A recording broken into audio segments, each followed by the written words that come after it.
Thank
you.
Next on the agenda is the adoption of resolutions. Lu ñoo waxtaan ci mooy ñoo xam ne am nañ xalaat pour wéy ci constitution bi pour wéy ci nu parti bi doxee nu ma leen ko waxee woon dañ war di yónnee bataaxal boobu ci central committee bi moo tax central committee bi doon mit pour seet ñu yónnee bataaxal yooyu yëpp pour binda ko mun ko indi ci Congress. I will madingol bedamen sajing be Central Committee la molle commandila resolution o wodem nyanta mumbe falit na constitution oto na bi jey nimmodo la fita fen falit na constitution oto constitution o la bunda ay mum fo wole ay kare fulale di members olla pour ñin ki Central Committee to ñin neketa dum bari yalon wo fanan amandia pour kawo be soto do wala tinna Central Committee be midcam pour ka jube mu resolution do le kite kam mbe sidia commandila sidia jata ayana commandim fo woto mangi ok sidia jata mu ñew wax tuti ci lool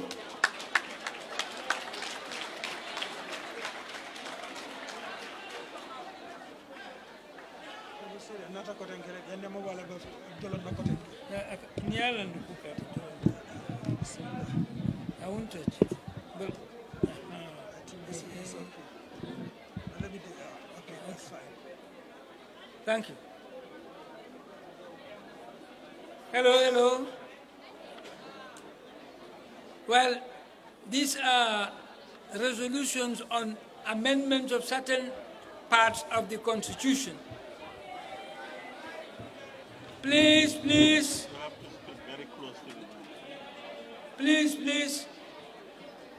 And after reading them, and after you have heard them, then you will decide to vote either yes for them or no for them. I start now. This is a resolution on amendment of Article 17 of the party constitution.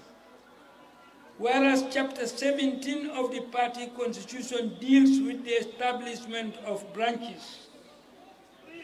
Whereas it adds that all party members who are not members of the Central Committee may establish a branch of the party in consultation with the Central Committee. Whereas Article 83 indicates that the party branches shall coordinate all party activities in their localities. Whereas Article 84 provides that any 3 members of the party may form a party branch, provided that they have the approval of the Central Committee. Whereas Article 86 concludes that all party branches shall elect delegates to represent them at the party congresses, it is hereby resolved that Article 82 be amended to enable representatives of branches to be members of the Central Committee. That's the end of the resolution. The key thing there is, it is hereby resolved that Article 82 of the party constitution be amended to enable representatives of branches to be members of the Central Committee. That is the resolution. Okay.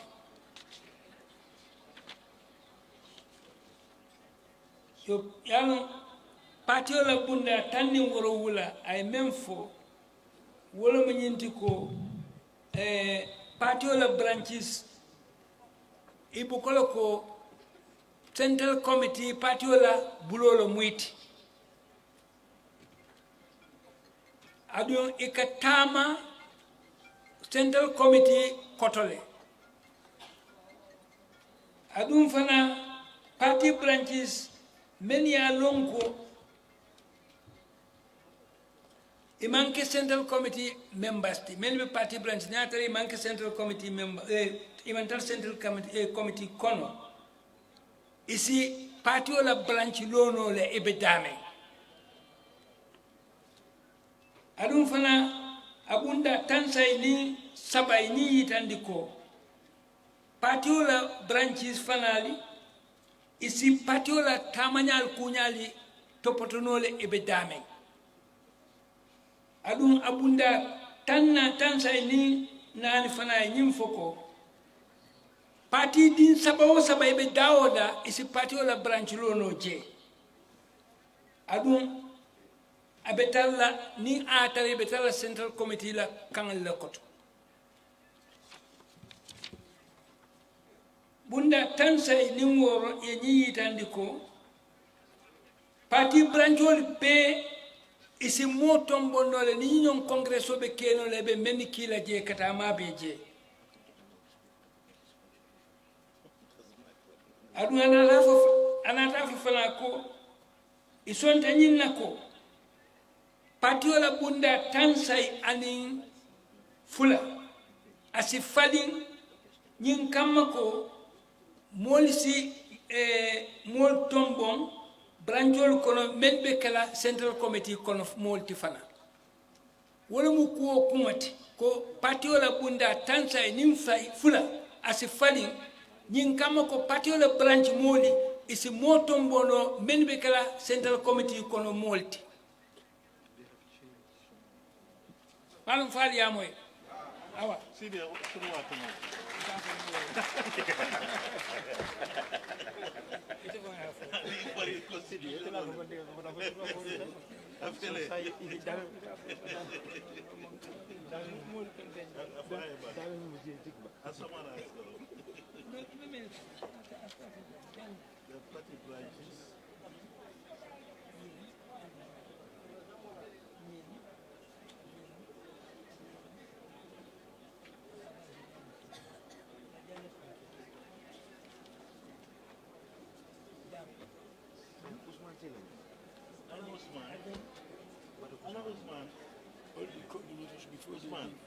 Idi can you do Why you get a payment?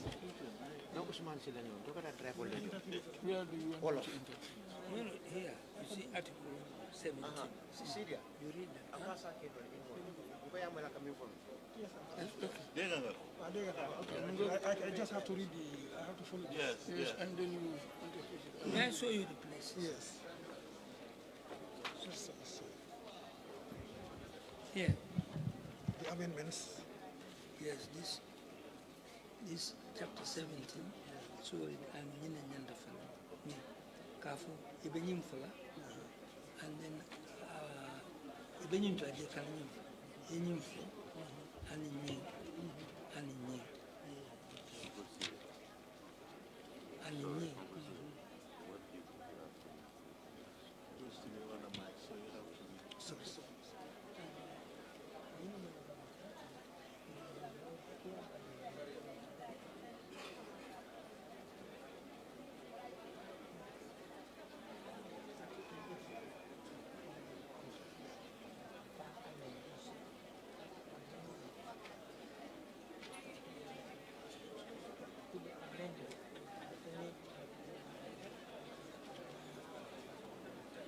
one of the key issues to actually Starting from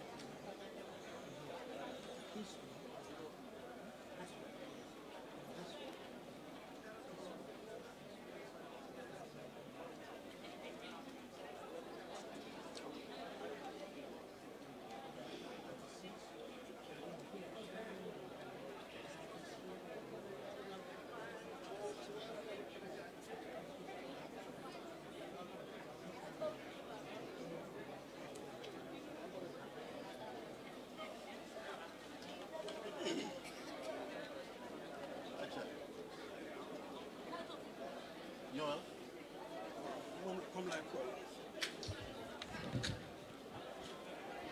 mbooloo mi am na liñ soppi ci constitution yi parti bi mu di baat mi nga xam ne moo tënk ni parti bi di doxee ci article 17 mu ngee wax mbir ñi nga xam ne nag banxaasi parti yi nga xam ne ñoo ne ci gox gi ni ñuy doxee ak niñ leen a sampee boo demee ci article 81 bi mooy tënka boo xam ne si juróom-ñetti fukk ak benn fa la ñu tënka loola foofu tamit mu ngee wax mbiri banxaas yi nga xam ne moom la parti bi am ci biir réew bi naka lañ koy yokkee mu gën a yaatu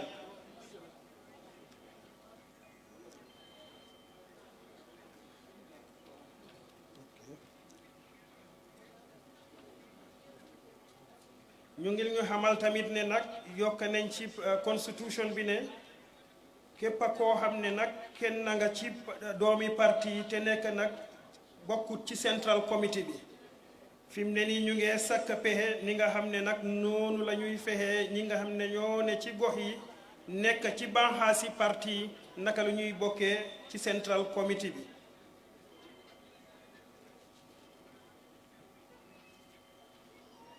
ñu ngi ñuy wax tamit ci article 83 mu di tënk boo xam ne moo nekk ci biir constitution bi te ñu tënk ko si bunta boo xam ne juróom-ñetti fukki bunta la ak ñett fi mu ne nii nag ñu ngi xamal nag banxaas yi nga xam ne ñooy banxaas yi parti si juróom-ñaari gox yi nag dinañ doxal seeni mbirum bopp fa ñu nekkee seeni yëngatu ak ni ñuy doxalee mbir mi ci seen loxo lay nekk ñoom li nga xam ne parti bi loolu la soxla foofu noonu ci gox yi ñoom ñoo koy doxal ñoo koy toppatoo foofu ci kaw loolu nag ñu ngi ñuy xamal ne nag fi mu ne nii nag nangutoo nañ ne nag article bi nga xam ne mooy article 82 bi dinañ ko soppi ngir nag ñi nga xam ne ñoo ne ci gox yi ñu mun a am ñi leen teewal ci central committee bi article 82 boobu nag moom la ñuy soppi ngir nag ñu mun a am ñoo xam ne ñoo ne ci gox yi te toogal fa parti yi di banxaas yi ñu am ki leen a teewal ci central committee bi loolu mooy liñ leen amaloon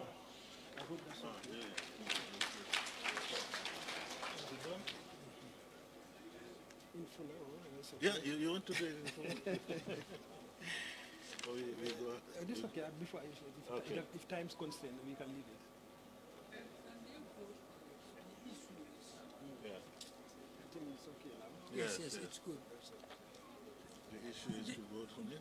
No, the issue is they are to vote on the resolution that Article 82 be amended to enable representatives to choose delegates from their branches to... The Central Committee. Yes.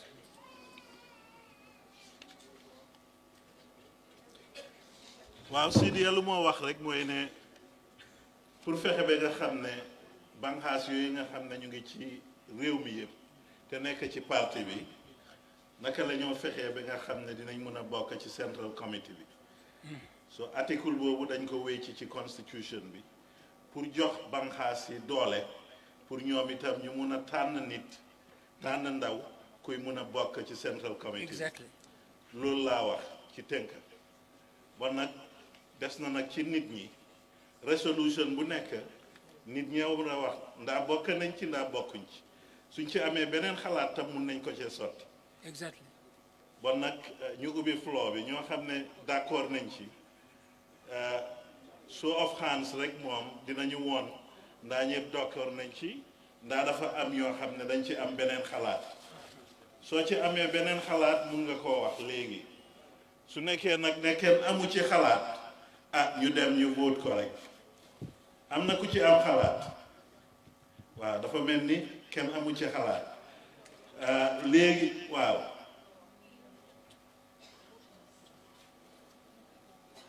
ñu ngi laa déglu Not Junta Central Committee, we saw very catchable. Ni tele ni ya do so do, foi sembo so la, foi para vote ke ba ko ni sembo so la ba.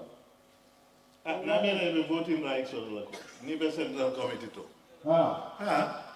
Okay, not to confirm okay confirm. am I right? Yes. Yes. Once you are in the central committee, you are a member, you have a voting right. Okay. Yes. Nibe central committee do ñanto len pour ye vote. So nekké ci central committee bi am nga right pour vote. Ci lu ñoo teural yépp dang ci am cadre am ci droit. Bon nak comme que kenn amul lu mo wax ñu sét ñana ci d'accord. Da nga am loy wax. Waaw.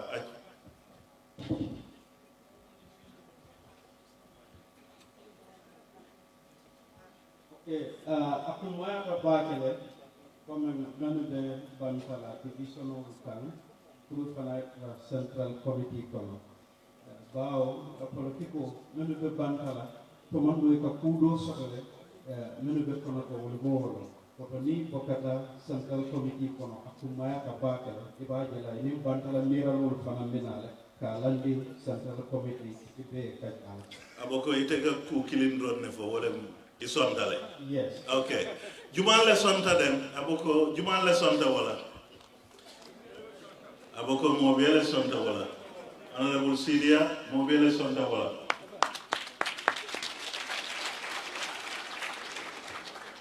Resolution do bi jele ban. Abandal wodron. Aboko abandal wodron na change constitution od. Lolu rek lañ wé ci constitution bi. Yes why?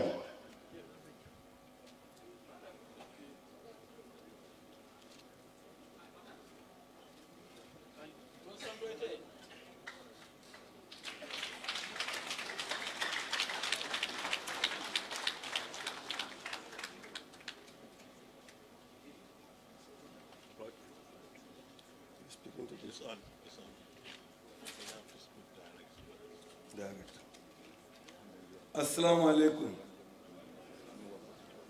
Okay, ntemu swai buturelati. Be marlim bunda benna wala mu ngame organizing bureau. Wala bunda de menka patio mol kaf ñom. Ka ati sol kaf ñom. Mengi na donki lalalti. Mengi na football bundati. Ani kuwoku meyalon ko isanati artiste yala karola ka patio darajandi ka patio la kibaro janjandi ka fole organizing bureau yo aka munun ko manna aka falindiri nyininka bari hammoni ngani yol men yalon ko lafta ka ta ni wato in sangina no men bina mbewo kande bari mbewo bambandi la nyaadi wala mu resolution ti kuma kawanti mbe men dali kan congress bulu wala mu killing ni organizing bureau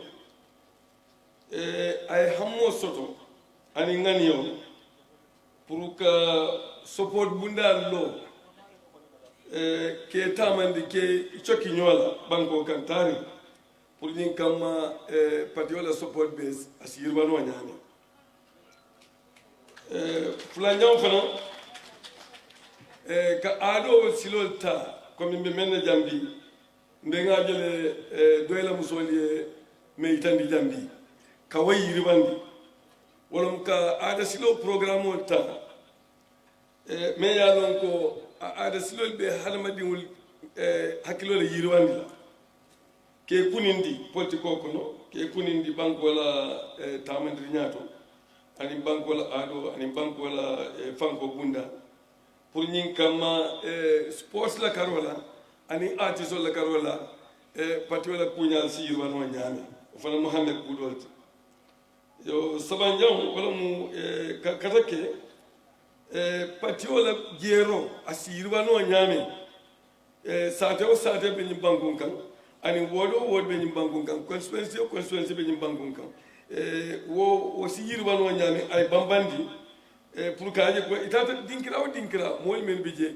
mol si kafno nyoma kanyi artiste ya ku nyani ke yirbandi ada be jarala fana ka tundol to tari ka structure loje men bu ko committee men be marla ni ada ku nyalla pour kaaje ko pati wala ku nyaay yirba aka mun ko wala mu resolution ti ani ka mol kaf ñoma nenge do organisation ke kaf ñoma ke parandi pour ñin kam doyla kunya na bemo ben ni artiste ci mabeje sila artiste do ko litandi je pour ñin kam mo la hakile yirba as kaf no ñame wala Muhammad ko ni ngani ko ti be me ñini ga kan al bulu ngamela sinada sa mbara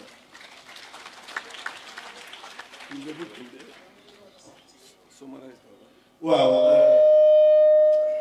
ci fan yi xam nga doy dafa am bureau ay bureau yu bari am nañ bureau boo xam ne pour organise la mooy lu ñoo def nii yëpp bureau boobu moo ko amee am na yeneen bureau ñu ko woowee women am nañ youth bureau ak yeneen bureau bon nag suwaay bu lu ma wax ci organising bureau bi mooy ñu gën a def ba nga xam ne foyi sports ak loo xam ne art la culture pour ñu gën koo yokk ci biir parti bi ba nga xam ne jotaay bu ñoo mun a am rek dinañ ko ci fésal dinañ ko génnee ba nga xam ne ñëpp gis ko ñëpp naw ko ñu xam ne fonk nañ suñ aada fonk nañ sport suñ dee def pour gën a mun a xëcca nit ñi pour ñu gën a bokk ci parti bi suwaay bi foog naa loolu mooy somari bi léegi tam ñu ñaan nit ñi ma laaj leen ndik bañ dooree dañ doon wax ci làkka yi yépp waaye fu mu nekk nii ñu ngi ko def ci olof ak mandink bugguñoo discriminer kenn nag waaye dañooy laaj nit ñi rek ndik suñ naree toog fii xëj na suma kàddu la du kàddu parti bi di translate yépp lu ñoo wax dañ yaakaar ne duñ fi génn te waxtu la ñu may pour ñu nekk fii moo tax ñu foog ne ñépp ñu fi nekk suñ déggul olof dégg nañ mandinka xëj na nag ma juum su ma juumee ngeen wax ma ko noonu la baax na noonu ñépp dégg nañ wolof wala mandinka bon nag jërëjëf waaw ñu laajte nag resolution boobu nga mool njininka suwaay bu yaa fo ñaameng nga mira albe yaa moyle jumal le somta wala ñan ñoo d'accord ci loolu gën a jox doole sports ak culture ak art suñ meeting yi yépp ñu gën ko ci fésal pour loolu mun a gën a yokk nit ci biir parti bi daanaka ñëpp a d'accord ci loolu jërëjëf keneen ko am resolution waaw sax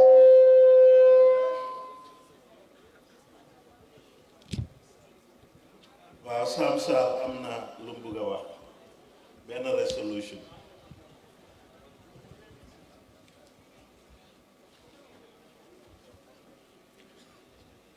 The resolution that I have before me is in relation to the Information Bureau.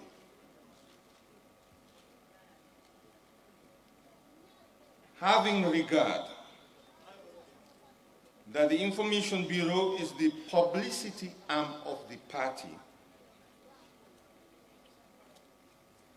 taking into consideration that the party organs must receive relevant information before it can be converted into relevant knowledge for dissemination, being aware that development of a party or country is inconceivable without the capacity to perpetually gather relevant information, process it into relevant knowledge, and convert it into a concrete way of life. Taking note that awareness is the driving force, and organization the consolidating and empowering force for effecting democratic system change, and that therefore awareness building should precede mobilization and organization for change.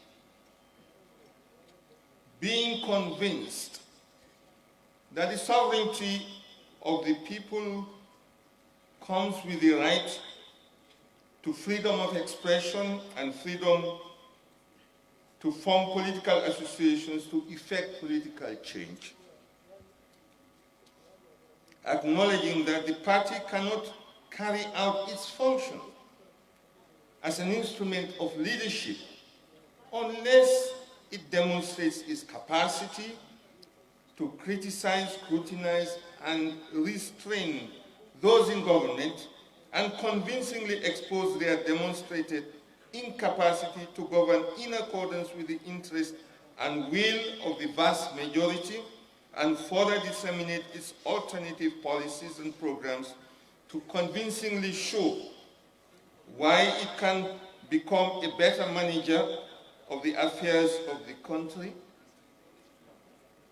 bearing in mind that the work of the Political Bureau for sensitization, education, and awareness building, and that of the Organizing Bureau for mobilization and organization of the masses for change is irretrievably linked to the work of gathering and disseminating relevant information for awareness building, which is the central task of the Information Bureau. Considering that the Information Bureau has strategic objective to conduct investigation and gather information to serve as raw material for policy making and further maintain an information bulletin geared towards the dissemination of relevant facts, findings, ideas, and opinions to promote general awareness, knowing that in order to carry out this mandate, the Information Bureau has to build its structures and mobilize the material and human resources required to fulfill its mandate as a vital organ under the Central Committee. It is hereby resolved as follows. As a strategic plan, within 3 months,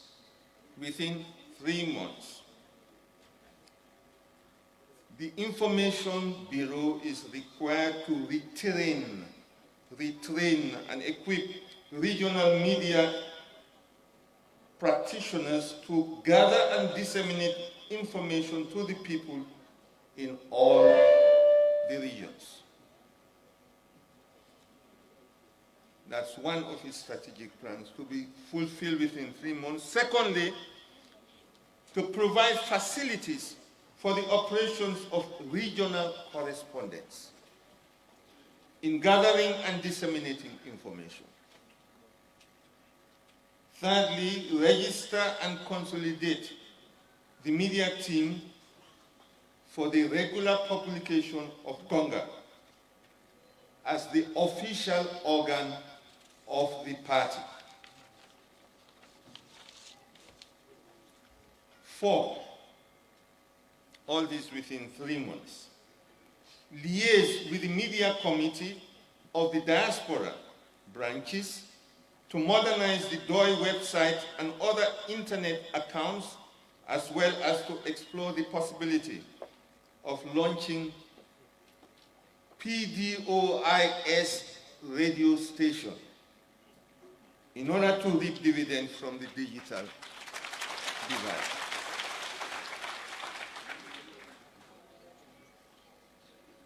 Then within 2 months, to provide a bureau for policy research in collaboration with the Political Bureau.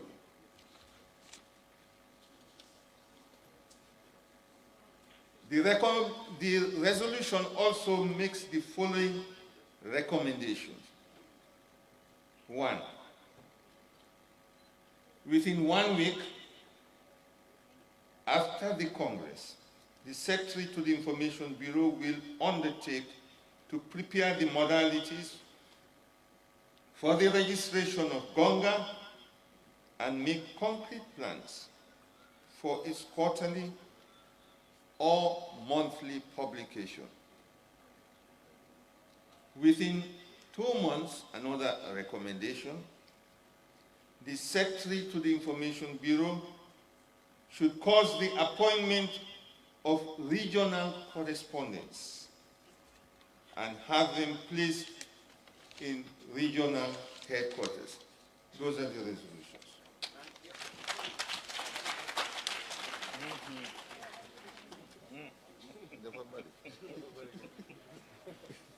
waaw dinaa jéem de waaye Sam lu wax foofu bari na si waaye pour tënk ko rek mooy lu saam di wax mooy nu ma leen ko waxee rek dafa am bureau yu doy parti dañu am ay bureau waaw dafa am bureau boo xam ne nag information bureau lañ ko ooye loo xam ne ci fànni xibaar la loo xam ne pour dem joti xibaar ci bureau boobu la nekk ñu sas bureau boobu nag ne ci ñetti weer ci kanam bugga nañ pour mu train mooy mu jox ay ndaw jàngal leen ci naka la ñoo jëlee xibaar naka la ñoo amee xibaar di ko yónnee doy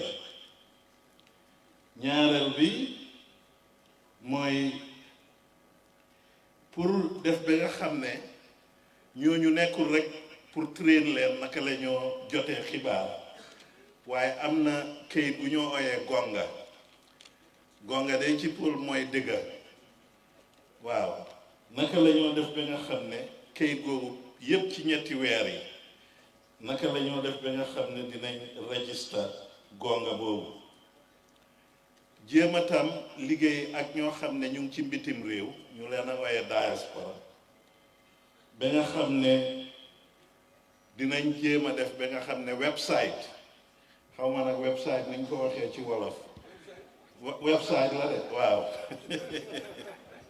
dinañ def ba nga xam ne website yi doy dinañ ci gën a liggéey pour gën koo yokk marxaama ba nga xam ne dina gën a nekk loo xam ne dina mun a ndawi doy yu ko gis yëpp dinañ ci mun a jàngee lu bari fexe nag ba taxawal lu ñoo ooyee doy radio station xam naa ne Foroyaat radio station am na waaye bii lu ñoo wax mooy taxawal lu ñoo ooyee Foroyaat doy radio station ci loolu mu ñëw def ay recommendation bi benn mooy ne ci benn week ñu def ba nga xam ne doy gonga registré nañ ko pour mu nekk këyit boo xam ne doomi parti yi dinañ ci mun a jàngee lu bari ba pare tam ci gox bu nekk ñu mën fa am correspondance mooy ñooñu nga xam ne ñooy tas xibaar di ko yónnee ci bureau doy pour ñu mun koo wisaare ci members yi ci gàttal daal Sam loolu la wax làkki angale nag moom dina tënk yu baree bari dinañ ko wax fii ba ëllëg waaye mun nga koo tënkal lu tuuti ci suñ làkk du noonu foog naa ne noonu la de waaw léegi ñu osuwaay bu moom mu wax ci soose bi ndég su ma buggee tënk loolu yëpp su ma soose nag ñor na bu baax waaye suwaay bi moom a gën a ñor la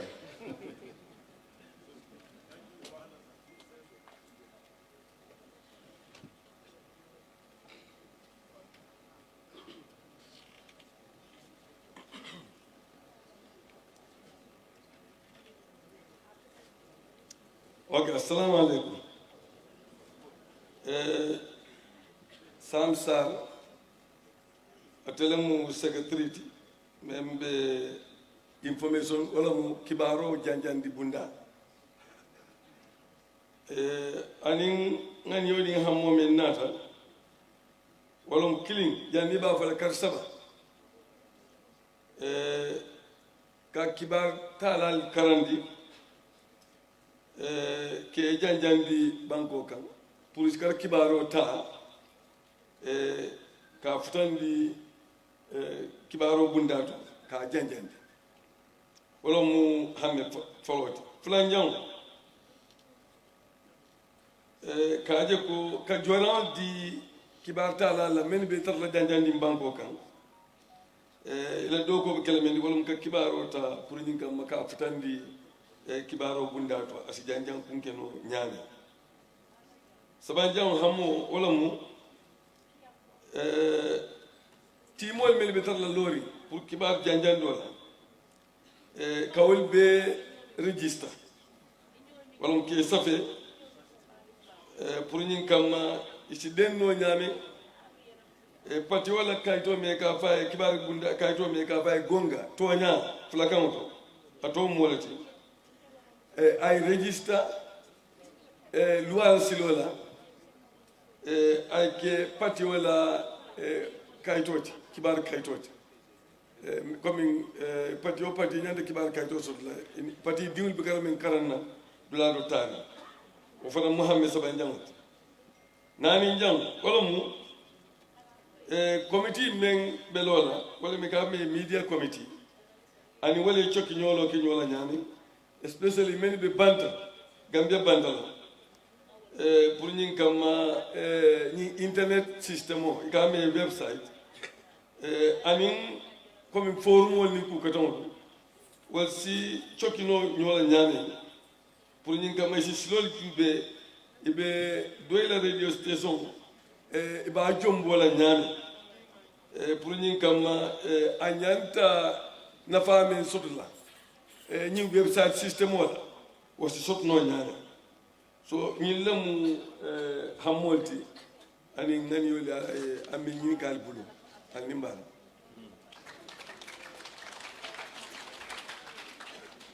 waaw léegi nag ñu laaj mbooloo mi ñana d'accord ci wax jooju nga mool ñinin ka munu sonta pour wodiyamo amina mo bela sonta wala de aman jawya ka wo soto ku beto la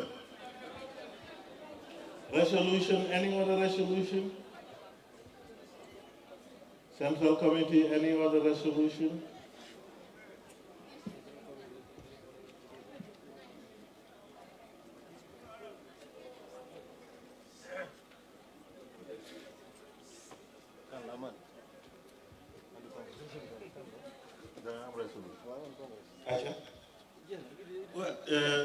yow da nga am loo wax waaw may leen ko jox leen ko may bi moom yaa gën a di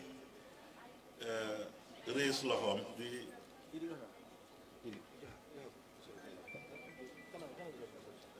Assalamualaikum. Let me use my name because go ahead. Concerning about coming, how to bring youths together. Look at information will be sent to the people about it.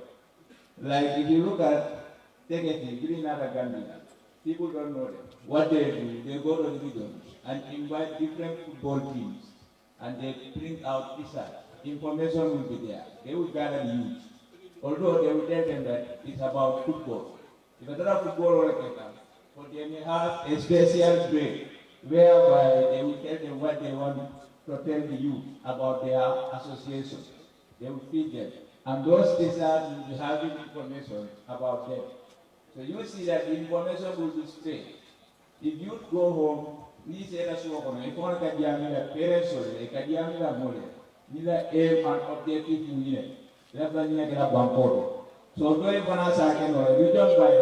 I'm not going to so follow. If there are every region, they football team only invite. You can even have 500 youths.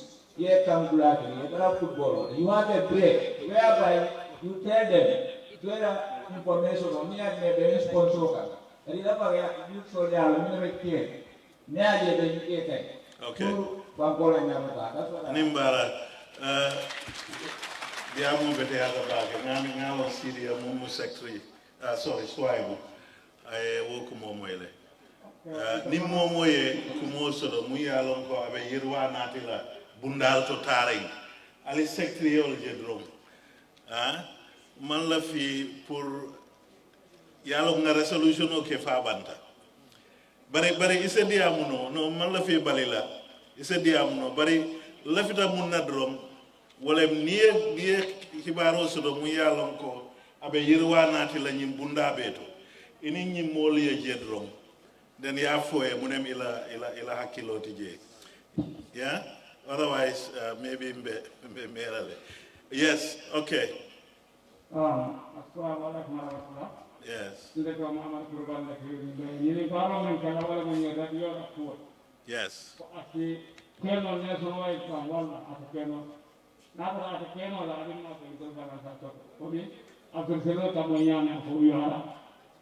Nate keno la mum ma wo moy.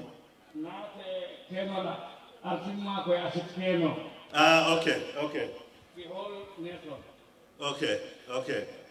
Wolem Foreya radio. Ah, okay. Akamum fo Sam. Lu ma wax mooy ñu dimbale leen ba nga xam ne Foreya radio dina nekk throughout the nation. Ibakan. Abe nalale, abe kela throughout the nation.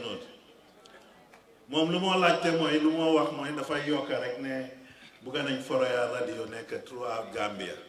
Sam moom wax na ko ne waaw ñu ngi ci kawam ñu ngi liggéey towards mu nekk station boo xam ne foo ne ci Gambia di nga ko mën a dégg waa jërëjëf da nga amoon loo wax. waaw asalaamaaleykum. aleykum salaam. dama doon laajte affaire organising bureau boobu. waaw. Organising bureau boobu moo responsible pour organising activité ci parti bi woon. waaw loolu laa yaakaar de parti bi organising bureau bi moo amee lépp loo xam ne dañ koy organise pour parti du noonu. He is asking whether the organizing bureau has responsibility over everything that the party is organizing. Khalifa wants to clarify that. Well, organizing bureau bi dañu ko def pour mbiri arts, mbiri sports. Su ko defee koo xam ne kii yaa ngi yëngu ci yooyu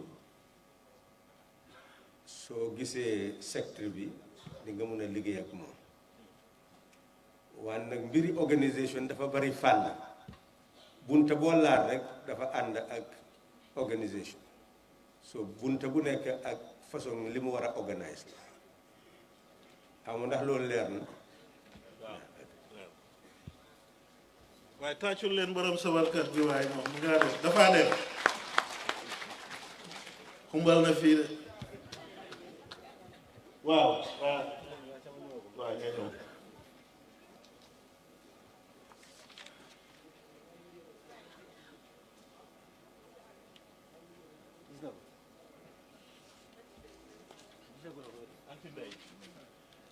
waaw anti ndey nañ may ay idée rek ma dafa am lu ma laajte. Thank you very much. I want to thank you for discussing the information. No information is no information the solo. So yeah, my secretary, you want to get a while special unit for persons with disability. The unit on the information.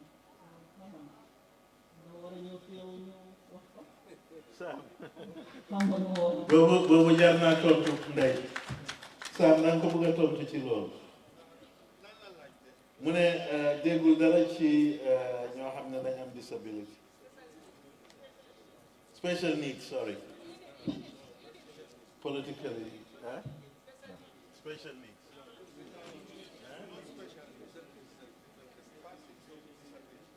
well acca clarify Sam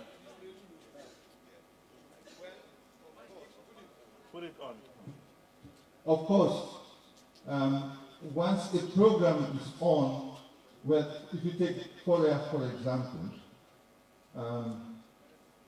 already the programs are not all yet out, but there is a program which is designed for that particular purpose. And we have, in fact, interviewed somebody who will be hosting the program. And this will be the same when it comes to electoral registration. Thank you. Waaw Sam mu ngi déggal rek lu mu wax ne loolu moom lu war la Foreya sax door nañ ci programme yu mel noonu te nañ ko gën a yokk waaw. waa ak itam Sam war nga ko wax police bi mooy ne mbéem ñi nga xam ne dañu ñàkk mën a dégg mooy ñi ngeen di ooyee tef wane nañ ne ci rajo bi dañu war di fa def loo xam ne lii dinañ ko mën a def ci internet bi su ko defee ñooñu di mun a gis mbéem suñu mënut a dégg loolu waaw li ndey di wax itam mu mel ni Braille sax war nañoo ñëw ba nga xam ne nit dina ko mun a jëfoo ba pare mun a nekk reporter yaakaar naa ne ndey su buggee nekk reporter yow pare yaasal rek nga ut koo xam ne kii pare na pour reporter loolu lañu war a fight si fi mu nekk gis ne koo xam ne am na that visual impairment wante nag dina jëfoo ak duréel su ko defee mu mun a read the news waaw loolu moom pare yaasal sa training bi pare yaasal nga def training.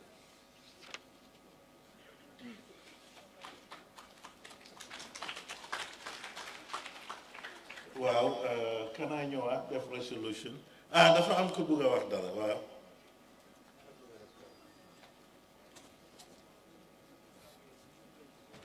Assalamualaikum warahmatullahi. Jadi kalau besok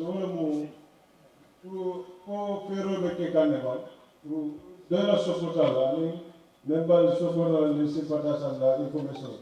Abetari black lito, dame ya lito.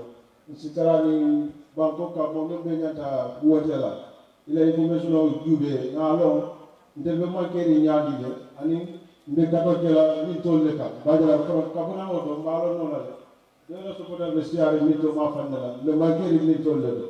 Ani ka tente pour ko information wati ka update sani salo no wati me tembote me salo no ke ni mafam ni mo ka de debul je sopotala member ni mo member ni mo na kamlete sopotala ni mo na kamlete si padaso ni mo na kamlete o information ta e wato be abe ma ko pour ni be disolol nek datala na ko information biro be ku ke ko ko to ba ani be mun si padal ta ko waaw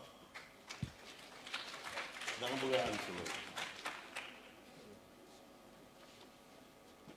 ye même fo wole ya kende ñing bengo be keri wole ya kende tarambulo mon fanan be keka amunta ko activisol le be keri coordinators fanan be keri ne regional be kono mol parata men wala mo sate o sate ay mo soto men yalon ko avec la doy activiste wodo wod fanan wosi ke noje constituency be wonya kata for region ni ñing bengo kota wo activiste le be kambenna ye whatsapp groupol ke isaje ko headquarters fanan be kuta yande kan na pareta wobe kala sentete me yalon ko kuwo ku membe kering abe bola je kata to the region wol ba janjande la fo ay futa satel amunta ko wole mu hammoti ni kuwo ku jeje me yalon ko amanke abetiata ni keta patidi ngoti ka yitande ko mantara kibaro soto kan bari jikita ko sañi abe falinnale mbawo bundal lota wo kamma pour kaje ko momo memmu doyde ngoti ñusote fo lay koma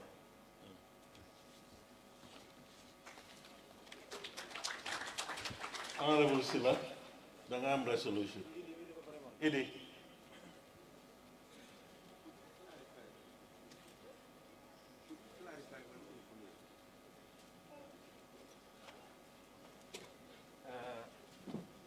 yes, somebody has brought to our notice in terms of the resolution that was dealing with representatives of branches to be members of the Central Committee. When something is stated, you do not just generalize it. When it said branches, there are different types of branches. You do have ward branches, you do have constituency branches, regional branches. And when you are in the diaspora, you will have a continental branch, but you will also have branches of states and sometimes up to the region that exists in a specific country. So any 3 member can form a branch so that wherever you are part of a branch, but that branch is subsidiary to the other branches up to a continental level. And if you are in the Gambia, the ward branch are subsidiary to the constituency and to the region. And essentially, it is the regional branch that has representation. According to the constitution before, any member who is not a member of the central committee is the one that can actually form a branch. And that would exclude quite a number of people. And that is why, if you are now a member of a branch, and you come to the Congress and you are made a member of the Central Committee, there is a contradiction in terms of the provision. And that is why, to put an end to that contradiction, that's why this statement is put. But in application, it is not going to talk about branches that are subsidiary to main branches. This is talking about continental branches or regional branches, not the subsidiary branches. waaw mu mel ni am na ku doon laajte ne gannaaw ñetti nit ñu nekk mun nañoo taxawal branch ne loolu soo waxee ne ñooñu ñëpp mun nañoo nekk ci central committee gi loolu dafa xala jaxasoo waaw mu mel ni nag kooku li mu bàyyiwul xel mooy ne branch yi dañ bari façon te dañ ëppante doole ne branch yi nga xam ne ñoo nekk ci ward bi dañ nekk ci ron constituency branches yi nekk ci ron regional branches yi mbitim réew itam soo amee branch boo xam ne bii Europe la mun nga ko xaajaale ne Norway ak ñi yëpp dinañ am branches waaye branches yooyu dañoo nekk ci ron European branch bi Amérique itam noonu su fekkee ne benn state ni New York am na branch wala dafa nekk ci ron li nga xam ne mooy US Canada branch bi US Canada branch bi nag moom la lii di wax ne loolu mooy am representation ci Central Committee regional branches itam dinañ am representation ci Central Committee bi bon nag bu ñu ñàkk xam loolu amunta ko ni ko branch moo saba si kafuno kake doy kafooti bari kafoo la kafuñoya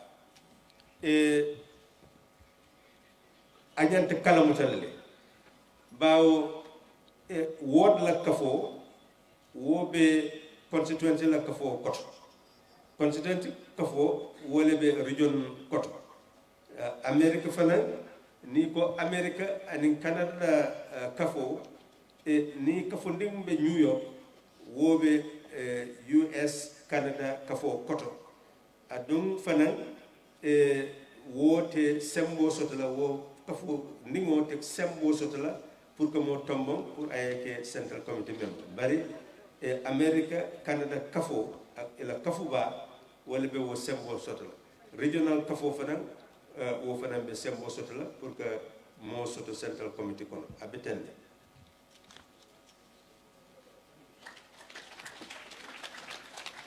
Eric.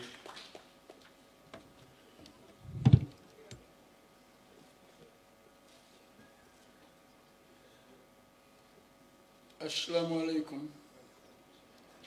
Mbolem ko fi nek mbadimul albe mbal kontonna onon fof mi da salmina. I am here to speak on the Youth Bureau. Stated, whereas Article 3 of the DOI Constitution establishes 18 years to be the majority age to be a DOI party member.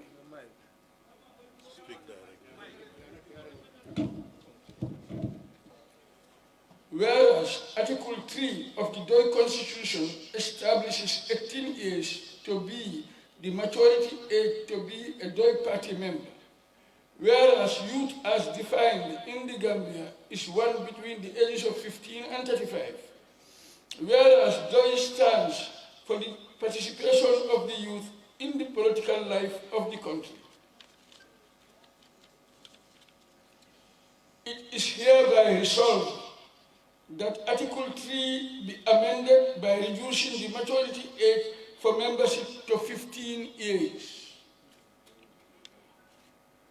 That within 3 months, the Bureau will constitute full membership to the Youth Bureau, who must all be between 15 years to 35 years. prepare a list of all registered youth members of the party.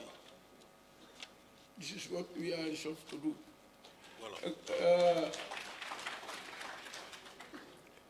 ñu ne ñetteeli bunta bi si kayiti nangutoo bi nga xam ne moo amee doy téere doy bi ñu ne si ñetteeli bunta bi li mu wone foofu mooy mbooleem ku nga xam ne am na fukki at ak juróom ñetta kooku mat na sek pour mu nekk doomi doy te ñu ne yuut mooy waxambaane bu góor walla waxambaane bu jigéen niñ ko wéralee si suñ téere réew mi mooy ku am fukki at ak juróom ba fanweeri at ak juróom ñu ne doy seen taxawaay mooy pour mbooleem waxambaane walla xale bu jigéen bi nekk si réew mi mu mun a liggéey mu mun a yëngatu si mbiri parti si mbiri nu réew mi di doxee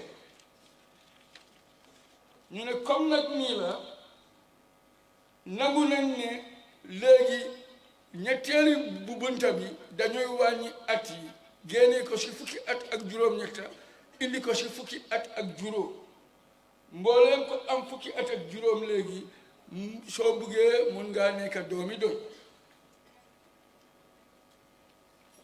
ci diggante fii ak ñetti weer bureau bi dina binda mbooleem ki nga xam ne waxambaane bu góor la walla jigéen ñu def la si membership bi su fekkee ne da nga bëgg a nekk member wante tur yooyu yëpp ku nekk waruloo weesu fanweeri at ak juróom mun nga tàmbale dañoo tàmbale fukki at ak juróom ba fanweeri at ak juróom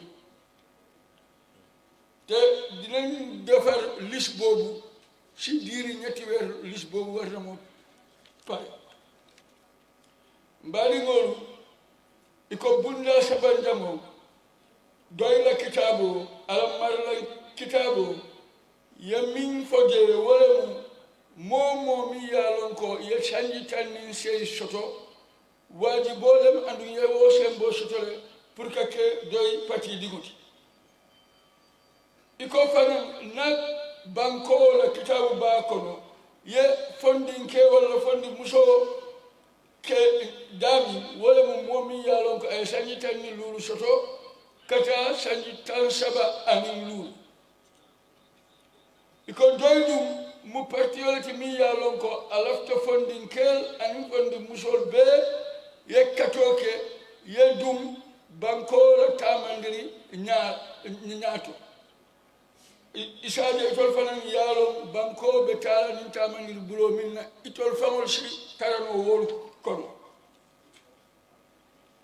iko woto nin kumu ñin ne atinna isonto ko sani doy la kitabo la bunda sabanjago ibadada kulale ibadada la ñaadi ibe sanjo talala janni ba fala ko sanji tanni se sani ba talala sanji tanni lu iko faran kari saba kono mimbe yud bibiro anyanta molbe to safela mi yalon ko ibu yuto leti ka commencé mi ya sanji tanni lu soto fokata sanji tan saba ani lu amanyan na dasala sanji tanni lu la amanyan na tambila sanji tan saba ani lulu so ñing safero abe kala kari saba wuccole ko kono amanyan na tambila kari saba wucco ko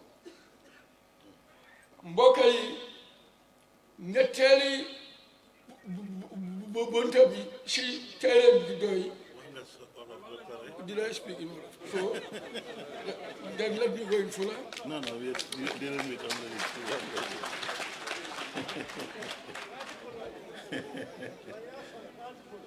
Idi. Idi Fatou na waxoon na Wolof ba pare.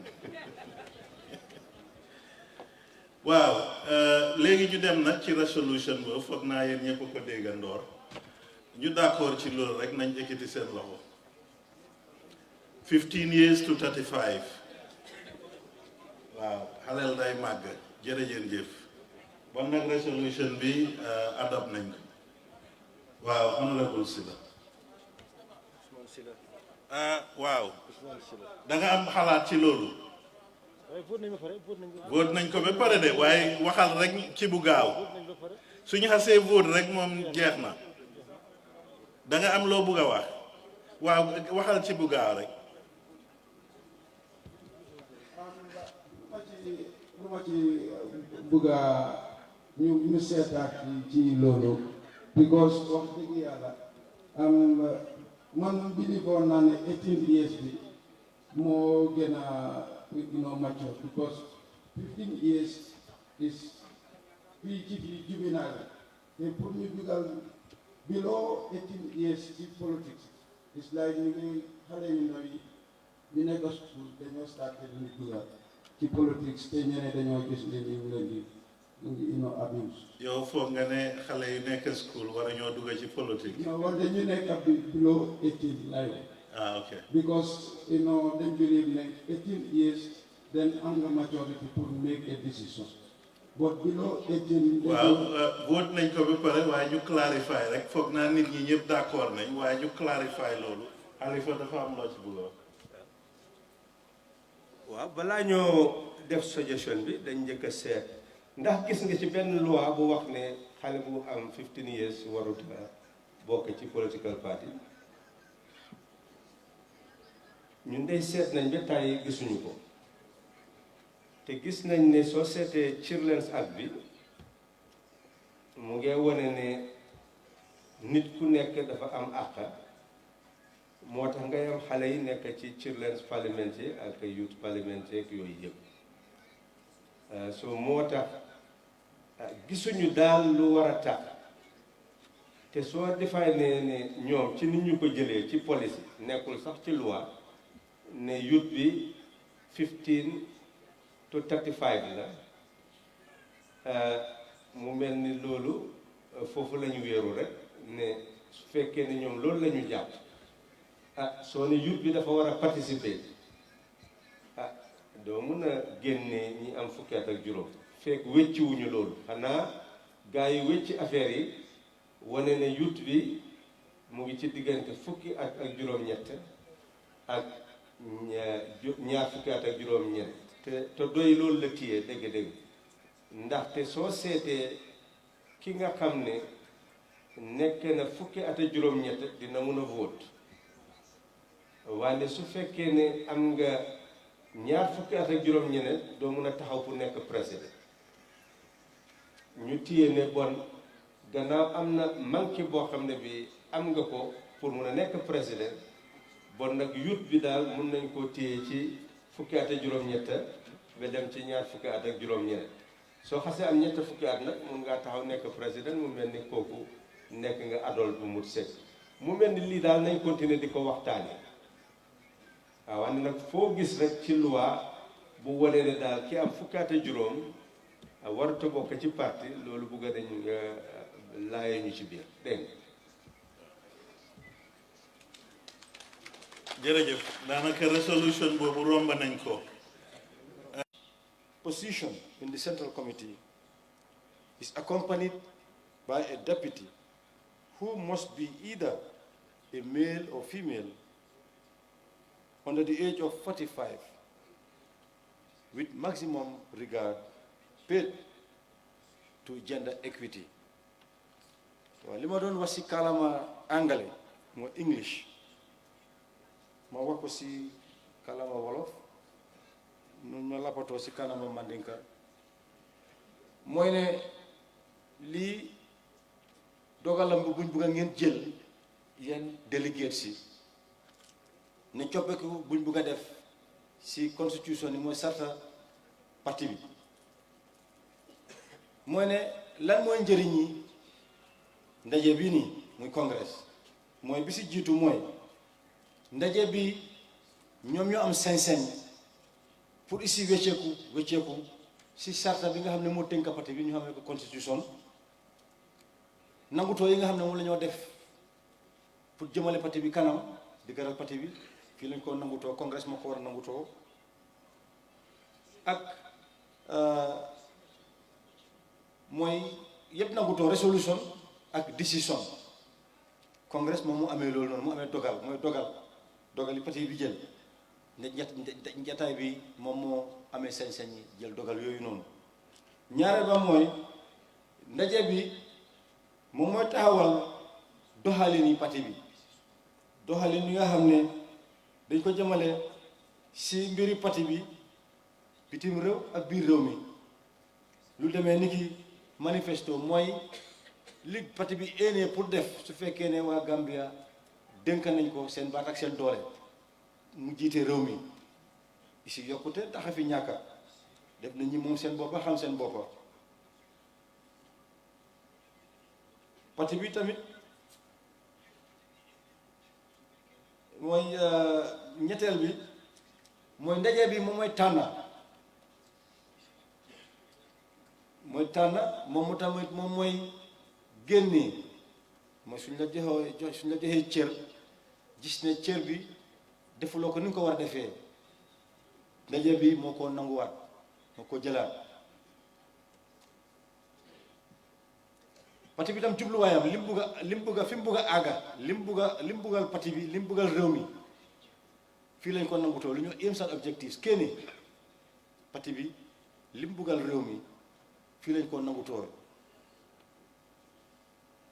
ndaje bi tamit am na moom tamit dañ ko am jox sañ-sañ moom mooy xool naka la nit di bokkee si parti bi membership policy naka la nit war a bokkee si parti bi ñan ñu war a bokk si parti bi ku bokk si parti bi lan mooy sa warugal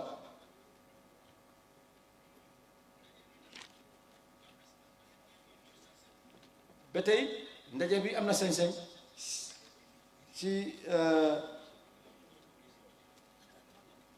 comme ni ma ko waxee woon su fekkee jox nañ la cër defuloo ko liñ nama si cër woowu noonu ndaje bi moo ko mën a nanguwaat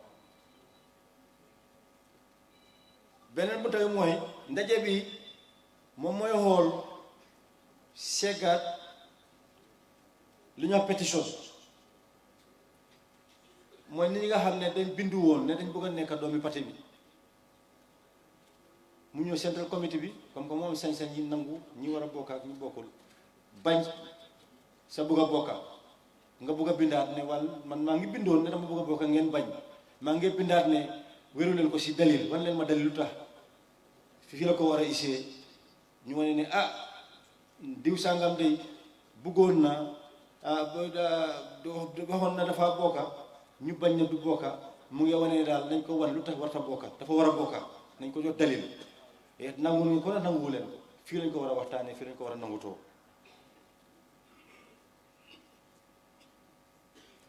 gannaaw bu gisee lii nii yépp nag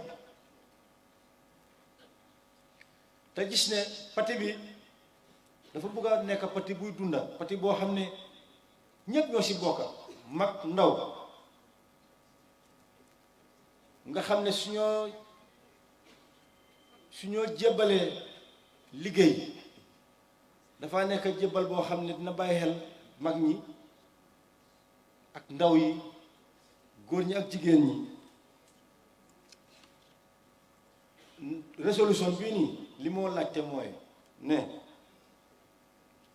dañ bugga ndaje bi di congrès koo xam ne tànn nañ ko jox la place ci liggéey ki laa tofatal dafa war a nekk góor mbaate jigéen su fekkee ki jox liggéey bi góor la dañ nama si ki nga xam ne mu leen tofatal si moom mu nekk jigéen su fekkee kiñ sant liggéey bi jigéen la dañ nama ki nga xam ne mu la ñoo tofatal si moom mu nekk góor te dafa war a dañ bëgg mu nekk koo xam ne dafa ndaw la am na ñeent fukki at ak juróom 45 years lii la ñoo laaj ndax bëgg ngeen lii mu nekk soppeeku boo xam ne dañ ko dugal si sarta parti bi ndax bëggu leen ko jërë ngeen jëf ma kana ko def si Manding. I want somebody to come and help me in the Manding language. Swaibu, can you? Yes, Swaibu. Can you help me in the Manding? I'll hack it to them. No Manding ka kamu man sene. Leer na de.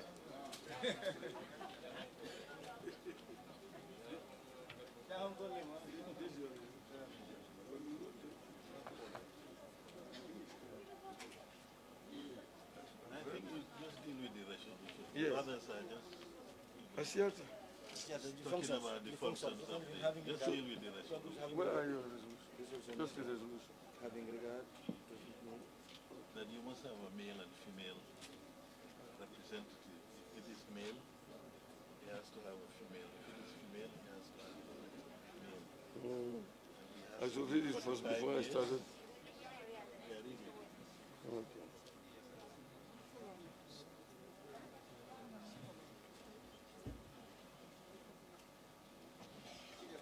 Can I read it in English? You say it in Mandinka. Okay.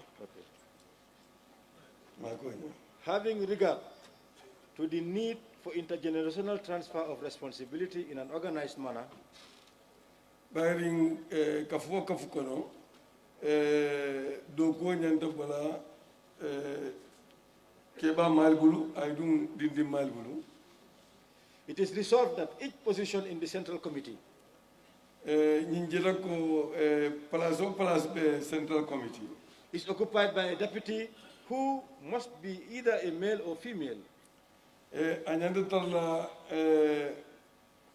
comme mobul mealongo avec la kewti wala ke musoti nagata kewti musol be tarla no nagata musoti kewla be tarla no Under the age of 45 years. Mealongo même be tarla no ma asikeno ay ketar tanna ni lule duma with maximum regard to gender equity. Comme wala musoke. That is what is that all? That's the resolution, yes. That's the only resolution. So yeah, Namira aliye wo fahamula da. Na deputy sodo anyanta tarla 45 years. For young people here na ye place volta eventually. Na kita musoti anyanta keo sodo la na kita keo de anyanta muso sodo la. Wolem.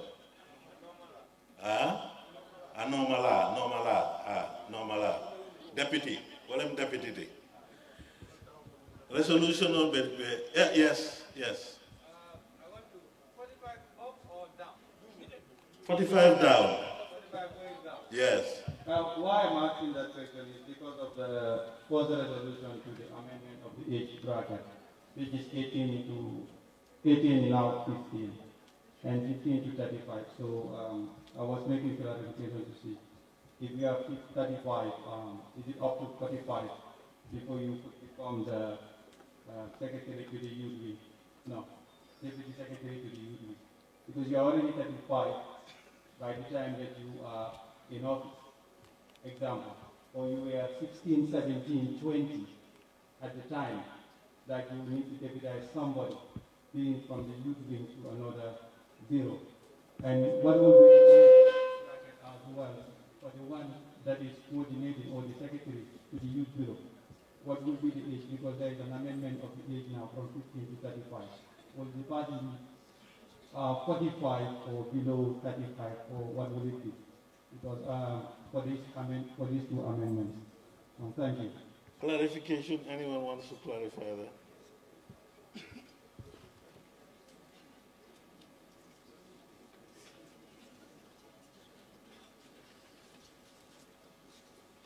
You know, we are dealing with membership and leadership. So the membership is membership to the party, not leadership in a central committee.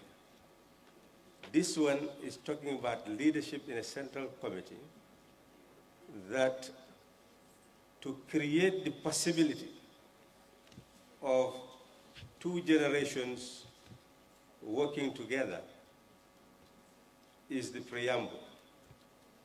And it says that the deputy should be 45 below. That's all it is saying. So since you have to do election, well, I doubt whether anybody would elect a 15-year-old and say that go and be a deputy. And that would not be rational. The issue is 15-year-old to be a member. So it's left to us to debate on that. As he said, it should have been debated on before the resolution is passed. And that's why people must be very vocal. And whatever the Congress decides is what the whoever is there in the Central Committee would accept.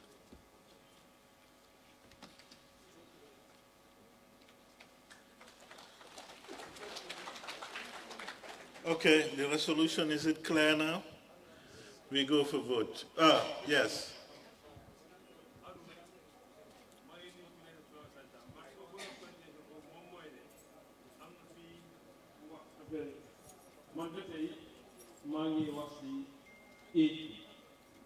Because the problem might be woman age matter. The ladies go from there, you get 60 years, they're not active to 45. The evidence is here, Mr. President. So, woman, you don't go by more open room. As long as I'm not deputy, the Muna deliver. Man moment dinner. The next section the mom money. Pour go hamne dafa apply on pour membership central committee to reject ko if mo am ko pour ñoo ko reject waaye pour mu living how do you call it, appeal this living body bi moo ko war a nekk naa man I don't think na ma ko ne central committee dañu war a am committee boo xam ne ñoo responsible pour di revise ak di revisit application yi ñoo di teg pour ñu seet ko rather than ñu xaaraat bi ak boobu jotaat ñu war a central committee bi ñëw di jéem a lifin di si jéem a seet because mun naa am ne ñoom ñun gisuñ ko fii nii xam nga ba tax na kooku mun naa lobby fekkee ne yéen li ngeen gis moom mooy central committee ñu gis moom moo gën a lifin kooku mun naa ñëwaat lobby ak ñu this August body ñëw lifin ko so I think ne pour man na central committee am a body or a lifin boo xam ne ñu responsible pour waaw soo defee loolu central committee bi rek ñooy decide because central committee bi ñoom ñooy teg beneen body foog naa waaw it's a debate waaye man lu ma foog mooy central committee bi mu ngi make sure ne at least moom du nekk di judge and the jury at the same time du decide yow nga appealaat mu ñëwaat ci ñoom su ñëwaatee ci ñoom te ñoom ñoo def décision boobu loolu make sense lu make sense mooy maa ngi ñëw lu make sense mooy kooku mun naa xaar ba congrès bi jot dañ ko génnee soo na xaar mu ñëw ci congrès bi joxe kiisam nekkut ne rek dafa ñëw rek ñu vote non moom fii laa taxaw mu joxe kiisam central committee joxe kiisam mu des nag lu mbootaay bi di wax ndax mbootaay bi accept nañ ndaa acceptuñ unless you decide which I don't think there's any resolution about that, you have an appeals committee, which is different from the central committee. Either the central committee from that committee, from the outside, or this host body from they are not responsible for loan. Rather than to wait for another year, we don't know how active or how positive that individual will be. And the party, then rather than talk about this, you frustrate for ñëw rek ci sa same argument. He can be a very positive somebody. Non, maa ñëw sa argument ne central committee bi yeneen leen fa teg. te da nga leen óolu teg leen fa. so ñoom suñ joxee décision ne kii dañ koo génnee ci dalil yu wér laa nekk foog ñu xalaat rek ne yéen a leen fa teg te dalil yu wér la pour génnee ko. lu ma wax rek mooy central committee bi du nekk judge nekk jury at the same time. So folk either ngeen indi resolution next year because gisuñ ko buy wax ne nañ set up an appeals committee outside of the central committee boo xam ne loolu moom moo ko decide nga xam ne body bi ñoo ko jox that right that appeals committee waaye otherwise fu mu nekk nii body bi rek moo ko mun a decide et na next congress bi yow ñu believe ci loolu mun nañoo indi resolution ñu xalaat loolu. Do noonu. Do you have a yes? Is it on the same topic? Dégguma la? Wow, okay. Same topic la kon. Okay. Mike baa ngee ñëw.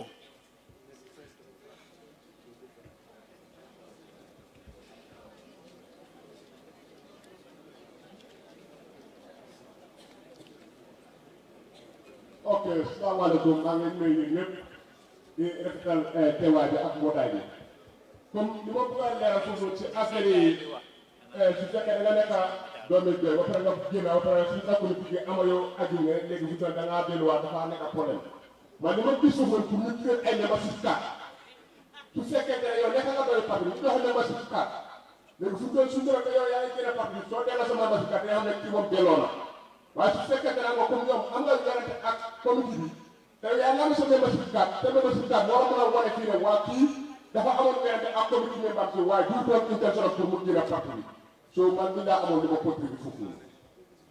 waaw de lu ma xam de moom parti bi amul membership card dafa am membership card yëguma ko de lu ñu am mooy da ngay register ñu jël sa tour ñu jël sa adresse jël sa yeneen details ah pour ñu am loolu ci office bi mel ni database of all the members loolu lañ am right now amuñ comme yeneen parti yi nuñ laa joxee membership card nga dem ci NPP ne ma gisuloo su ma carte baa ngi nii génn naa ñii laa indi xam nga doy abut loolu.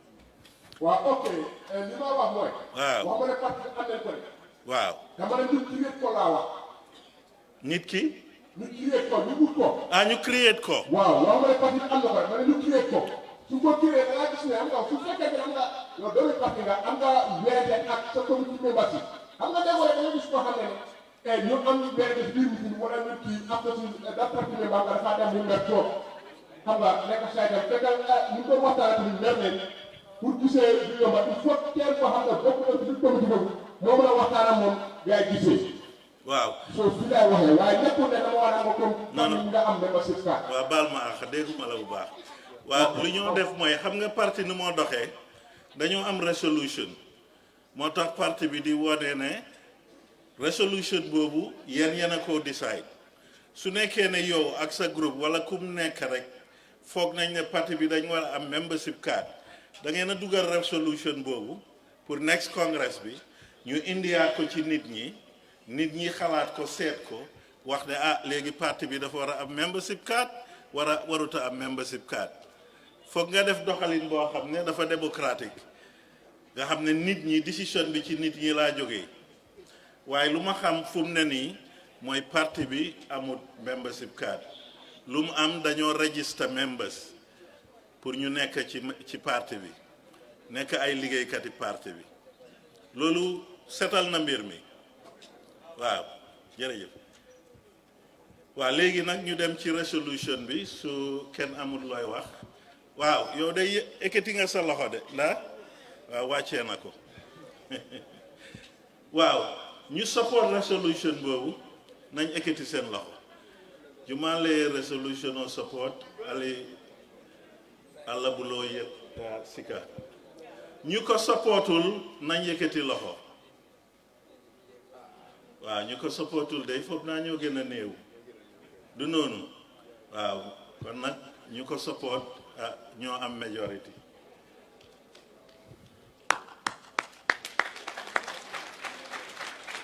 dañ am beneen resolution ndax resolution yi jeex na waaw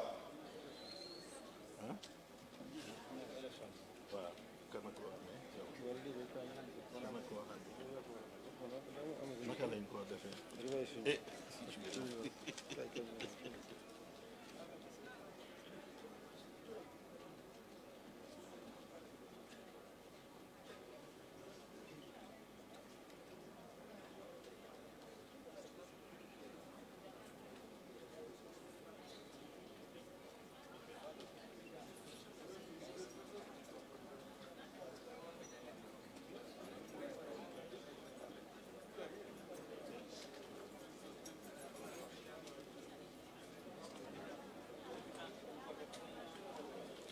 waaw wax nañ ma ne soo leen buggee tam resolution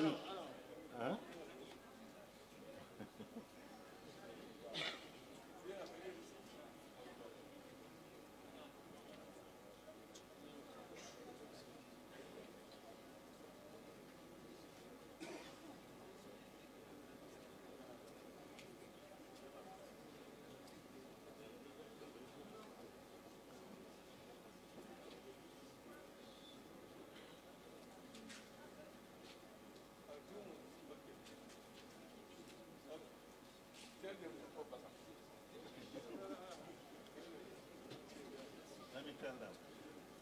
I've said that before.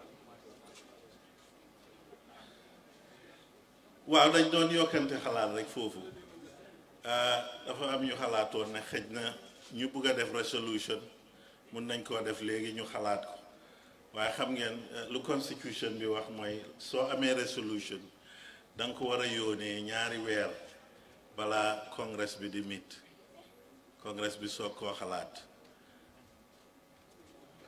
ah waaw ah waaw waaw baax na jërëjëf jërëjëf Waale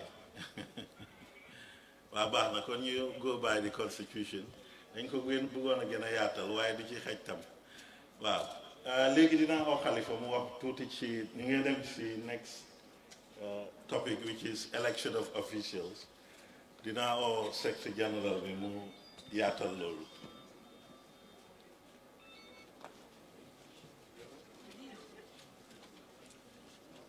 So many people were interested in the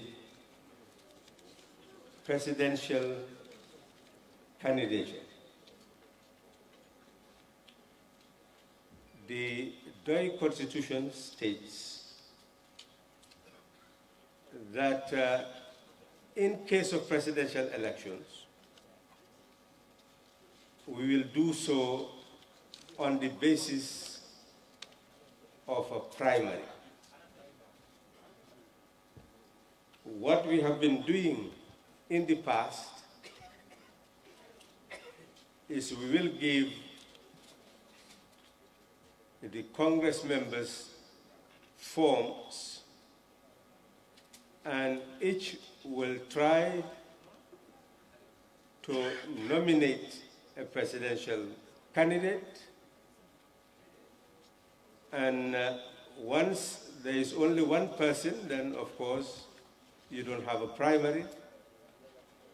But if others are nominated, then a primary is on.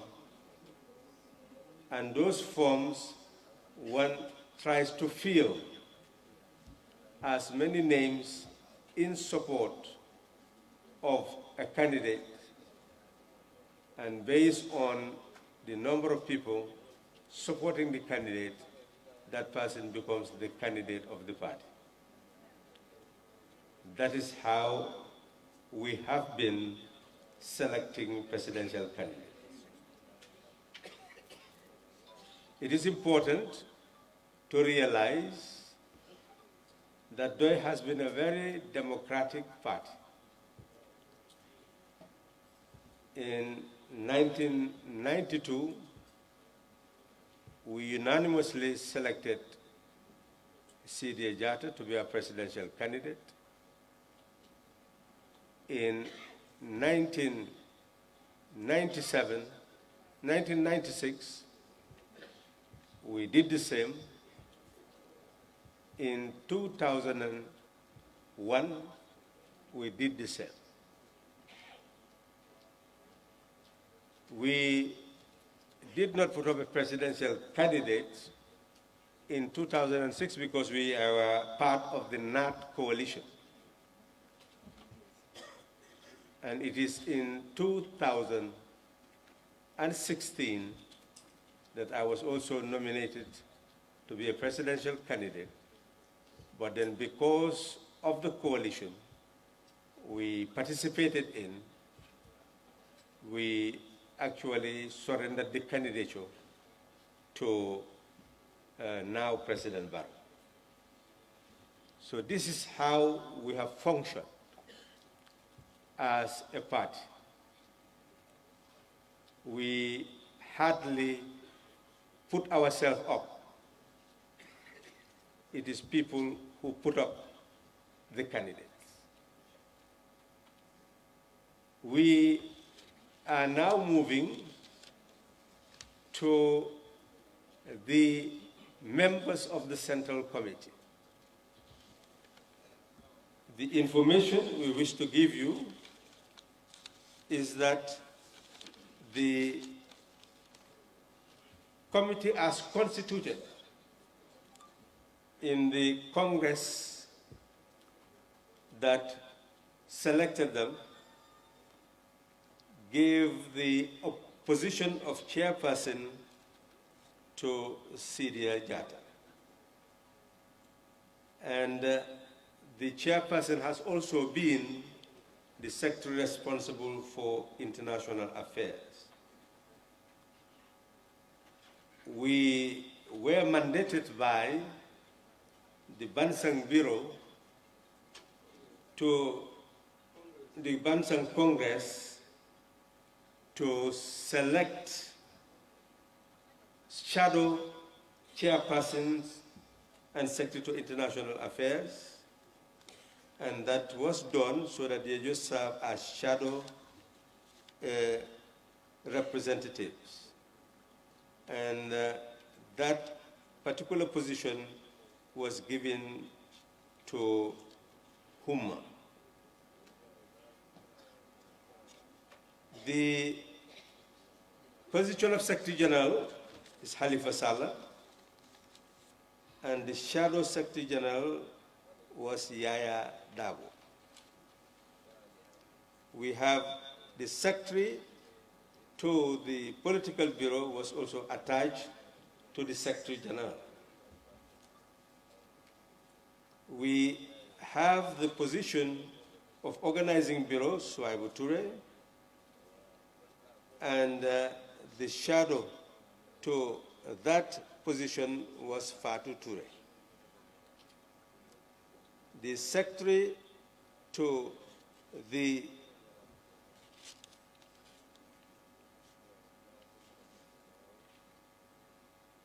Information Bureau is Samsar, and the shadow representative was Ansumana Diba. Your writing is not fit for my eyes. Then we had the secretary to the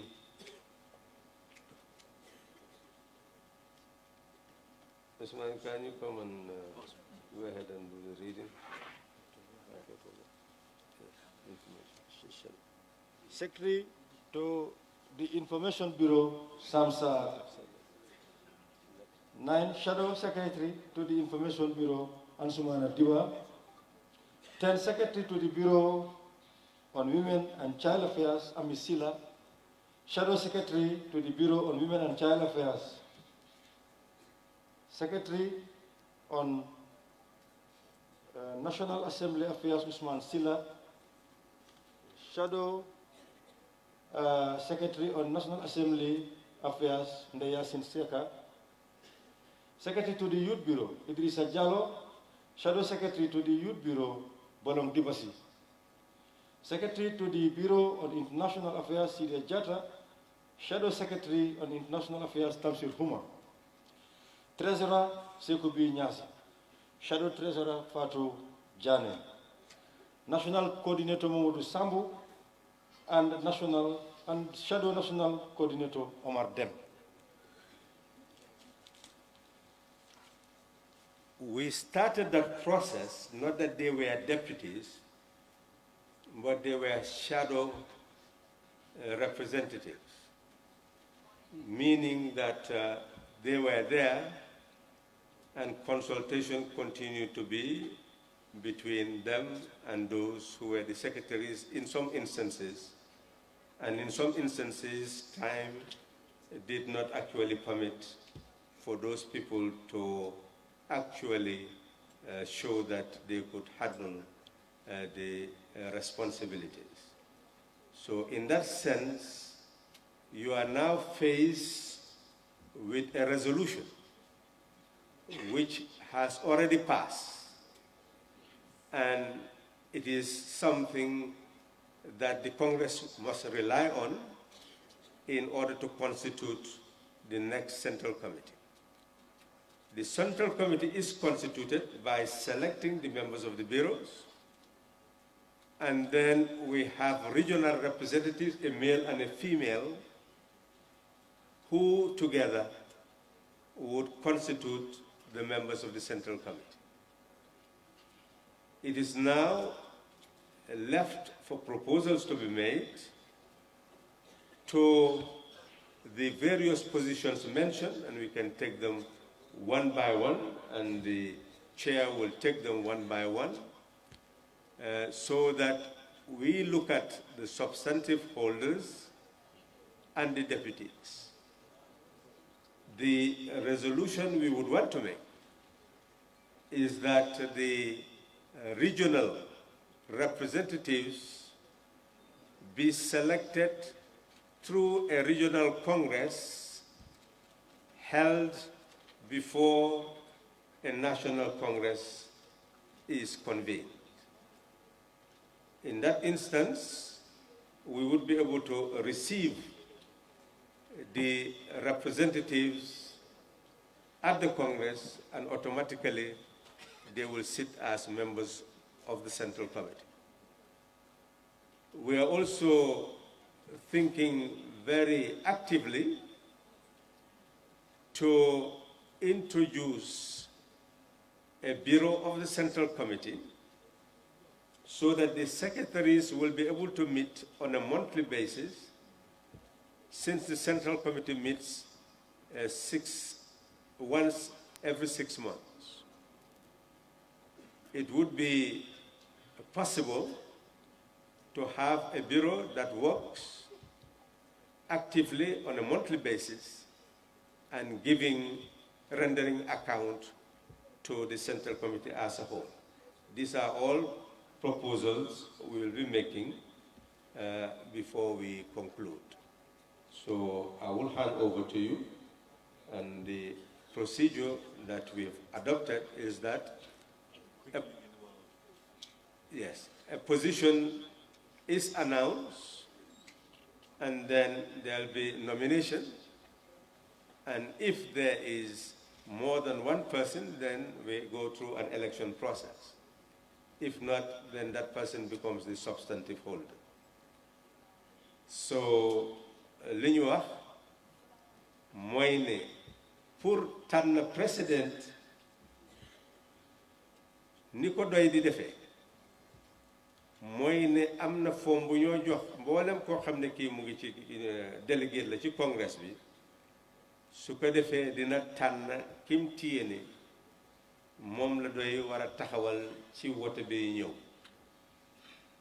Ne nag su fekkee ne benn nit rek la ñu tànn, den kooku daanaka mooy nekk di presidential candidate.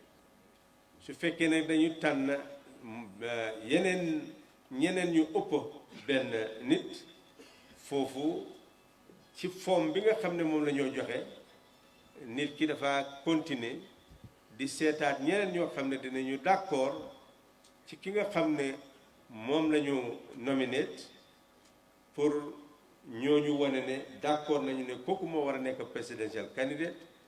Suñu boolee yépp nag dinañ seet kan moo ëppale, kooku mooy dal di nekk presidential candidate.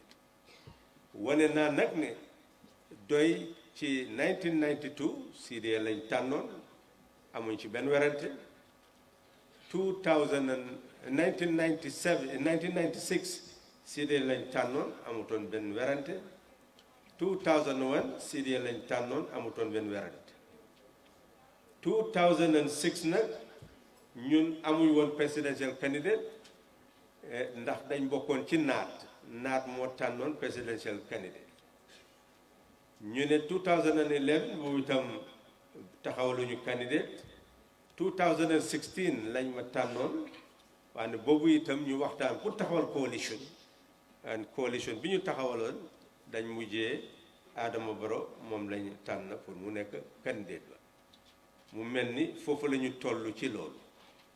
ñu ñëw nag ci ñi nga xam ne ñoo war a doxal liggéey yi doy, ne ka nga xam ne chairperson la mooy ak nekk secteur bi yore international bureau for international affairs mooy Sidia Jatta, waaye dañu d'accordoon ci Bansang ne dinañ tànn ay ndaw yoo xam ne dañ leen a boole ak ñi nga xam ne ñoo yore bureau yooyu.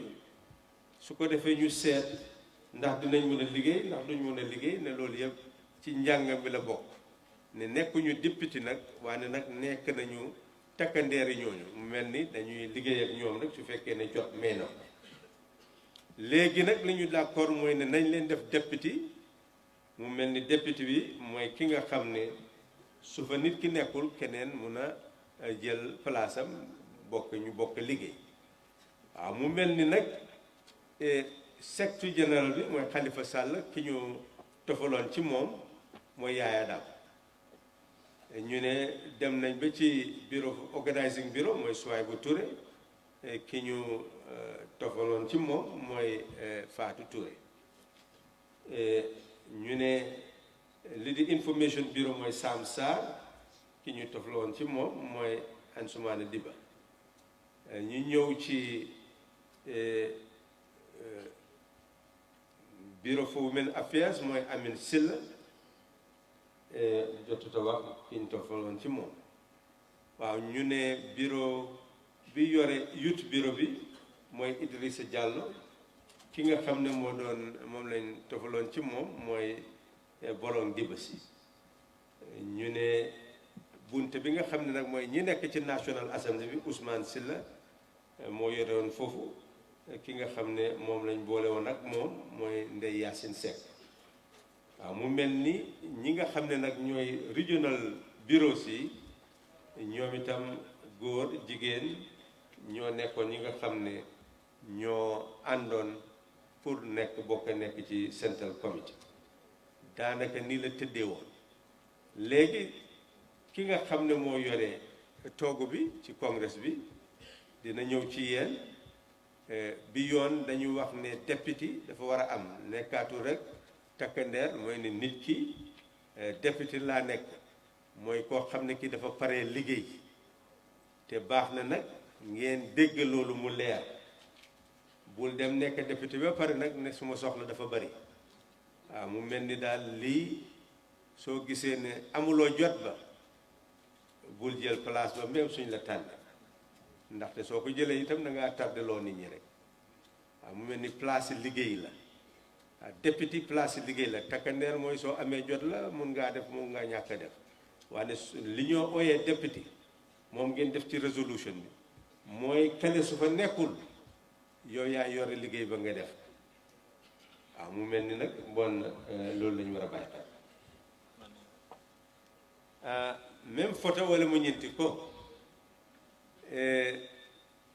pour que mu tombo pour ayeke presidential candidate oti doyla lodula moment wala mu folo fomo lekadi pour moli ye nominate ni mo kilindora le nominate amonto ko wala be kala presidential candidate bari ni mo fula nominate wala mo woto fo wote weke folo ak ke ñaadi bawo pati dingol be bete bennol dola kili so woto fo mo la kadi mol membe congress wala ka samba isaje ko nomination sike ni nomination keta ye wol ibe wole kafula ñoma bawo ni fom killing soto itele betala ka jibe jumale be wo fomo fanam fil pour ka sonko ye men tombon woto wole ñanta kala presidential candidate oti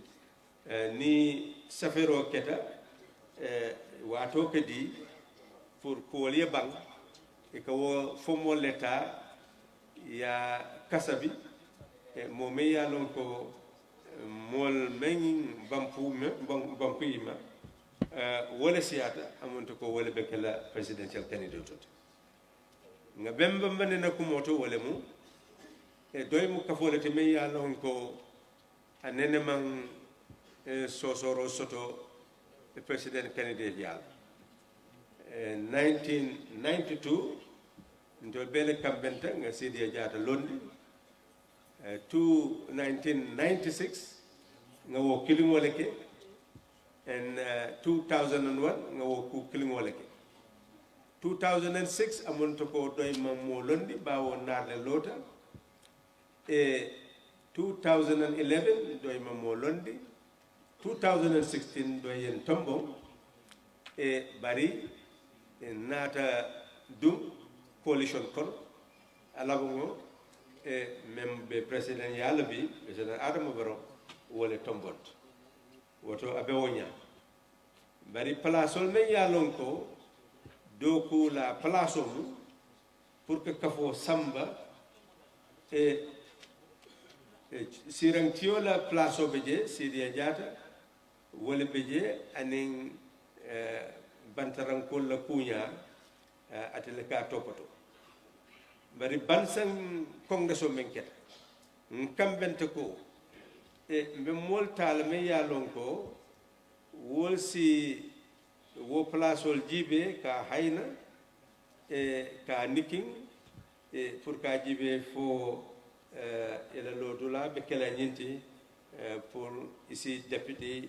ya keno wala ka placeol mara e folo e amanke député placeol bawo député mu bundal te me yalon ko membe je naati je itele be sila je ka doko ke pour doko kana nas bari nakata shadoti ni be je abetata ni man tala je fanan abetata abe wonya woto bundal me yalon ko wole be keri secteur général la bunda ntele be je anen yemen kafu secteur général ma wo wato ko wala mu yaya dawati bunda même mu information bureau mu sam sarlati membe wo noma kan wala mu ansumana diba bunda même mu organizing bureau mu soybu ture men nata ka noma je wala mu fatu ture bureau même mu bureau for women affairs mu amisila lati bureau même mu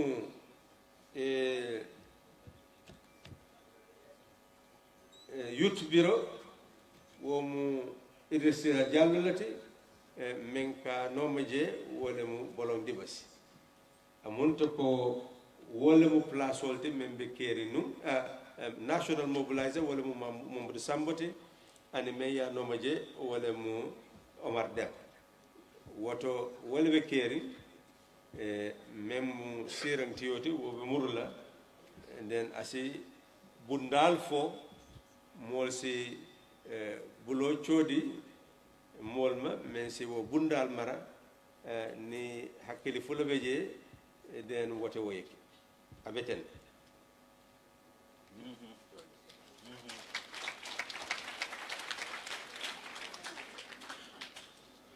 Sanya nga famol dun sotole pour presidential candidate du woman clair na de form iko be famole di la mol la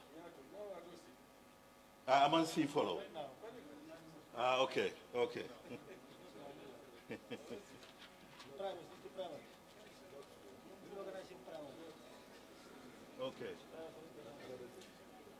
dama laajte de ku buga laajte tam mu óor so presidential candidate bi moom later la that's the understanding Khalifa ma ne presidential candidate bi boobu ci kanam la boobu setul lool de ndaa ci congress bi la ndaa du noonu alle janta kumala même fota wala mu ñing lekake alle kan soto pour que kumo fo po nga keten ñing lekake congress wala kango soto wala kumo soto nto si ni yambulani nsi kacano ka ku bulandi alma bare alle si kumo fo ye information soto mo si kumo fo noje mu melni dañ leen jox li nga xamne moy liy xew li ci dess moy déggé ci yeen su ko defee kañ la lu ñuy def loolu yëpp mën nañ koo waxtaane balaa ñu tasaaro this is an information we have given you as to what happens. It is left to you to raise issues, then we can all look at it. You can also give us the responsibility, to go and reflect on it. But the essence now is really to proceed to the elections of the Central Committee members.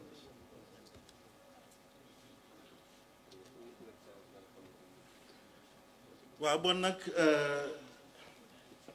dinañ njëkkee ci Central Committee members yi because ñoom lañ war a njëkkee balaa ñoo xalaat yëfi presidential candidate nu ko Khalifa waxee yëf yaa ngi seen loxo koo xam ne am na lum ci bugg a yokk bugg a change doxalin bugg a indi leneen loolu yëpp ci seen loxo la nekk bon suma second question man mu nekk ci person that means ne Sado amatul because of resolution buñ fi def kenn nekkaatul Sado léegi lu ñoo ut député te député boobu warut a nekk above 45 bon nag kooku dafa war a wéral ci mbooloo mi balaañ koo jël ne moom he or she is 45 and under dégg ngeen loolu waaw nka mu fa wolem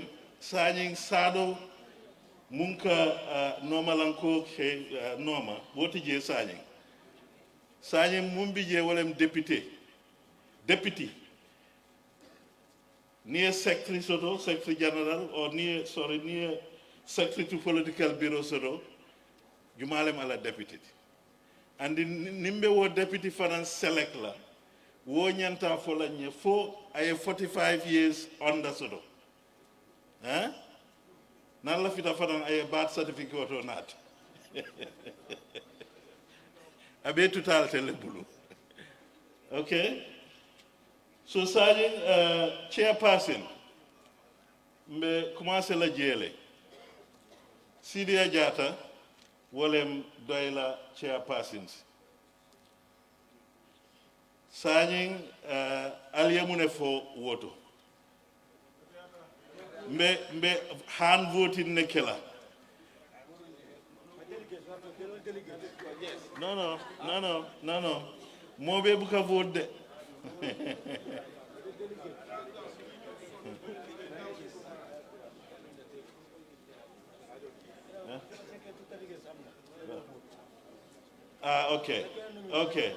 okay ka make ka easy ikamun suggest walem yinti ko nga nomination okay ninga mo killing drone soro then amanjari delegation la because mo killing drone them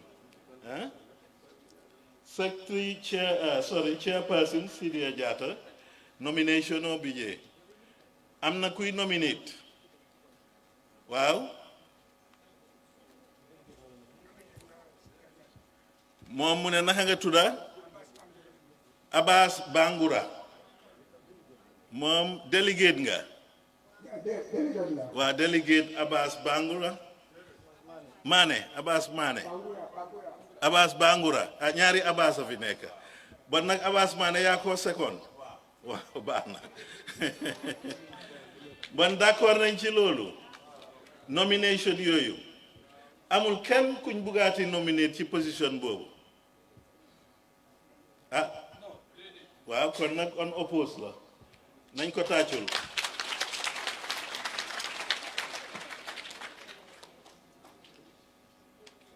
Secretary General Halifa Sallah nominates yow delegate nga waaw taxawal nga wax sa tur nga wax foo jógee fooy represent Keba Yusuf Suso from Brufut koy nominate kan nga nominate Halifa Sallah Honorable Halifa Sallah baax na seconded are you a delegate waa kaay fii ñëpp gis la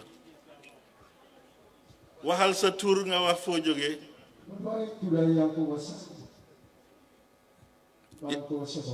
fan nga jógee Bundung 6 Johnson bon nag am na ñaar ñu nominate dafa am ñeneen ñoo xam ne bugga nañ leen a nominate waaw yow da nga bugg a nominate nit waaw jógal taxaw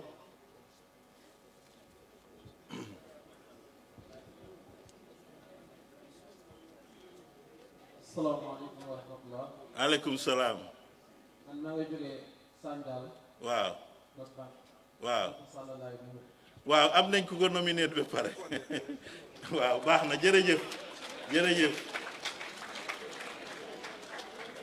waaw amut kenn ku kontar loolu. ok so Halifa Sallah unopposed.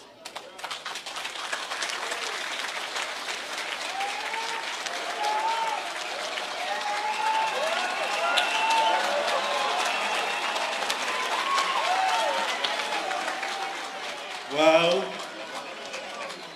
Secretary to Organizing Bureau, Honorable Swaibu Toure. Nomination. Wow, kuy nominate, wow, you nominate taxawal nga wax sa tur ak foo jógee.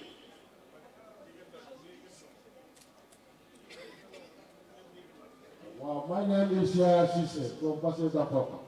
Baseda Fakunda, Cisse. Seconded. Yes. Yes, yo. Assalamu alaikum. My name is Fode Sani, a former candidate for Sani. I nominate Fatou. Okay. Am na keneen ku bugg a nominate keneen. Wow, bon nag Swaibu unopposed. Adu. Wow. Ado. Wow. Delegate la nominé. What? Delegate la or invited. Kan la? Delegate ki nominate. Ku nominate yow Candidate la woon. waaw delegate nga. Delegate la. Waaw. Dafa bëgg mu set rek mu leer. Ni xam nga journaliste yaa ngi fi. Yes. Taskati xibaar yaa ngi fi baax na lépp leer. Yes, it's delegate. Okay. So na nga wax ne yow delegate nga.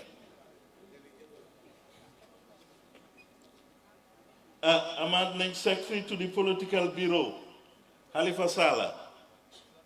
Mbiri politique yëpp moo ko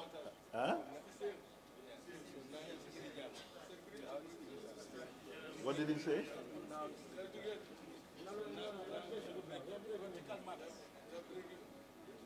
I'm not hearing. No, you are right. Before it was linked. It was linked to the secretary. The bureau. Now it's better to separate. Okay.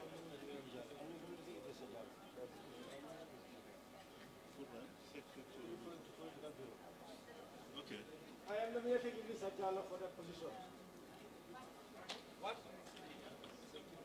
Wow, before luñ amoon mooy ne secretary general bi moo amee political bureau bi waaye mu ngi des ci yar nuñ leen ko waxee rek léegi dañ ko bëgg a separate du noonu waaw léegi comme que dañ ko bëgg a separate Ousmane Silla wax na ne moom dafa bëgg a nominate Idi foo jógee Banjul delegate nga. Delegate la kan. baax na. Delegate moo ñu tànn ak ñi nga xam ne taxawoon nañ dama ne ma tànn ñëw dama ngi Banjul. am nañ rapporteur kuy bind ku seconded ku lifin loolu dafa important la tur yi ñu ngi ko bind are we writing it for reference sake. Are we writing? Or you will record it too? You are recording it. So we can transcribe it. Yes. Huh?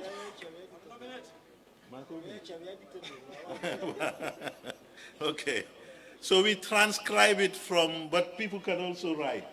Swivel, we give you that task to write the names. If we have the gaps, you just take it from the media team. Hello? Yes. So Idi Jallo is nominated as Secretary for the Political Bureau. Are you seconding it? No. Okay. I'm nominating. You are nominating? Yes. Yes. Who do you nominate? Usman Atiba. And who are you? Are you? I'm a delegate. I'm a delegate. From where? Yes. From? From West Coast. The North constituency. Okay. You have that in record? Do we have that in record? West Coast, Brikama constituency. He's a delegate. He is also nominating Fode Sisao. Yes.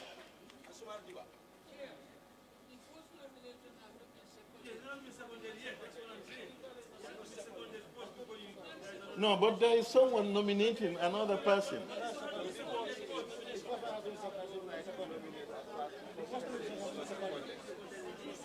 Which first nomination? Idijalo. Ah, okay. Okay. Oh, yes. We want a secondment to Idijalo. We want a secondment to Idijalo, yes. Yes. Anu. Huh? The name and the place. You are a delegate. Yes, okay. Your name? Aissatou Diallo. Okay. You are also nominating someone. Yes, I know. He's seconding Idi. Yes, that is done now. Yes, we have another nomination. Ansumana Diba. Someone is nominating Ansumana Diba. Him. Fode Sisao. Seconded? No, we're waiting for someone to second that. Yes. Abbas. You seconded Ansumana? Okay. So we have two candidates. Do we have another candidate?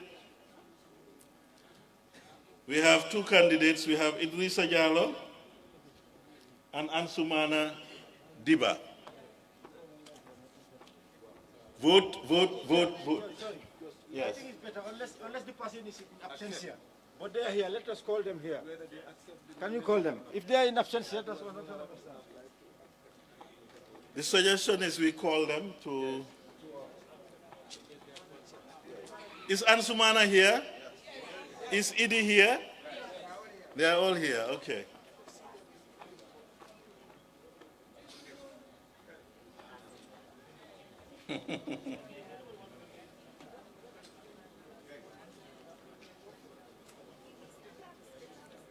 You two come. You two are nominated to be the secretaries of the political bureau, Idi Diallo and Ansumana Diba. Huh? So we have two candidates. What do you have to say? I'll allow Idi to be the secretary and I'll be an assistant. Are you under 45? I'm above 45. You cannot be. Now it's deputy. Huh? You're being recorded. Do you know why? Because of the NGO of the ST. Okay. I want to be his assistant. Okay. So you just say you decline. No. I mean, for you should know that's fine. Mike is before you. Can have a private discussion? Huh? Yes, he is. No, let you hear from him, not let him just say. No, it doesn't. It's the position of admin secretary, not sir. No, political bureau. So political bureau.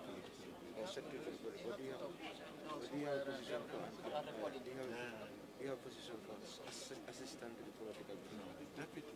Yeah. Must be under 45. You can. I am 43.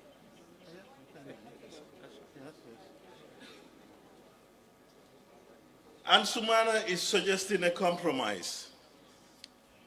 He is suggesting that Idi should be the political secretary, and if possible, he can be a deputy, and he is guaranteeing that he is under 45.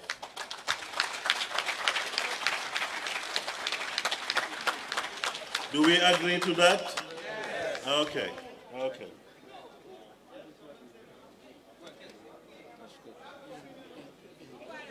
Huh?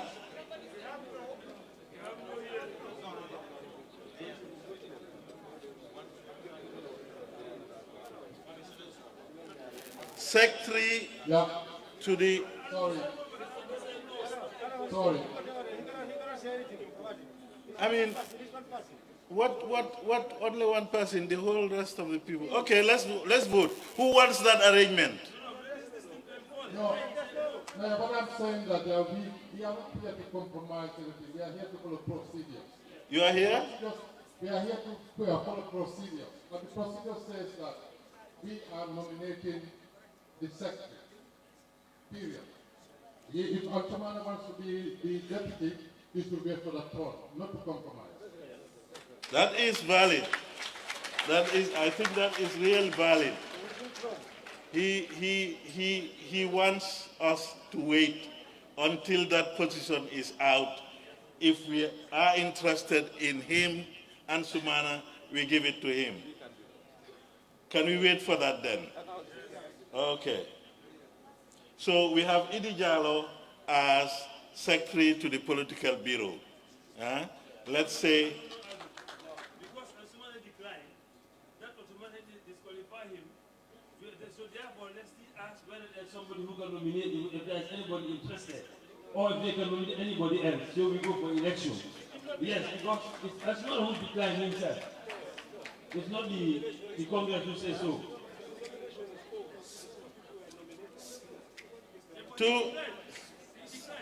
Yes, but the nomination is over. We are in election now. We wanted to go for election. No, let me clarify this. We asked for nomination. Yeah? This is the procedure. We asked for nomination. One nominated Idi, seconded by someone, and then another person nominated Ansumana, seconded by someone else. We called them here. Ansumana told me he wants to decline, but he is interested in being a deputy to learn more. He's interested in being. Now, he raised a very important procedural point that let's just wait. Let's not be hasty. That will come. If it comes, we can then nominate him if we want him to be the deputy. Or there may be even some who are interested in that position. Is that clear? Yes. Okay. Yes. You have a consideration? Yes. Before Ansumana decline, he has to have a consultation with his people who nominate him. Before he gives a word that I'm declining. No, he should talk to his people first. No.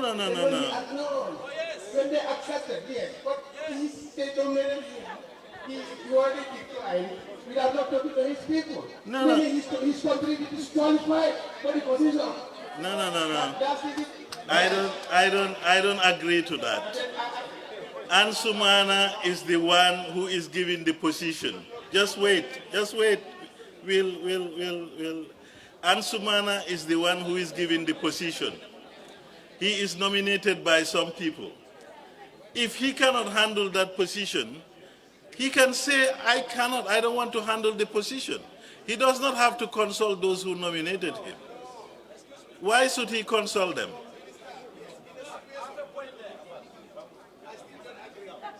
Yeah. At this stage, does it matter, really? If you agree or you disagree? I don't think so. Okay, we go ahead.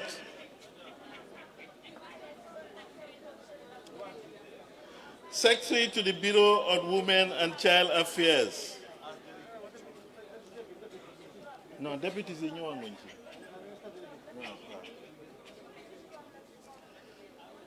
Secretary to the Bureau on Women and Child Affairs, Amisila. Can we have nominations?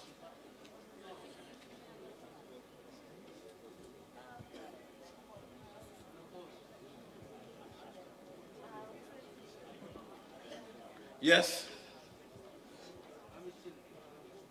You are nominating Amisila.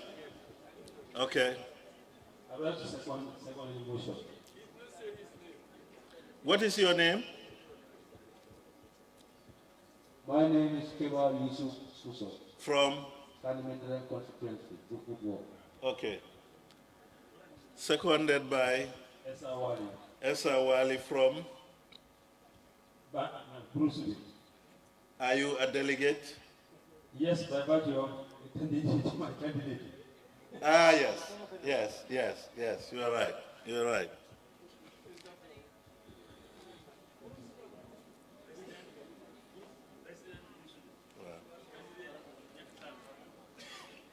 yaakaar naa ne ñëpp a ngi toppal lu ñooy def ñu dégg wolof ak soose yëpp ñu ngi xam lu ñuy def mooy ñaari nit kenn mooy wax ne bugga naa kii mu am keneen kuy wax ne ànd naag moom ci lu buggee kii su amee loolu nag rek ñu dem ci élection su amee keneen ku wax ne moom dafa bugg a taxawal keneen ah kooku tam mun naa taxaw waaye kooku tam war naa am secondment suñu amee ñaari nit nag ñu vote ko waaye lu xewoon fii mooy Ansoumana dafa decline ne waa buggut a bokk ah waaye suñ ko jëlee pour mu nekk député ngir mu ngi under 45 ah boobu moom mun na koo def waaye foog naa position bi kon ñaari at rek la koo def ndig xam naa secret bi xam naa atam yes. My name is Alai Bautam from Sierra Leone. Yes. I nominate Fatou for Secretary of Women Affairs. Fatou? Jane. Fatou Jane, nominated. You've got his name, Swaibu? His name? My name is Babu Cham, Alai Babu Cham. Alaji Babu Cham. From which? Sierra. Sierra. Delegate. My name is Alaji. I'm from Bulung, Johnson Road. I nominated Fatou. Let's do with the secondment for him then. Who seconds him? For Fatou Toure. Fatou Jane, sorry. Fatou Jane.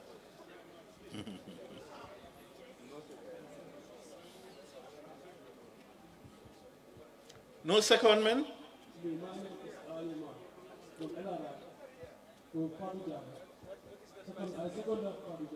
What's the name again? Alaji Mar, Swaibu, Alaji Mar, CRR, LRR, Fatou Jade. My name is Alaji Jara. Position of the deputy to deputize anti-Amina. Okay, we wait for that then. Okay, for this one, Fatou Jare wants to decline. So, private discussion on the Fatou Jare wants to decline. So,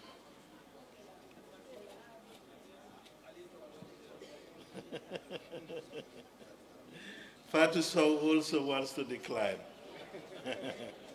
Looks like we are left with Amisila.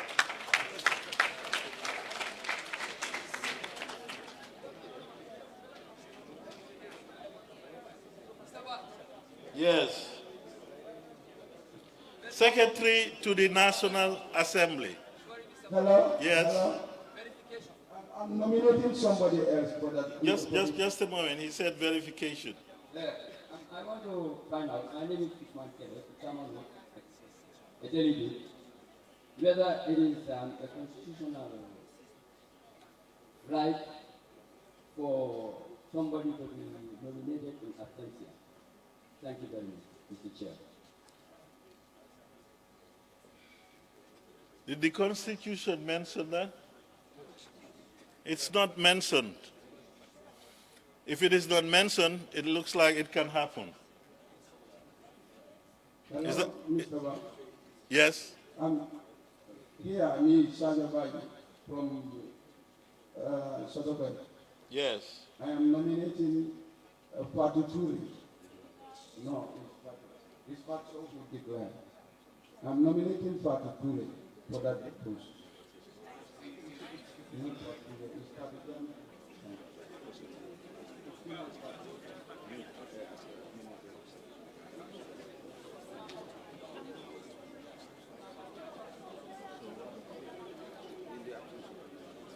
Yes, yes, yes. Okay. Yeah, I'm just giving an example that someone can actually be nominated in absentia. Mr. Ba, Yes. I said I am nominating Fatou for that post. The post that the Fatou declined. Fatou Toure is also declining. Is also declining. So it looks like we have only Amisila now. All right.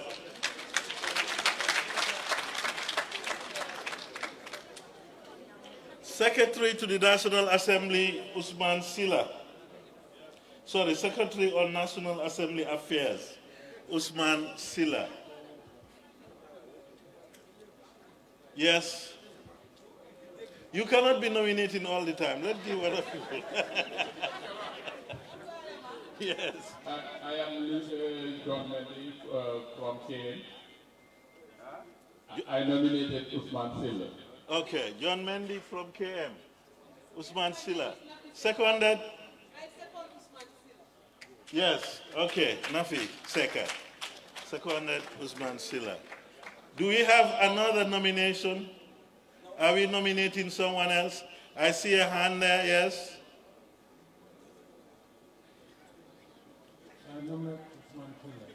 It's already done. Okay. Looks like Usman Silla is very popular here. Okay. So now, no one nominated? Yeah? My name is Mohammed Lawrence now. Just a moment. I nominated Adam Abba. No.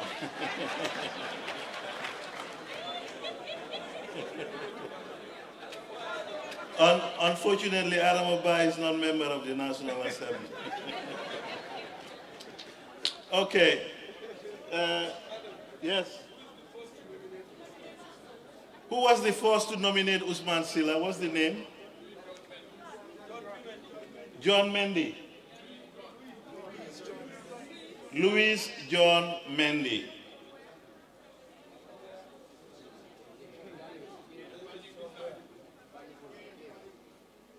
Secretary.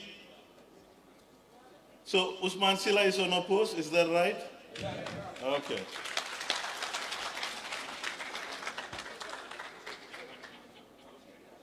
Secretary to the Youth Bureau. Secretary to the Youth Bureau. Yes.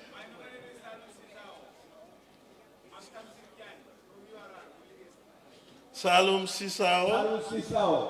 What's your name? My name is Tamsir Jan. Tamsir Jan from URL. From URL. Salum Sisao.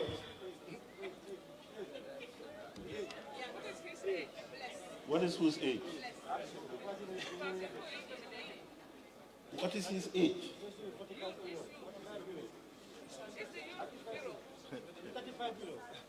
Yes. So you want to know Salom's age? Is it stated? Okay. Salom, we want to know whether Salom is 35 below. Yes. Huh? 35. 35 below. Huh? The holder now is old, is Idijalo. That's why we are sending him packing.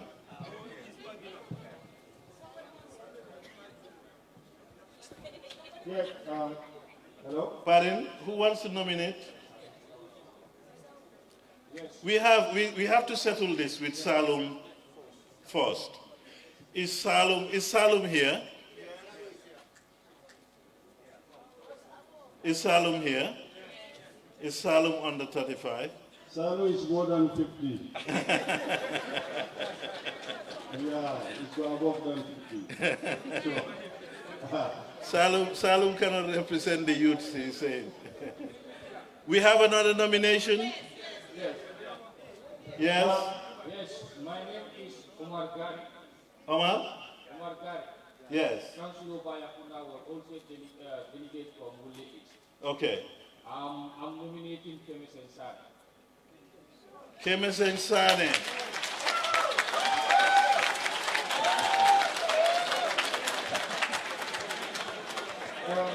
Do we have a secondment? Yes. My name is Amatiawa from Amco.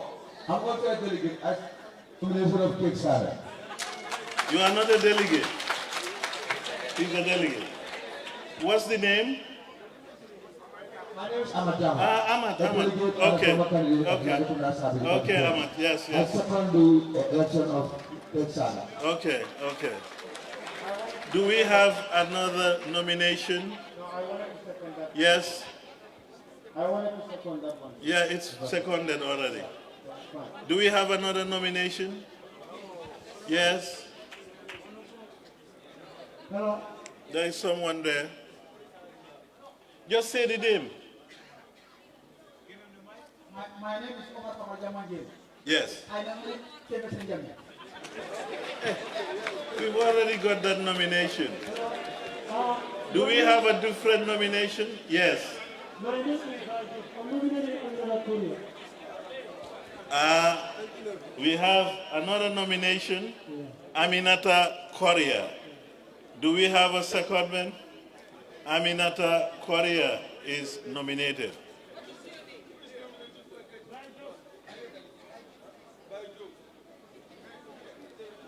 Job, you are a delegate. Are you a delegate? No, you cannot nominate. Sorry.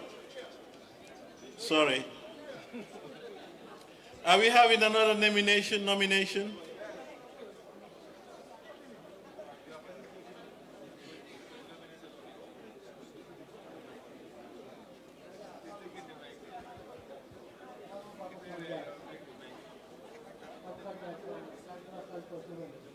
Babukar Njai from Larekuna Sabiji constituency.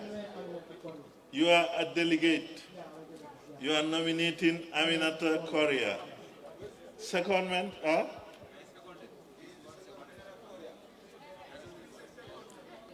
No. That the other one is disqualified. He's not a delegate.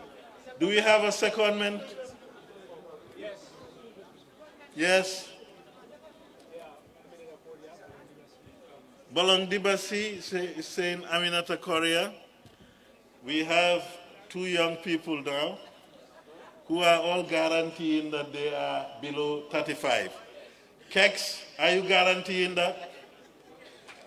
You are below 35. Aminata, you are below 35. Aminata is 35. So when he is elected, the next year, he is 36. Kex, you are what? 32. Okay, you can have another 4 years. You can have 3 years or so in the position. It's not bad. Before the next 4 years, Congress.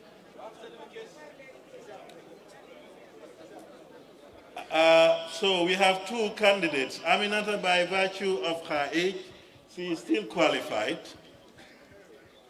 Yes, Kex is still qualified. Can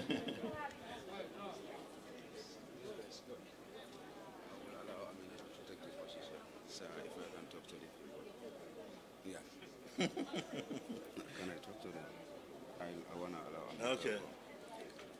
Actually, thank you very much for bestowing the trust and the confidence in me, but I want to allow Aminata Korea to hold the position.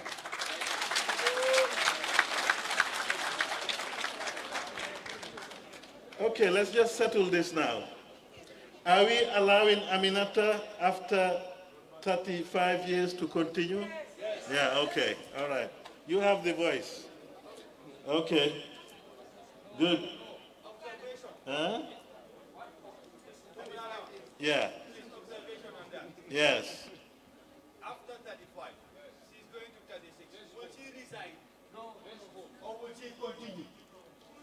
No, she cannot continue because she's more than 30. So she can serve only 1 year in that position and somebody else take up the position. Because the mandate is 4 years. Yes, that's genuine. Yes. So 1 year mandate. Let's listen to others. Let's listen. Violation of the rules. Yes, yes, we quite understand you, Mr. Ba.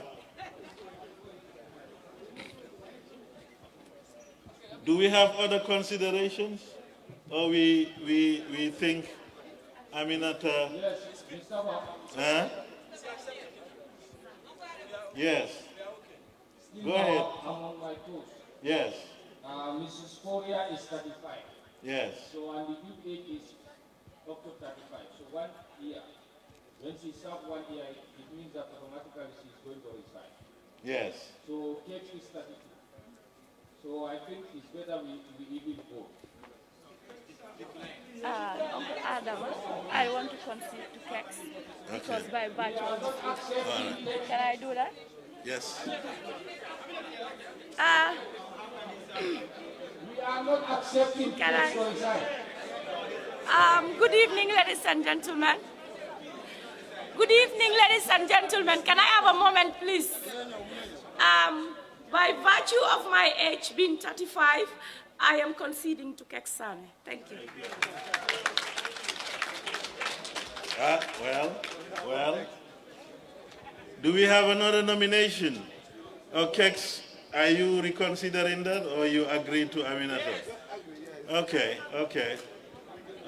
Kex is agreeing. Do we have another nomination? We don't. So Kex is the...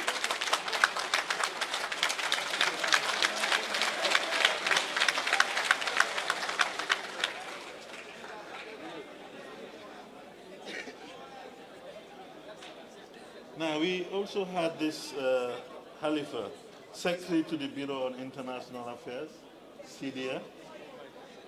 We separated? It's still combined. Okay. Now, we have Treasurer, Sekou Binyasi. Treasurer.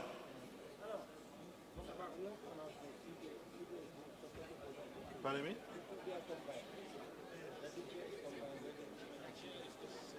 Okay. Now, we have a Secretary to International Affairs, but I'm just informed that the two are combined. It's combined with the chairman or the chairperson of DOI, who is Sidi Ajata. So, Treasurer Sekou Binyasi.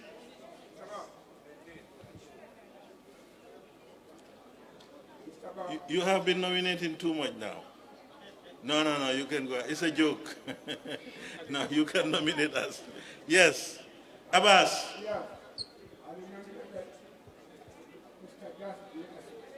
Yes, Sekou Binyasi nominated.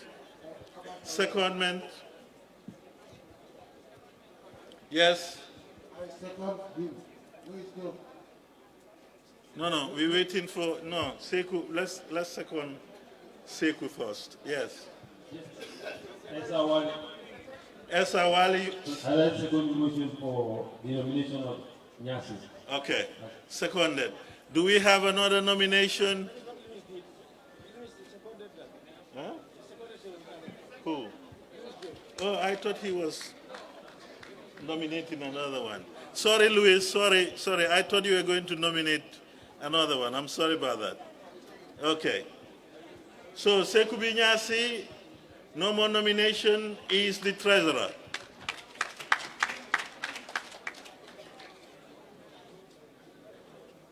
National coordinator, Mamadou Sambu.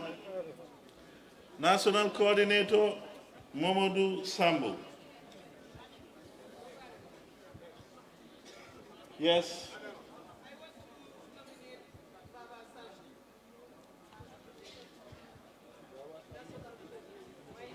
Mamadou Sambu, yes. We have one nomination. Secondment, yes. Huh? Yes, you have to say your name and then where you're from. We are not hearing. Musa. Hello? My name is Musa. Second name is Mr. Sambo. Musa. Yok. Musa Yok. Any more nominations? Okay, so it looks like Oh, you are nominating another one. Okay. Alaji Cham, delegate from Larikunda. I'm nominating Bolon Dibasi. Bolong Dibasi is Yes. nominated. Any person to second that? Any person to second that? Unfortunately, we don't have. Are you second? Yeah, take the mic to him, please. Raise your hand so that he will see you.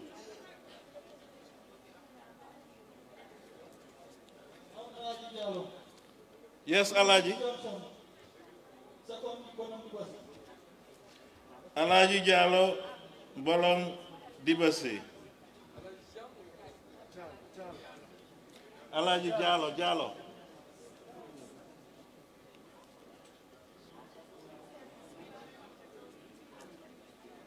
So we have Momodu Sambu. Yes? You have another nomination. Go ahead. Huh? Omar Dem.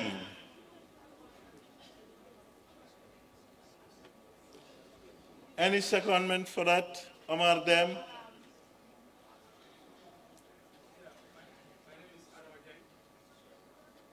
My name is Anwajeng from Sierra South Jamaica East. I seconded Omar Dem. Omar Dem seconded. Another nomination. What Juara? Saibe Juara, Woolly West. He nominates Salum Sisao.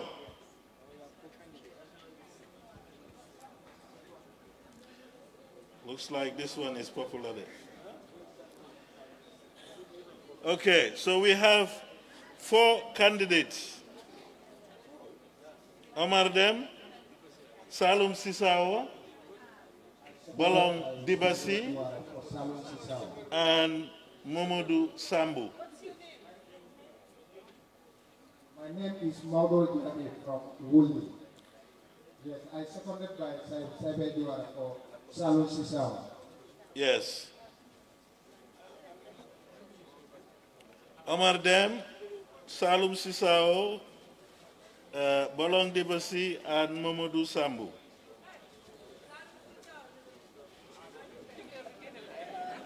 So, this one, yes, Nimbara. Nimbara. Okay. Yes.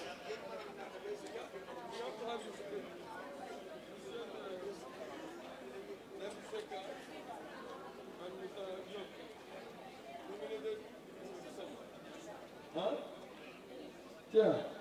I'm not writing the names. I can't go back. I don't know. Yes, the second nomination is Alaji Cham, Alaji Jallo, nominating volunteers. Is it volunteers? Yes, volunteers. And then the third nomination is Saidi Juala and Mauro Jadi, nominating Salon Sisa. Oh, it's already there. It's already seconded. They can vote. They can vote if they want, if it's voting time. Okay, so now, yes. No, some of them are not here. Yes. We have 4 candidates. We have Omar Dem, Salum Sisao, Bolon Dibasi, and Momodu Sambu. These are the 4 we have.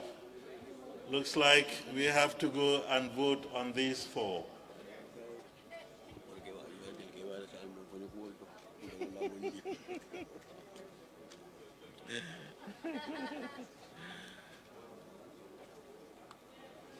Modu Sambuko Kebaya Nata. Alafita Fonyola. Modu Sambuko Nalas Nindoba Nakala. If he has a replacement, that's better.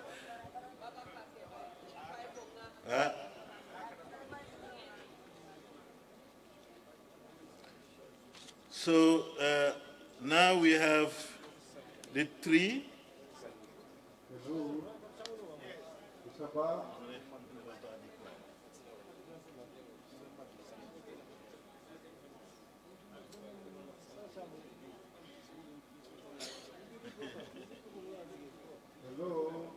Yes, yes.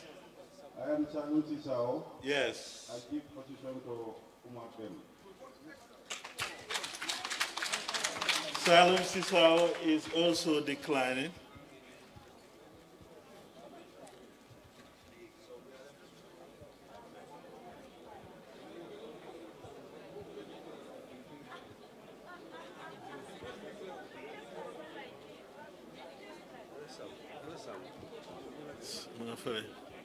Sambu. Sambu. Sambu. He's out.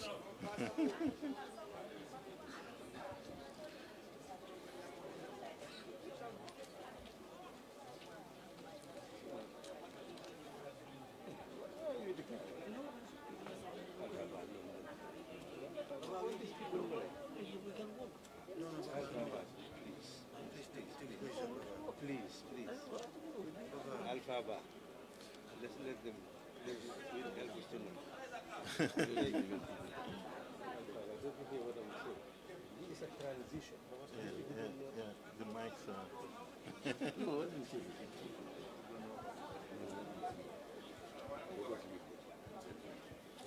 No, Don't talk around here.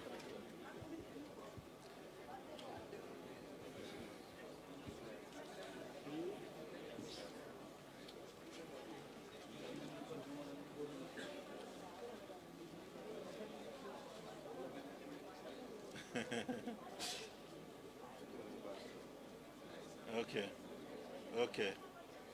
There's nothing we can do. All right. We have Omar Dem. We have Salum, you declined. And then we have Bolon Dibasi. Sambu is still. Sambu is adamant. Okay.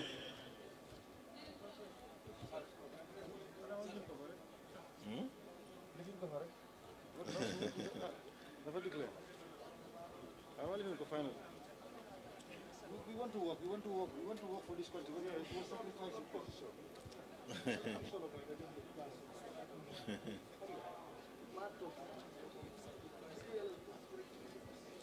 Okay.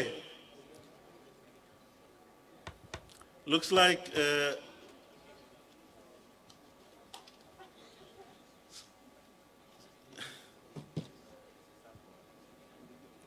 some want to talk to Sambu so that he can contest. So we wait on whether he will agree or not. I don't know.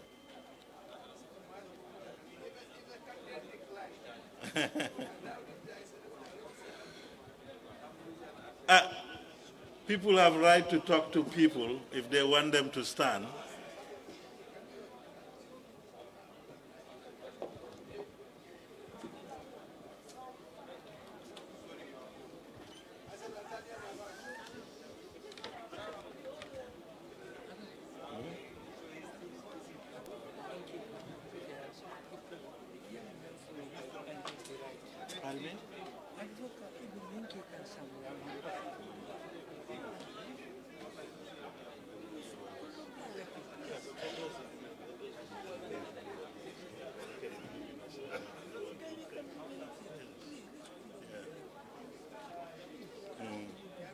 Okay. Now we have Omar Dem, we have Idi Jallo, sorry. We have Bolong Dibasi. These are the two we have.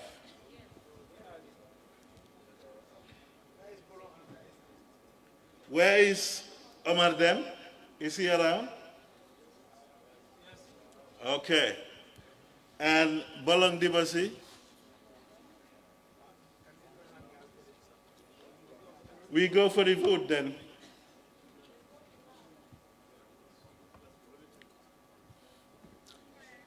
Now, who is in for Omar Dem? Can someone help me and do the counting? Can I trust someone to do the count?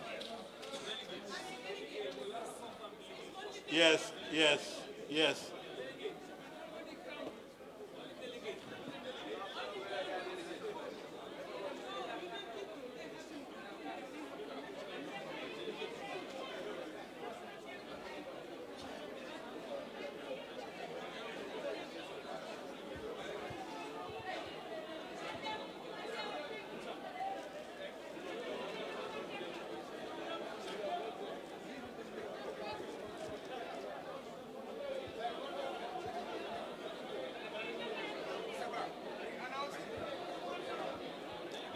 Omar Dem.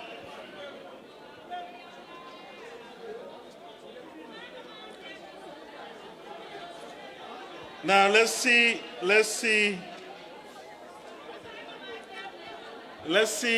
Okay, put your hands down.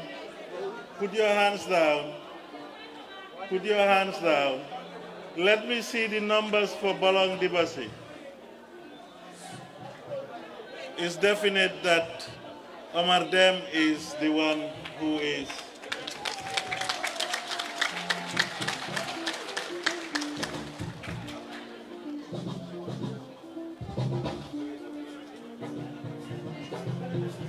Okay.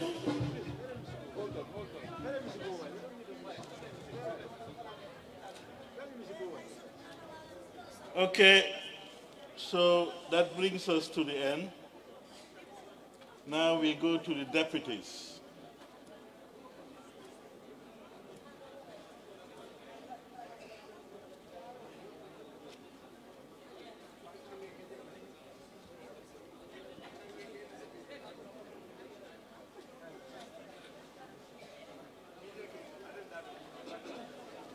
We go to the deputies, but mark you, the deputies must be 45 and under. So people like me are disqualified. And people like Abbas Mane. We are all disqualified. Eh? Are we?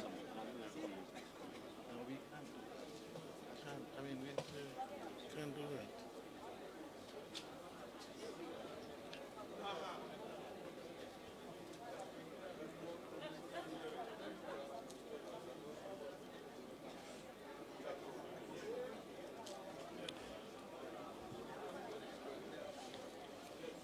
Normally, we don't have a deputy for the chairperson, do we? Huh? We don't have. We start with Secretary General. We want a deputy for Secretary General.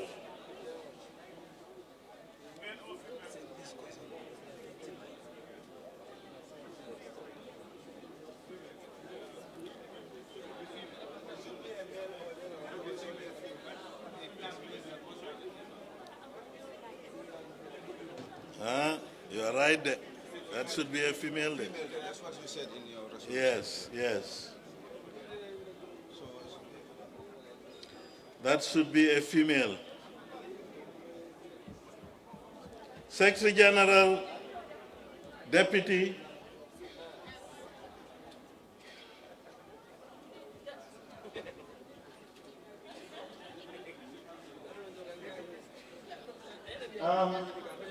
Mr. Bob, I nominate Fatou.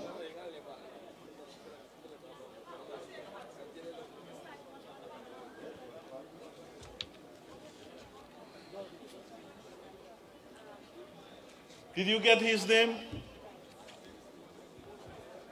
Swaibu.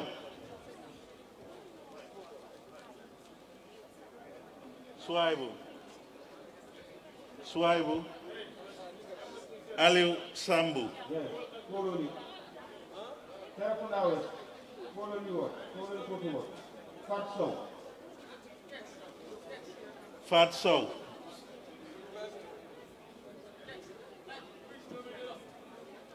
Aliu Sambu.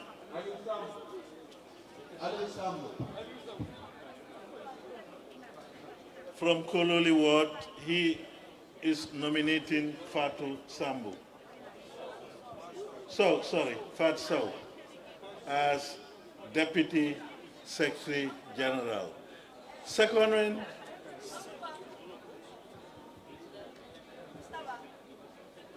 yes. No, let's settle this first. We need a secondment for Fatou Sow. My name is Omar. I nominate Fatou.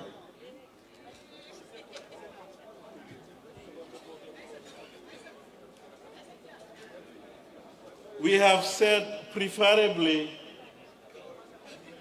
any position held by a man, we can also look at a woman. But I don't think, was that a resolution?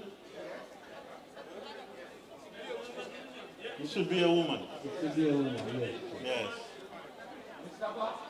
Yes. Honorable, I am Kewani Sudo. I am nominating Fatou Sow, a secondment. Secondment for Fatou Sow, Secretary General, secondment for Fatou Sow. Yes, Now, do we have another nomination apart from Fatou Sow? Yes. So, from the Europe branch. Yes. Once Aminata Korea. Fai Suso from the Europe branch wants Aminata Korea. Fai is nominating Aminata Korea. Yes, I am Umar Gari. I also seconded Aminata Korea's nomination.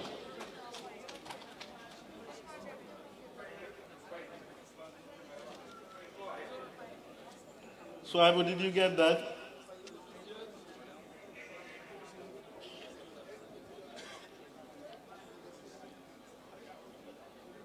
Any more nominations?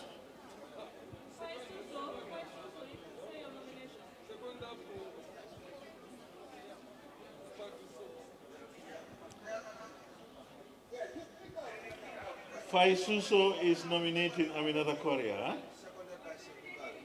Yes.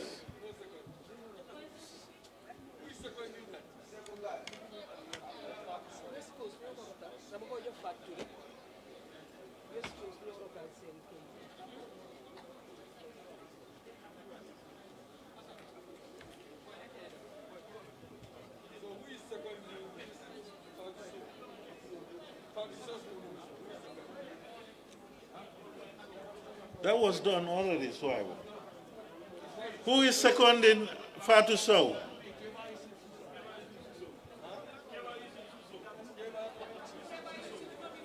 Keba Suso, secondment.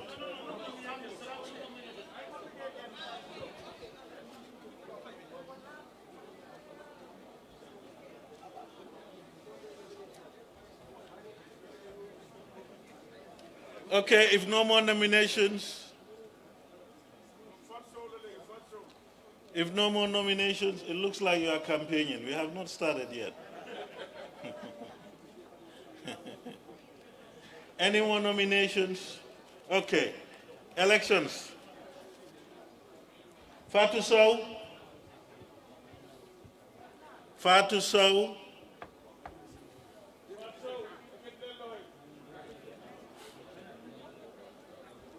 Fatou Sow. Fatou Sow. Aminata Korea. This is difficult. So now let's, yes. It looks like, how do we determine that now?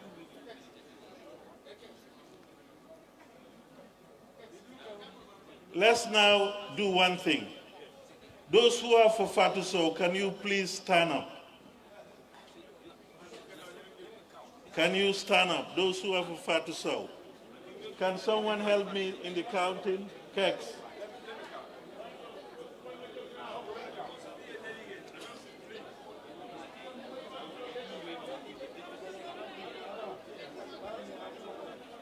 Contenala. Please stand up if you are for Fatou. Please stand up.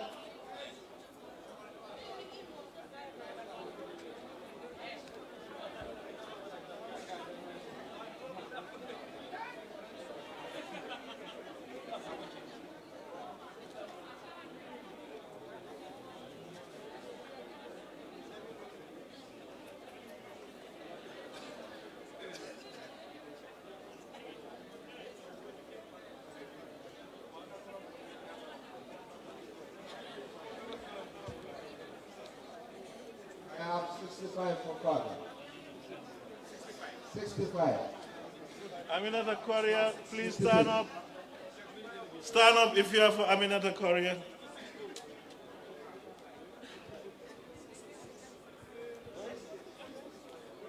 Kex.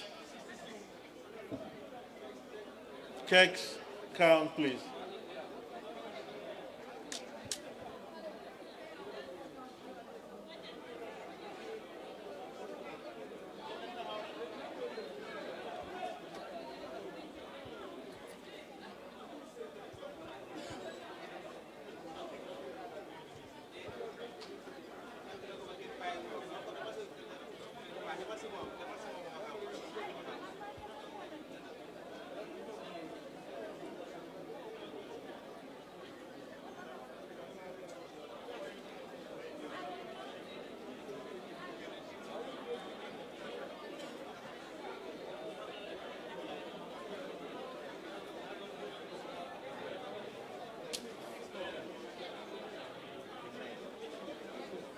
Kex.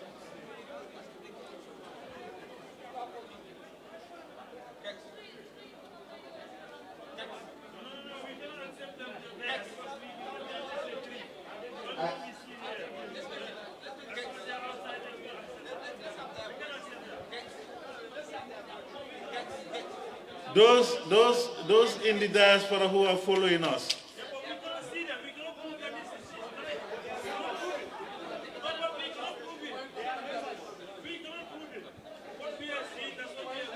They are on Zoom. You can see them. Who is managing the Zoom?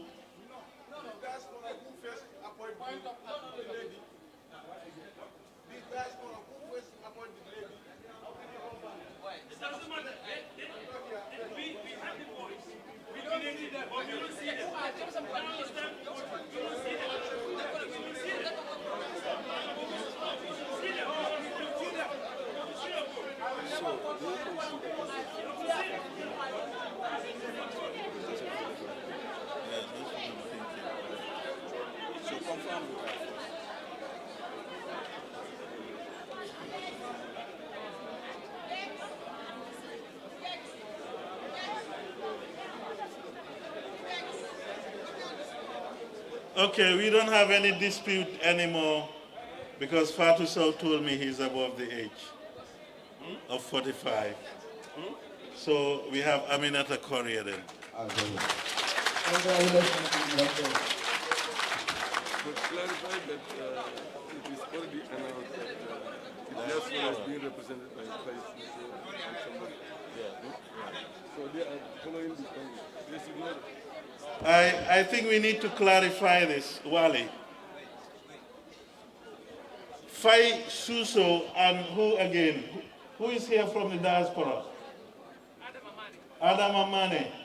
Fai Suso and who are representing the diaspora? You and Fai Suso. They are the two representatives from the diaspora. We announced at the beginning that they are following us on Zoom. So if we want to see them, we can actually make that possible. Is that possible, Adama? Can we see it? Can we see them? If it is Zoom, you can put it on.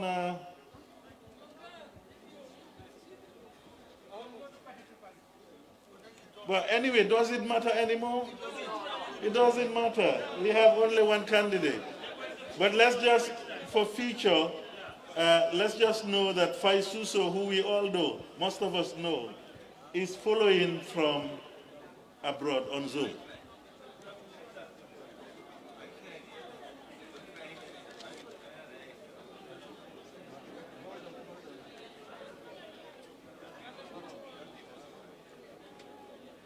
We now have Secretary to the Organizing Bureau, Deputy. Secretary to the Organizing Bureau, we need a deputy. Yes.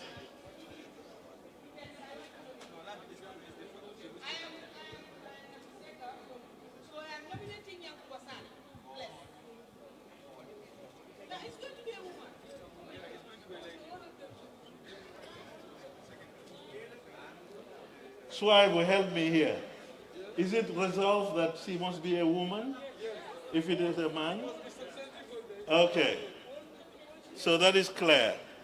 The resolution says he has to be a woman if we have a man. Yeah? And secondly, C must be 45 and below.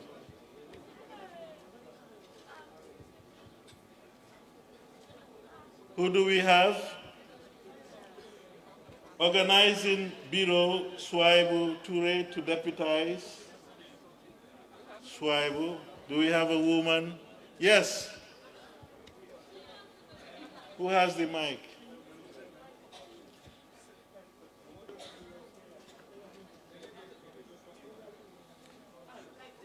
I'm not hearing. Can we help her? Na kena dem taxaw fele kena nekk fi.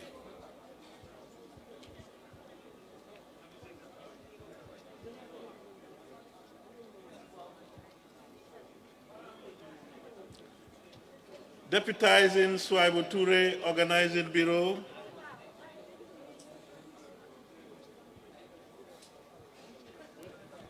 I am Mohamed Lamilo, activist and delegate of Joshua Constituency. I am nominating Fatoumata Toure. What's your name again? I don't think Swaibu had you. Mohamed Lamilo, delegate of Joshua Constituency. Lo, Mamadou Lamine Lo, Joshua. Lo, nominating Fatou Toure. Fatou is above 45.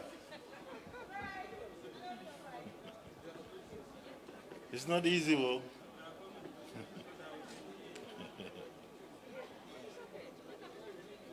Okay, let's have another nomination. Woman under 45.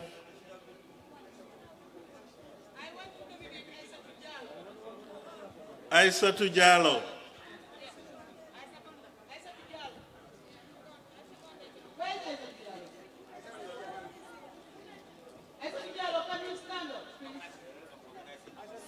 Aissatou Diallo. Less than 45, a woman, qualified.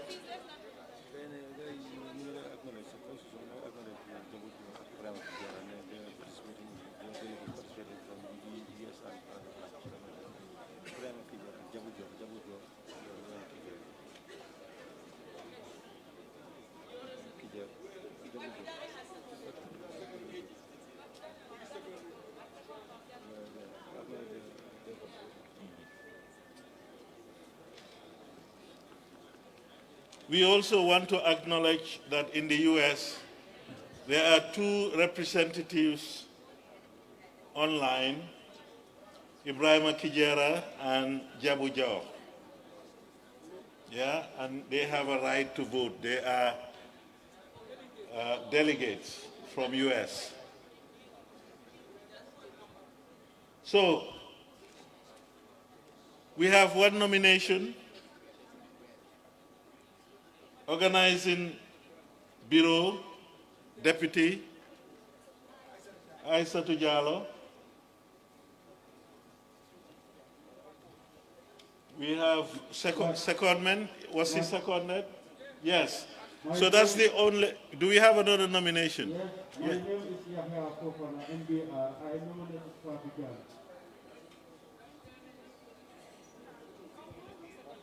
Fatou Jane.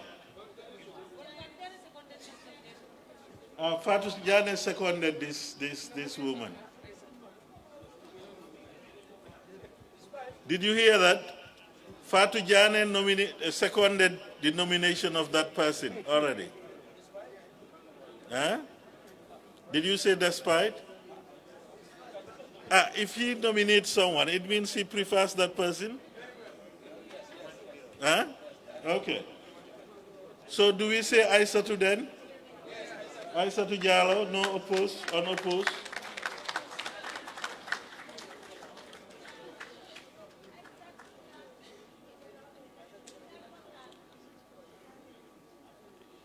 We want a deputy for the secretary to the political bureau. A female. Nomination to secretary to the political bureau, a deputy, female, under 45.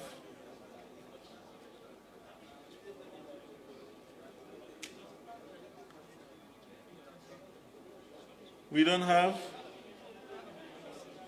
Looks like it's a vacancy. We go ahead. I can't hear any nominations. So we have a vacancy there.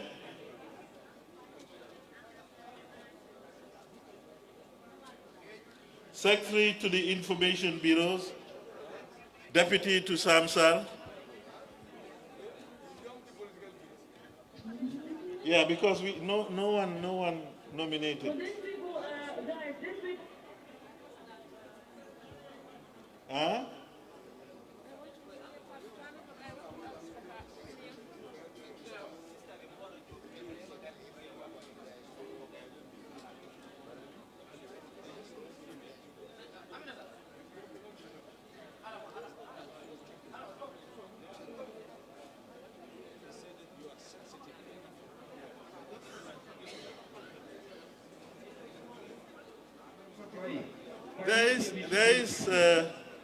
There is a clarification here that if we don't have a female, what is preferable is we have a female.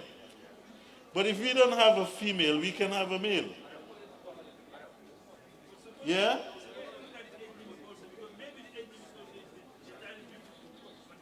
Yeah, but the age limit is a resolution. We can't change that.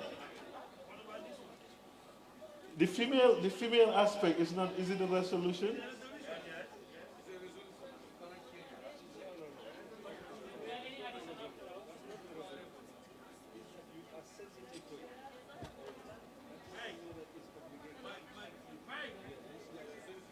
Khalifa.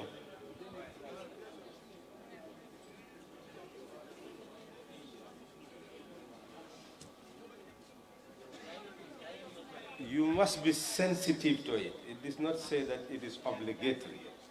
It means that you take it into consideration, just as you have done, to ensure that that happens. But if it does not exist, what do? Leave it vacant? That's not sensible. And that's not what the resolution is saying. The resolution is saying that you take into consideration the gender equality issue when considering. But in the absence of a nomination for a woman, then you should open up the nomination. The reason why we are saying so, maybe there are ladies here who are ready to perform, but because of their age, has now limited them to do so. The age is material in the resolution. It's saying that 45 below. That is the resolution. That one is, you put that in mind. That's different. It's not mandatory. You take it into consideration. That's not mandatory. But I thought what is mandatory here is, if it is a That's not what the resolution is saying. It said take that into consideration.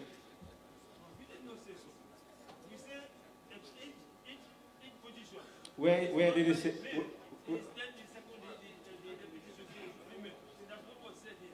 Where?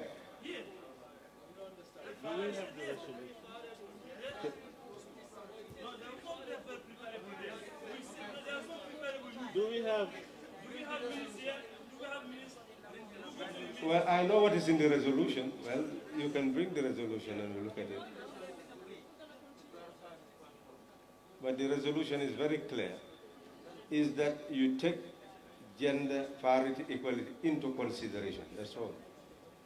Is that you take it into consideration. It's not saying it's obligatory. Otherwise, you will not be able to move.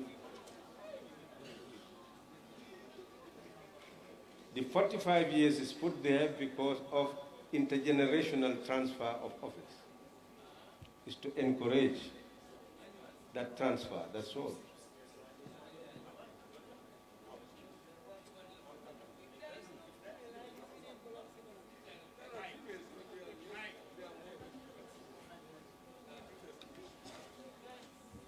Do we agree to that, or is still an argument?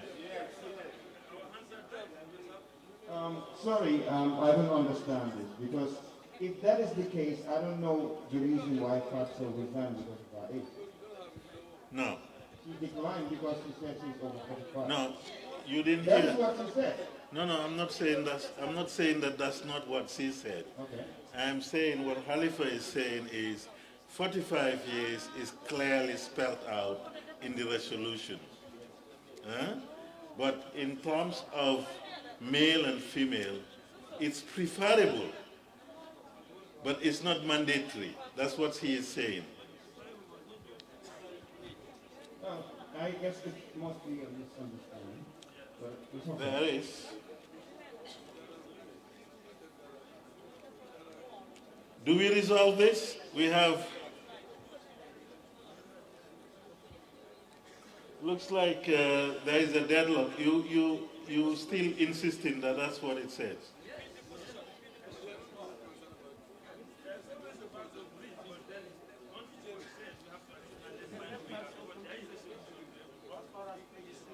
But does it make sense for us to leave that position unoccupied? No, that was a 45 is for resolution.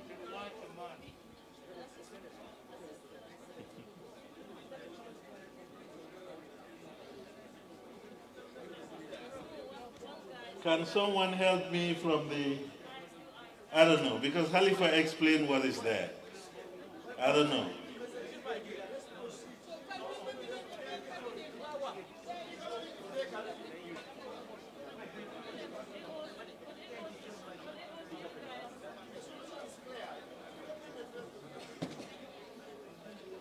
We still need a deputy for the Information Bureau. Mr. Bob? Yes. Why don't we consider that position to Fatou and we proceed with it? No, 45 years is mentioned. We all know that 45 years is mentioned. You have to be under 45. Was mentioned as well. The female was mentioned as well. If you don't care 45, why do you care women?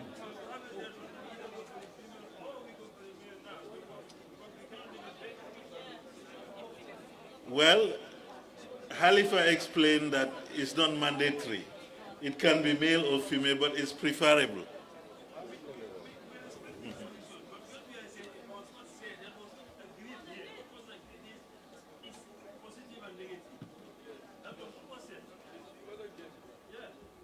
You see, unless we want our party to collapse and we enter into semantics, and if you wish it to be so, we'll all lose inspiration and soon people will get this talk and we'll all go. We are finding a way to solve problems. It is people who complained of age and age and age and said they want the young people to participate. We said that, well, then mix the old and the young. That's why the 45 comes. To encourage a transfer, generational transfer of office, so that they learn to take charge. That's all. Unless you feel that that is not reasonable,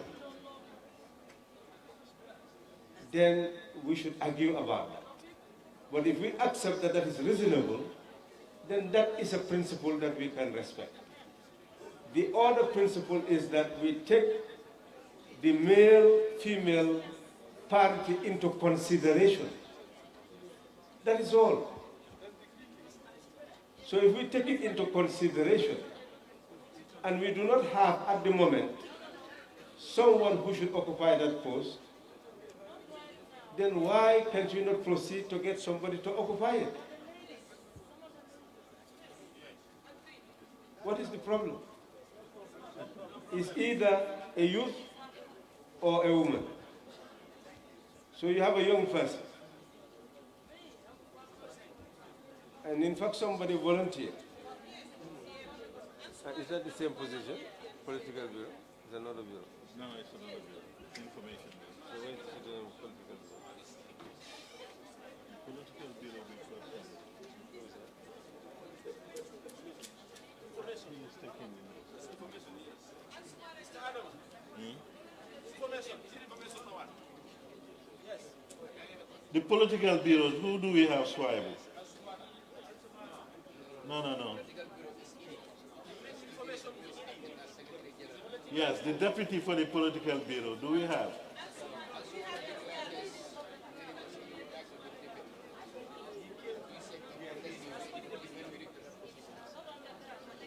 Do we still retain Ansumana for the deputy to the political bureau, but he is...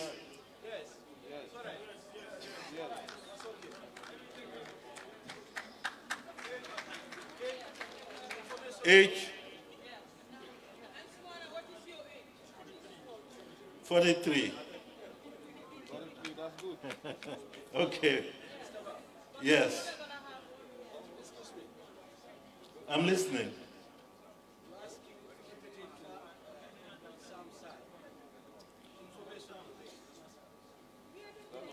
Yes, we are not there yet. We are at the political bureau. Political bureau, we have Idi Jallo.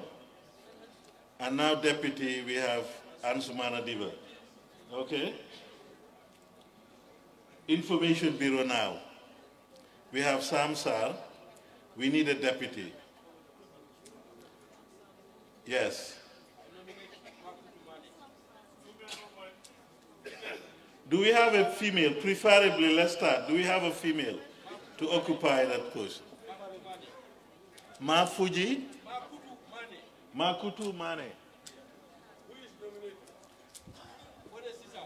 Fode Sisao, Makutu Mane. Where is Makutu?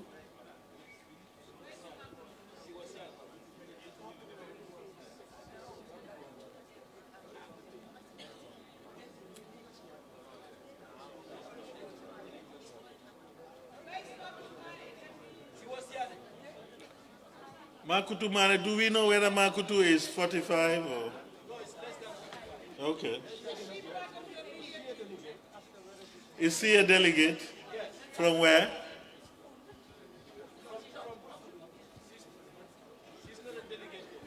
She's not a delegate. No. Please. She has to be a delegate.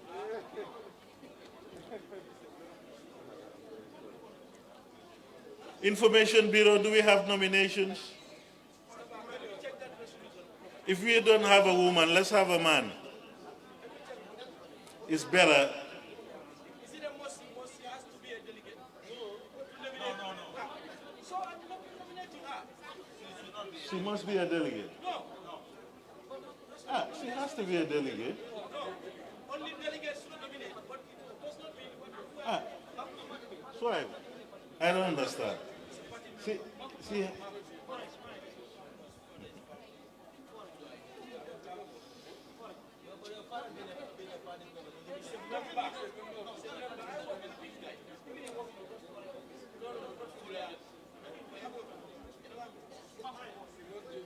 Yes, yes. Information Bureau, we're looking for a deputy. Yes. Yankuba Jallo. Yankuba Jallo. Swaibu. Abbas Mane is nominating Yankuba Jallo for the Information Bureau. I also second. Who is who's Yankuba or Abbas? Who? Is Yankuba a delegate? Huh?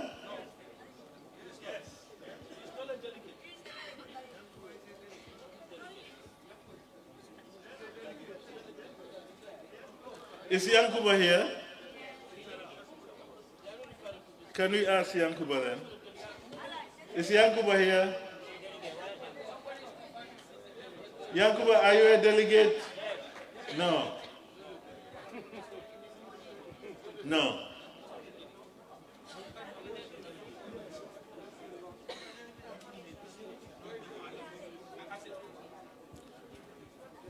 Can we have another nomination? Yes.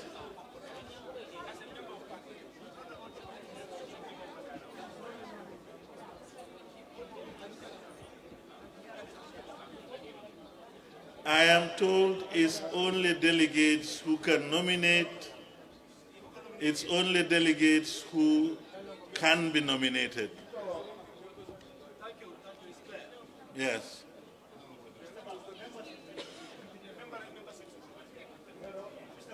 Yes.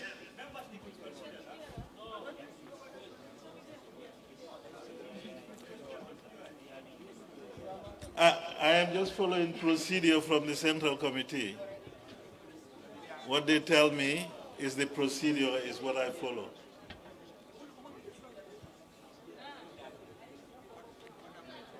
Yes. Can we listen to each other, please? Yes. Mansour Foon.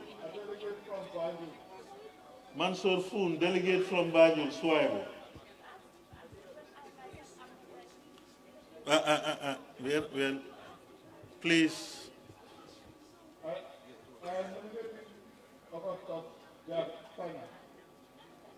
Say that again. Augustus Sanyang. Who is Augustus? Are you a delegate? Huh?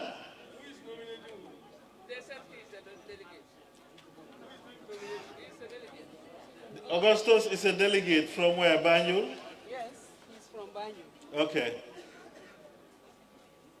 My name is Dalton Wood, and I second Augustus. Babukar Mbouch is seconding for Augustus Sanyang. So, did you get the two names? Yes. Babukar Mbouch is seconding. Please, let's not disrupt the system. Let's just go ahead. Yeah.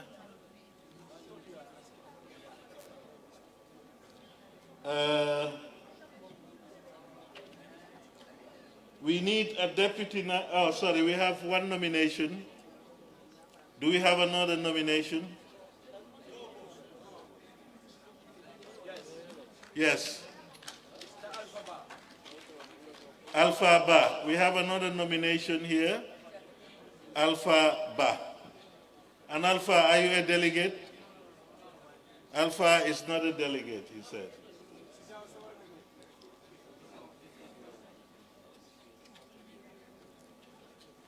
Okay.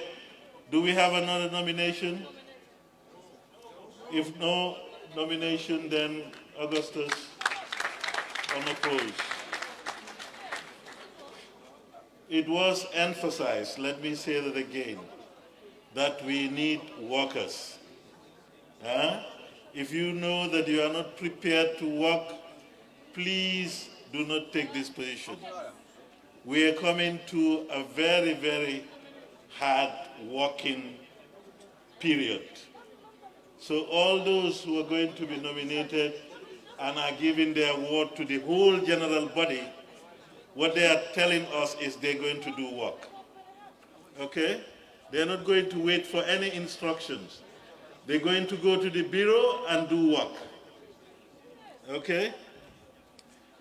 Now we go to the Women and Child Affairs.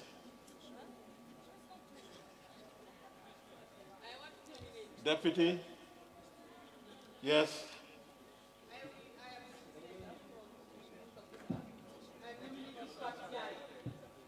Fatou Jane.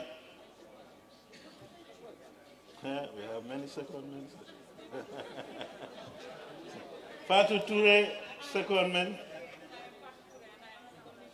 Fatou Jane is nominated. Do we have another nomination for the Women and Child Affairs Bureau? All right.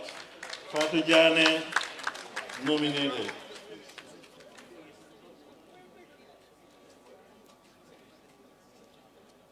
Do we need a deputy for the National Assembly Affairs? Deputy for National Assembly Affairs. We have Usman Sila there. We need a deputy. Neiseka. Neiseka is a member of the National Assembly, so automatically we nominate her. Yeah? Okay.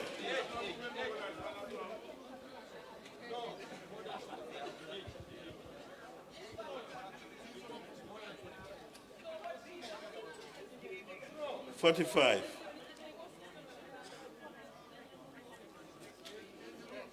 What's that?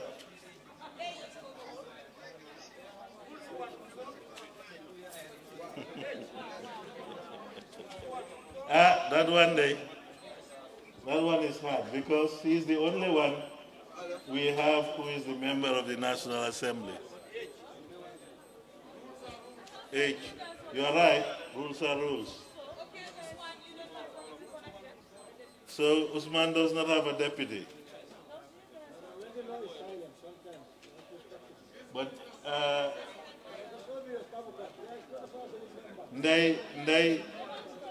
whether Ndai is nominated or is the person, I think they will work with Usman.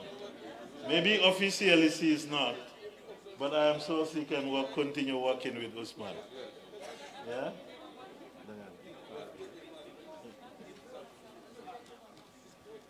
So who made the proposal before for the resolution? Yeah. You did. Could we add that provided that should there be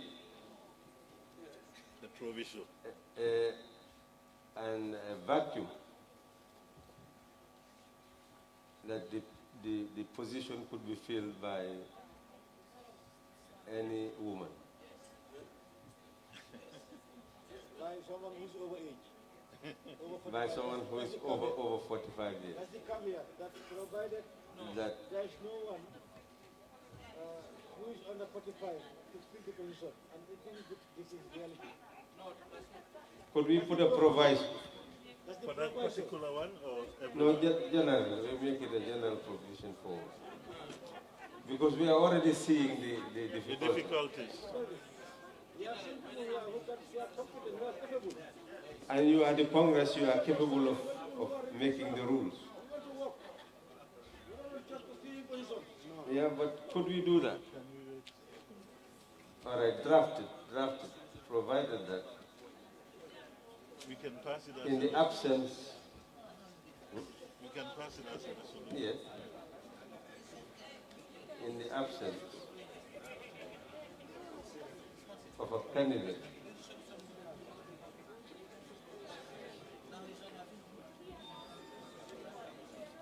with the requisite age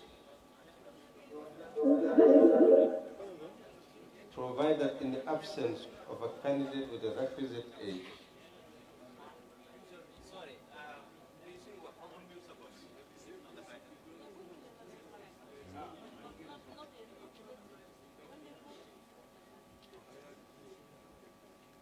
a person who is above the age could be considered. With the requisite age,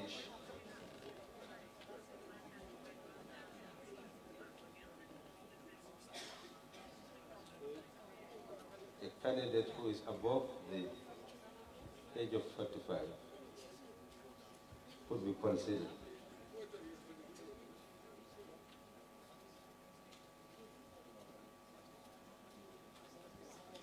So, Chair, can you consider that resolution and allow the Congress to vote on it?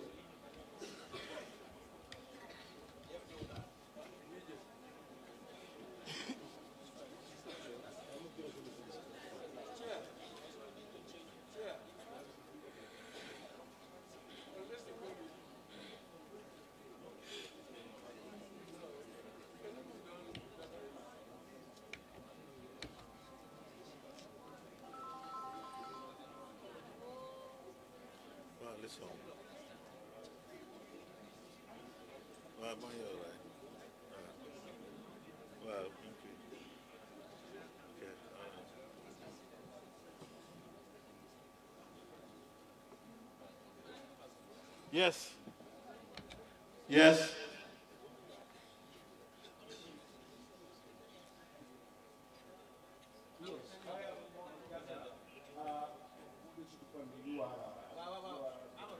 Yes. I want to concord with Iva's explanation because we have seen clearly we are being getting back and forth with a situation like this. Now, if it happens that we are caught in a dilemma, there should be a solution. No position should be left vacant. If it is left vacant, how will it be feel and when? And it's only the Congress who put in this position, who is, has the mandate to fill the position.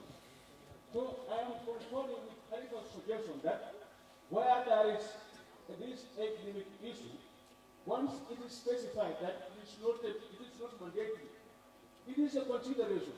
When consideration and mandatory forms in conflict, what do you take?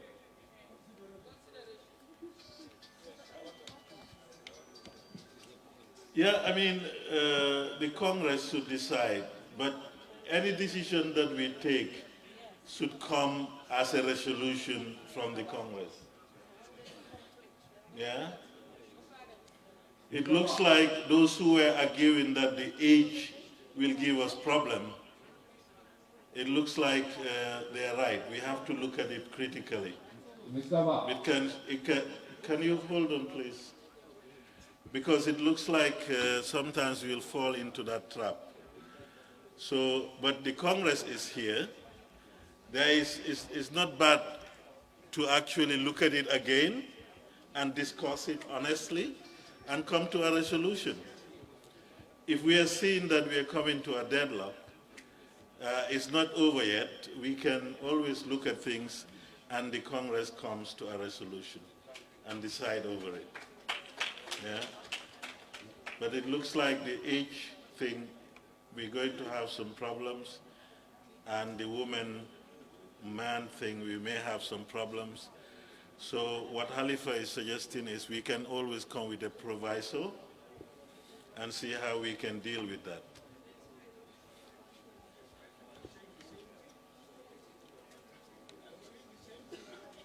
Yes, you're right. We have to reconsider. But let's just give the Central Committee members some few minutes just to resolve it amongst themselves, and we'll see whether we can come with a resolution.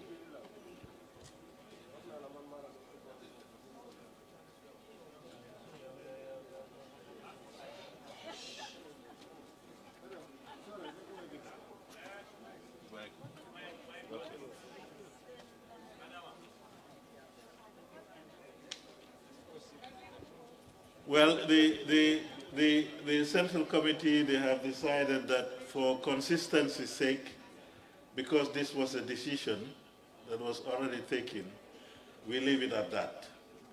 So that means this position will not be filled. But as I was saying, we know that she's a hard worker. Even without being given a position, she can continue working with Usman Silla. Nothing stops her from working with Usman Silla. Just like we had Sambu before, very hard-working guy, but nothing stops Sambu from continuing to work. It's not the position, it's the workers that we need. Yeah? Okay. Hello. Yes. I was just about to make a similar point. I believe resolutions were supposed to be passed before the committee. Yes. So I don't think it would have been normal to make a resolution here and get the people approved. We have come to accept that. Okay. Yeah, thank you. Fortunately for us, the Central Committee is agreeing with you. Yeah? Okay. So we go to the next position now. We have got a secretary. We skip the National Assembly, we go to the secretary to the Youth Bureau, the deputy.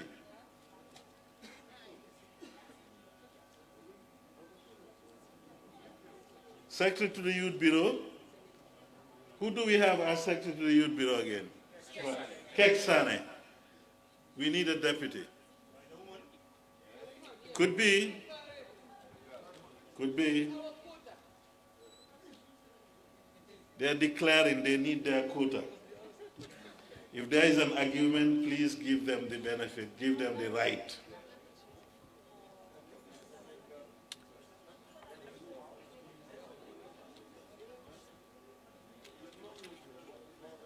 Do we have, now look, we have to be doing this quickly.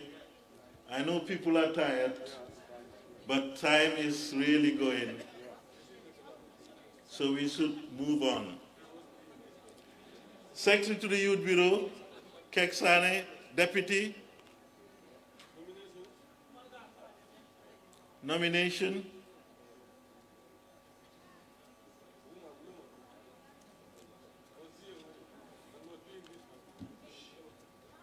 I saw a lot of young women here today, but I think they left maybe.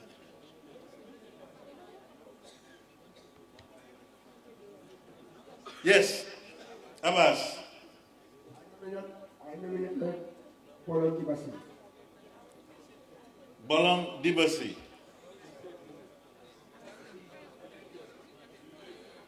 Youth Bureau, Deputy Bolong Dibasi. 45? Huh? Abbas? Do you know his age? He is under 45. Huh? Italiano.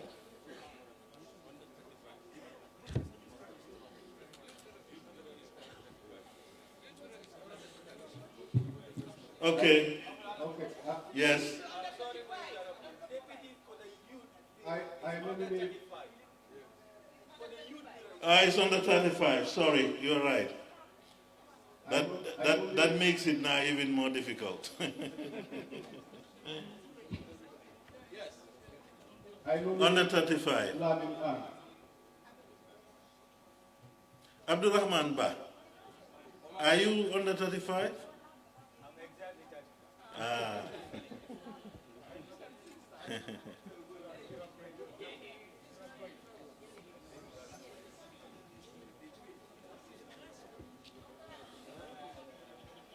Yes.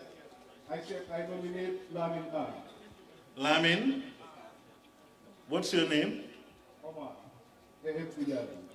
Omar Kujabi, Lamin An. Where is Lamin? Ah.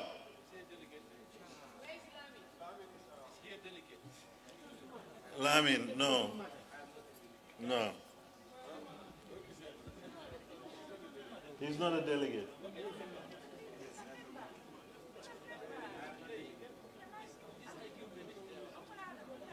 Yes. I think by virtue of membership, we should consider that. But if we are considered only delegates, we are discriminating on a membership. That's one. Number two, the youth wing. The youth wing should also have voting rights. I mean, it should not just be Say it. what I was just saying was that I think by virtue of the one nominated being a delegate, for him to be able to assume the position is discriminating members. And I also think the youth wing should have voting rights because they already considered their candidates for the position. So what you are suggesting is someone who is not a delegate can also, but a member can also be put in a position. What do you say, Central Committee?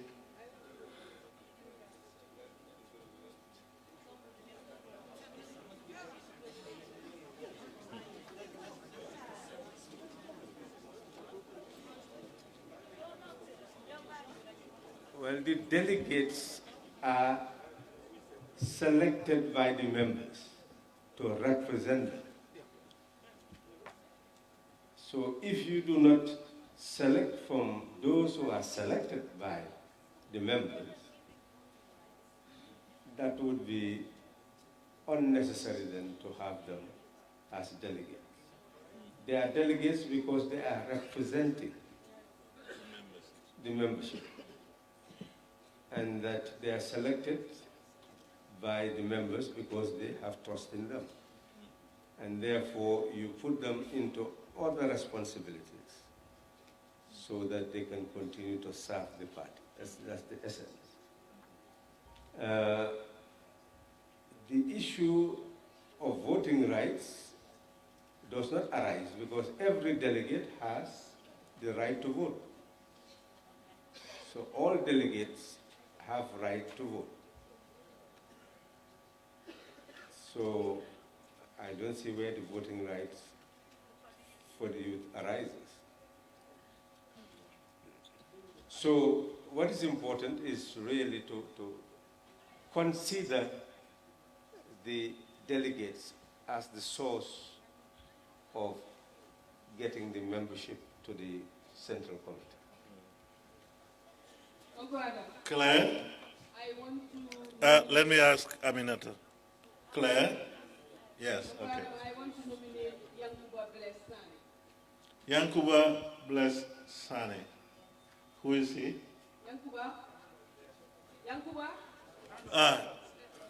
Huh? Yes. Yeah. Yankuba is here. Okay. Yankuba Sane. Seconded by who? Okay. Daiseka, seconded.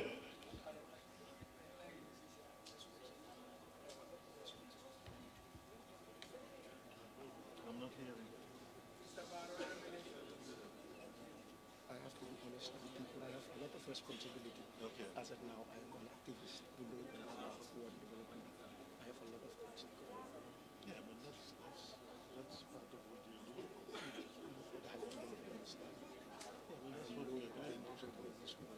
Okay. C wants to decline. Vancouver, C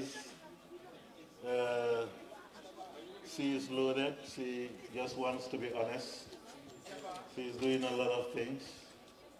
And she is going to school too.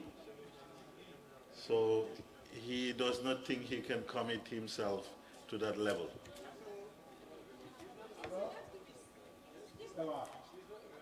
Well, he told me that I'm just reporting what he said.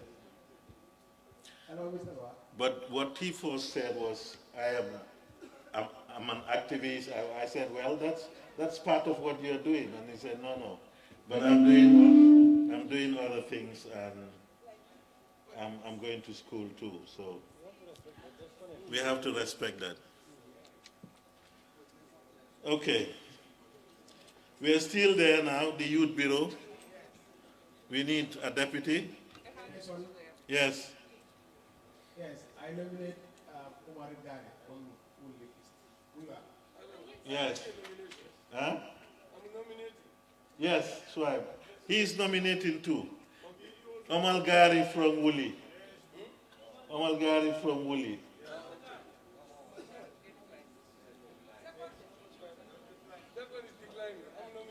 Yes, Swipe. Huh? Sana Maudo Jata.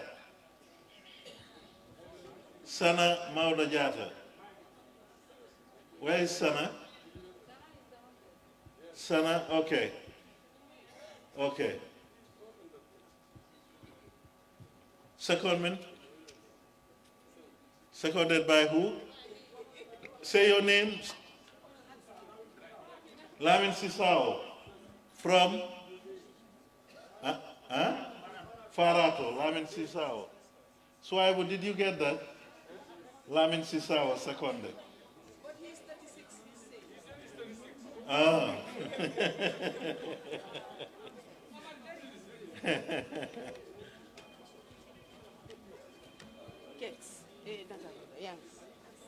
What do we do now? You can nominate, yes. There. Are you nominating someone? No, I am Victor Peter. In connection with Lamin Khan, he's already prepared for it. He's in the student wing, he's prepared for it, and then he's ready to do the job. Who is that? Lamin Khan. Are you nominating Lamin Khan? He's already been nominated. I am seconding him. Okay. Yes. Who nominated Lamin Khan? Umar Kujata, Kujata.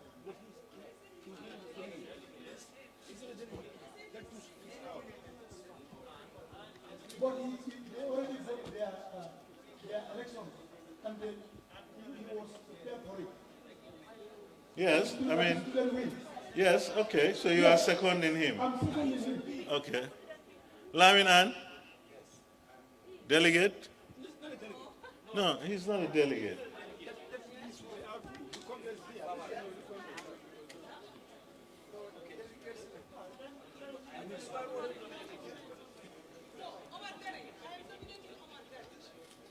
Omar? Okay, Omar Gari. Omar? Okay, Omar Gari. Unopposed? Okay.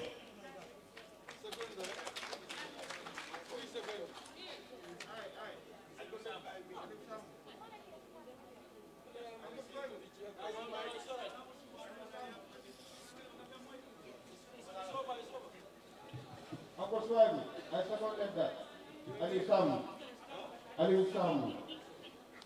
Do we have yes. Yes. Yeto nyafo. But mbe munke kam wala mbe nomination ole kila. So niye mo long inyanta mun nominate la afodrom. Yeto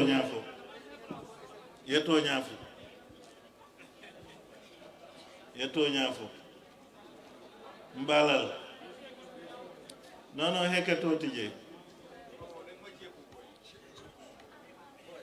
So we have got the deputy for the Youth Bureau.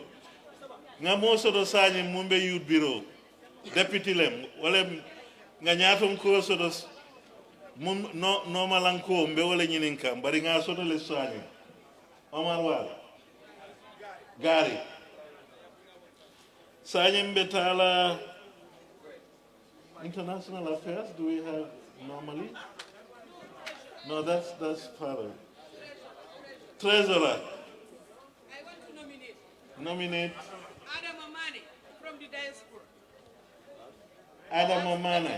Uncle Swipe. Uncle Nyasa. Adam Amane from the diaspora nominated. Seconded by Abdurrahman Ba.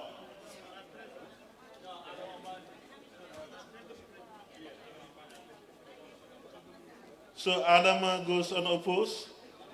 Okay. As treasurer. Huh? No. What?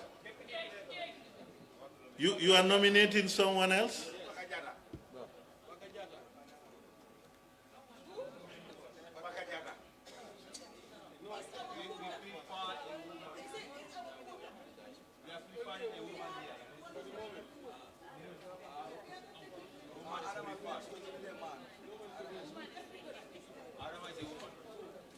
Yes, so Adama is...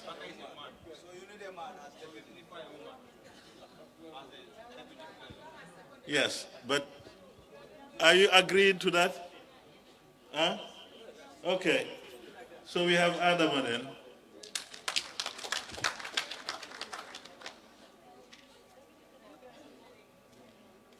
So Adama is the deputy treasurer to Sekou Nyasi.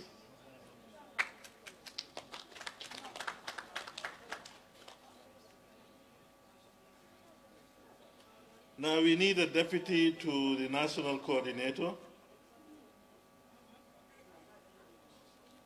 The deputy to the national coordinator? Yes? Huh?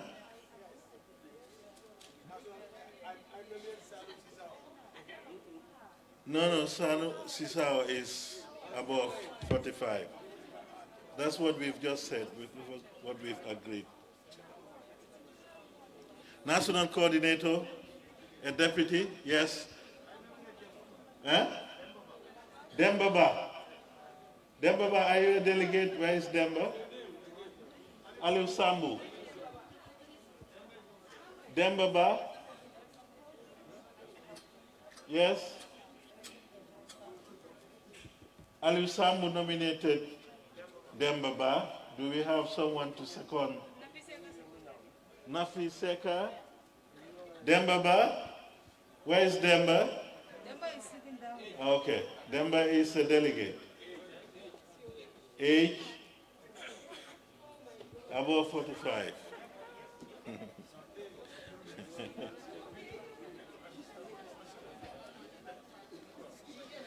Yes, Abbas. Are you nominating someone? Yes. Bolong Dibasi? I thought Bolong Dibasi is above 45. Huh? He's not. Okay. Bolong Dibasi? Someone to second that nomination? Are you sure, Abbas? Are you sure? Huh? Are you sure?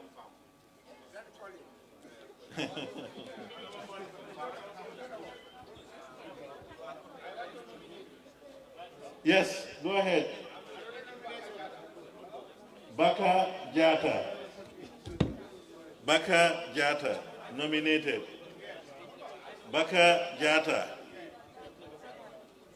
Baka Jata, yes, seconded by who? Huh? Baka Jata, not a delegate. Baka ko at a delegate. So, munte delegate mbuka wotano. Mol mumu delegate yulti drum be woletala. Ñoo xam ne ñoo nekk delegate ñoom la ñoo select. ñu nekkut delegate duñ leen select. Huh? National coordinator. Yes. Yes, go ahead. Salum Toure.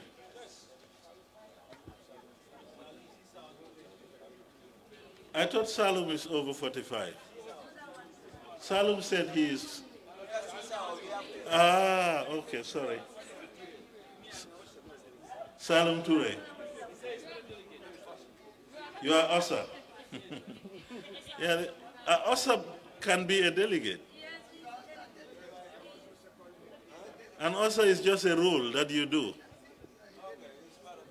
Yeah?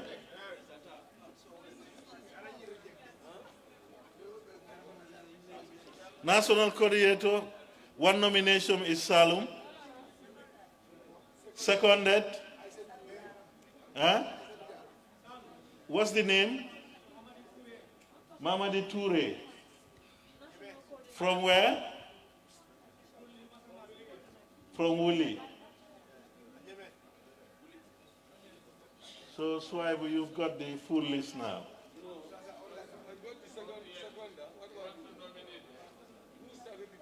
Who nominated him, Baka? Salum, sorry. Saibe Juara.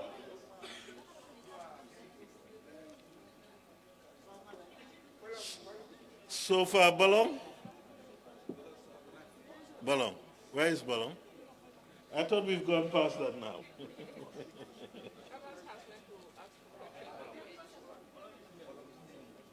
Balong, are you 45? Okay. National coordinator, they are nominating you. Deputy.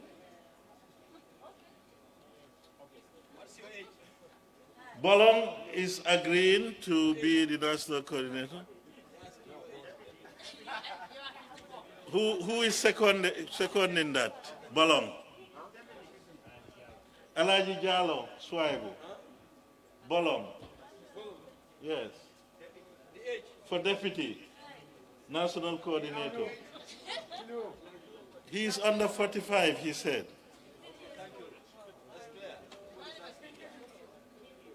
So we have two nominations. Two nominations. We have Baka, we have Salum.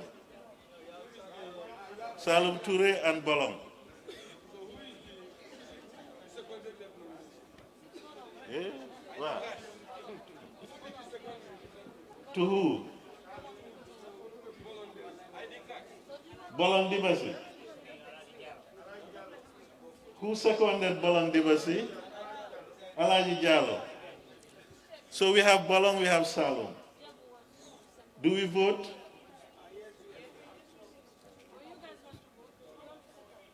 Those for Bolong? Those for Bolong? Those for Bolong? Those for Salum? No, if there are many, I don't need to count. It's only when I'm not sure of the numbers. Those for Bolong?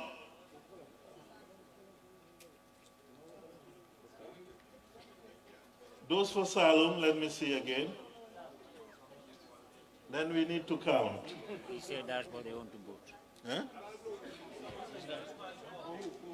Okay.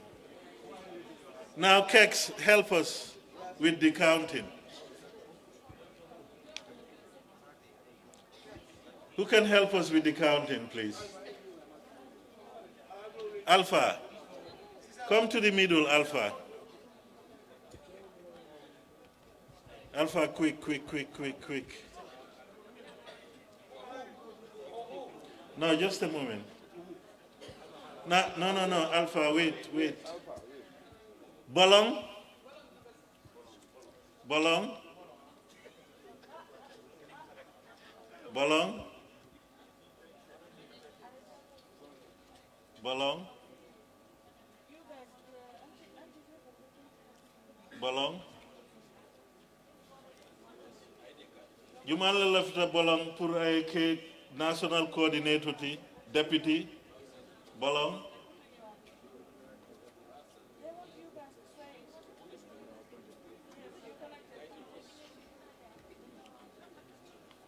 Bolong?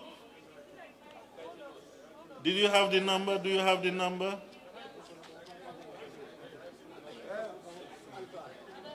Alpha, ñoo ngeen fii.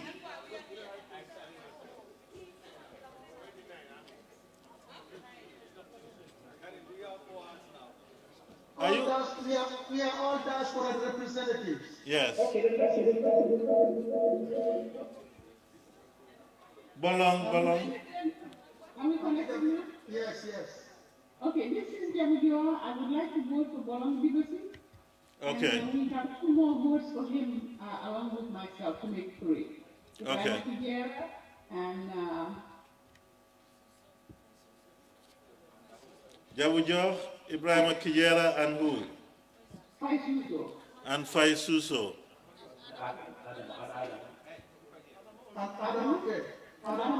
Yeah, they come in here. Mane, yan kena du deme ni kena neke ni. Huh? I'm gonna number you. How many did you have?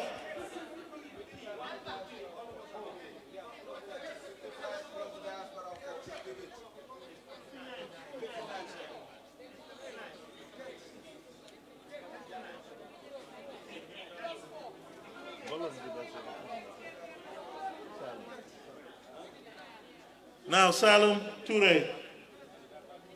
Salum Toure. Salum Toure. Salum Toure. Salum Toure.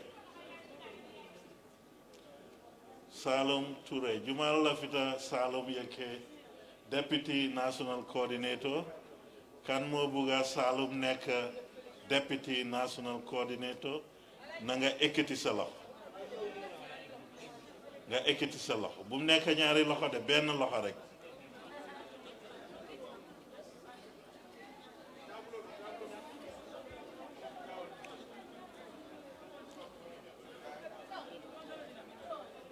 There is one on the table there.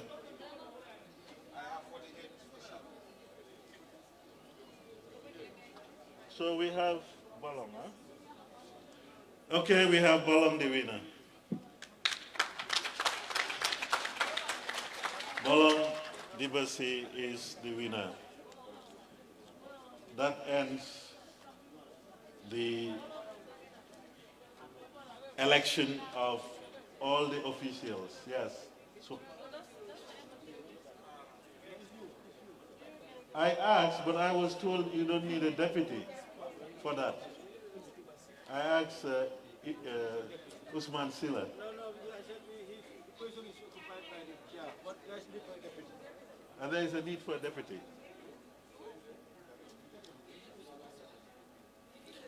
Okay. International Affairs Secretary is Sidi Ajata, who also holds the chairpersonship of the party. Now we want to nominate a deputy for international affairs. Yes.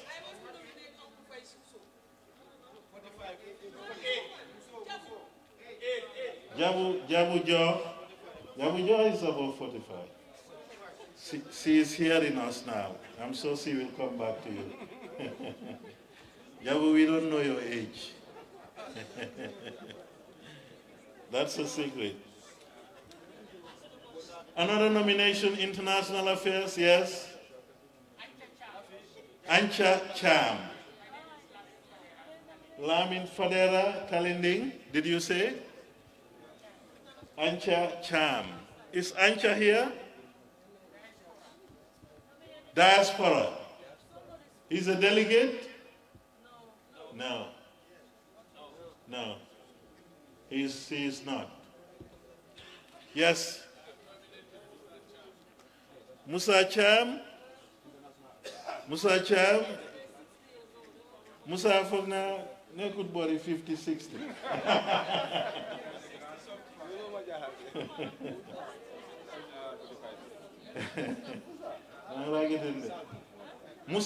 Musa, faster 45. Okay. Yes. Karim Dabo. Huh? Onda? Karim Onda?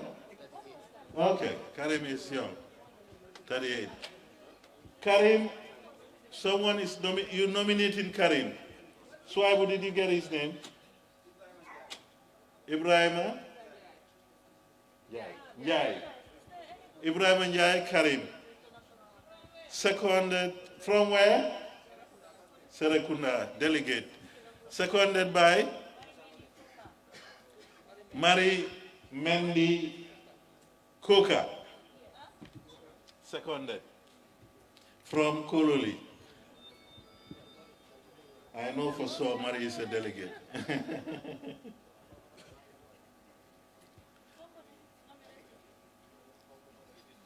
Okay, do we have another nomination? Yes? Aliu? Aliu Badra Sambu? Aliu? Aliu? Yes, I'm asking him now. You want to contest? Aliu Sambu, okay. Aliu Sambu nominated by my brother here. Huh? Suso. Seconded? Peter. Oh, Peter, you never to see him.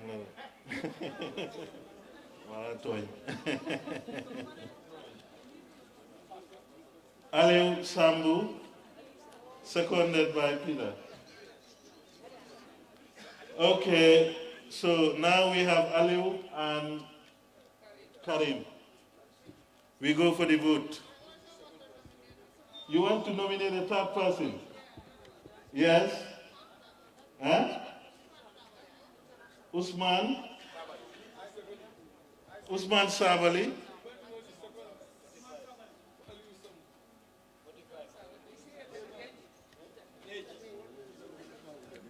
Where is Usman Sabali? Where is Usman Sabali? Sorry, you are Usman Sabali. You are seconded. You are seconding the motion, the nomination. What's your name? I'm not hearing. Yahya Fofana.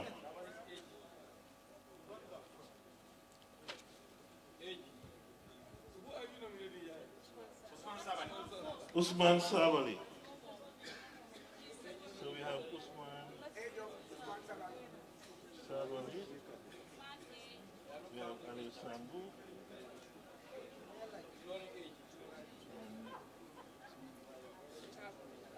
Karim.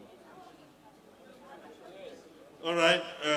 We have Usman Sabali, we have Ali Sambu, and Karim. Age of who? Usman Sabali, what's your age? Is Usman here? Is Usman here? Is he a delegate? He's a delegate.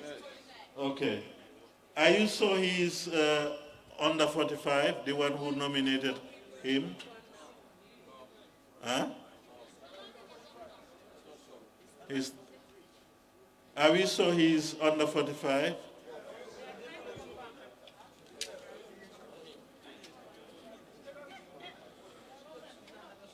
He's not here, so we cannot verify his age. Okay.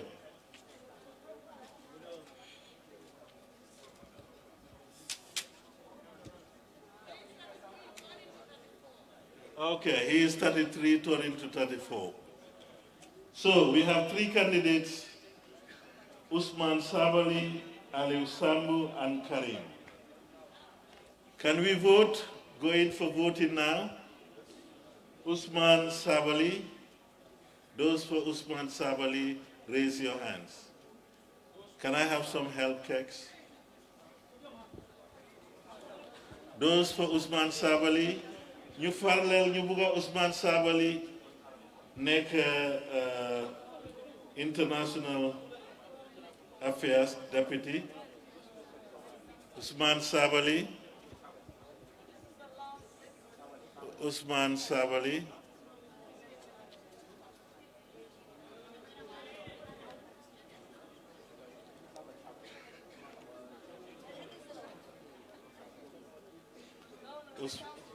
Usman Sabali. How many? On the table? Kex on the table? How many do you have?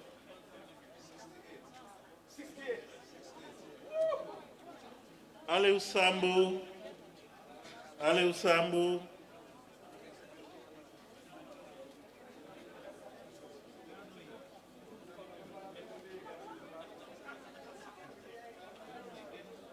How many? Karim.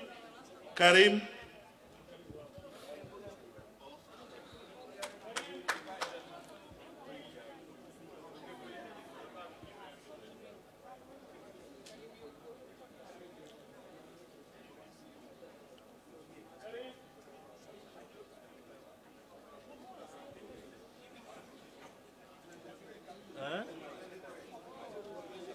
Usman Sabali is the winner. Usman Sabali is the winner. Now that ends all the members of the Central Committee, those who are the secretaries and those who are the deputies, all nominated. So I hope you've taken all the names and all the, okay. The gaps you can have from the, I say any gaps you can have from the guys. They can transcribe it for you.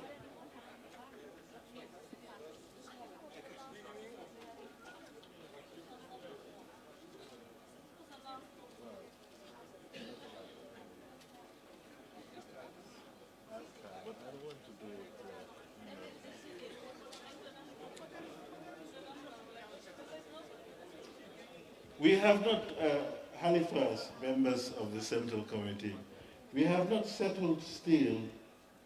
I'm having a lot of papers here coming to me asking what is happening on the presidential candidate, what decisions are we taking on that? What are your decisions? No, what we are saying is the procedure they have is to give people, all people, a form to fill in the name of the person they want to nominate. Okay? Now, if we want that procedure to continue, then we'll find a way of doing that. Or you decide what procedure we need to take so that we decide on the presidential candidate. Can we have a procedure? Can anyone stand and say, this is what I'm suggesting? Yes. What I'm suggesting, since all delegates are from constituency and ward level, yes, yes, we are mandated by our people to come and represent. Yes. It means that we are directly representing them. So it will be necessary today for us to amend that section and select our flag bearer for 2021 presidential election. One suggestion is we use today as Congress, the Congress, to decide our flag bearer. Using what procedure? Any suggestions? Yeah. I'm also suggesting you vote direct in the Congress. We? Yeah, you vote, yeah, direct. Yes, but first we must nominate. Huh? Yeah. We must know. No, I just want to be clear on the procedure. Okay. What I was told by the Central Committee is before they have a form. Now you are deciding now that let's decide without the form. Yes. Is that what you are deciding? Yes. Okay. So the next thing is the Congress here will have to decide on who our next presidential candidate is going to be. Sorry. So, do we have a decision on that? And what is your decision? You want us to nominate someone and look at whether that person will have another person, then they will go on a primary. Okay. So, let's open the floor now to nominations. Can we have people to nominate? Yes. I second it. I second it very much. My name is Yankuba Sane, well known as Bless. And I am Okay. I am Salum Toure. Okay, Salum Toure, Halifa Saleh. Pa Abdou Boy, Halifa Saleh. Now, diaspora, Halifa Saleh. Do we have, yes. Do we have another nomination?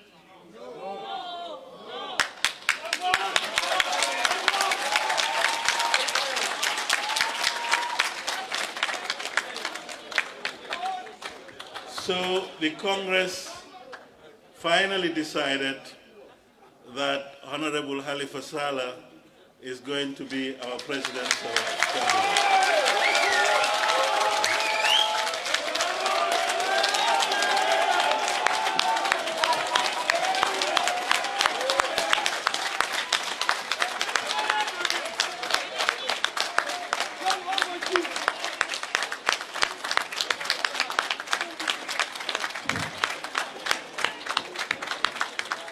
Takulen ma Khalifa Sallah, takulen ko, takuna ko, akusi taku, yalla fayla, akusi taku, yonen fayla, sumana bayo, yana na barke, sumana nimmo, yana na maga, sumana wayo, yana ngiriyo, sumana si, yana ngasella, sumana del, yana ngatundu, bayda bana. The money is another payment. The money is another payment. Telling you to I feel why we know for I'm not come to sell.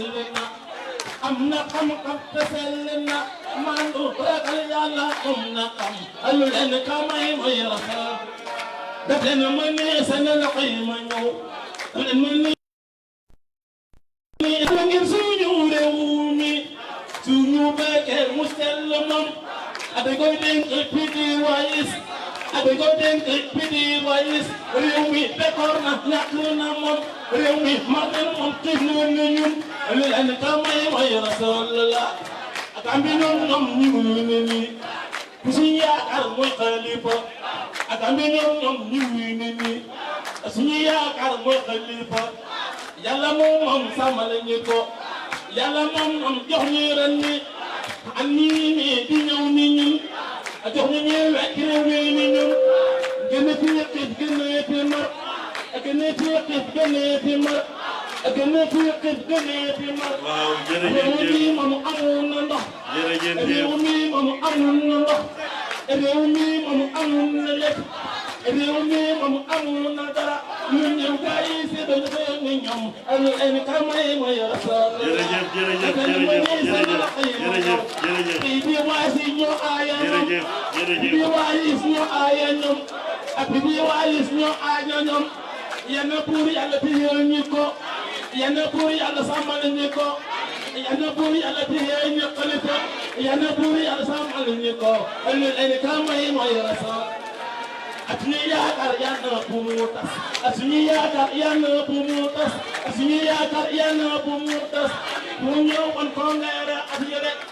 I'm Congress assassin, I'm in the Bidahi Rasul.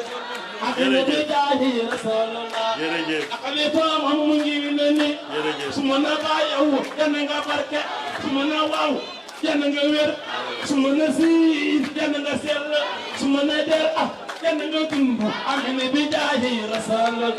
I'm in the Bidahi Rasul. As an against Jamanoji, as an against Gambi Gimme. I said, you can be gimme. I won't let you after you name my name. You are smoke, I said, I'm going to be down here. So,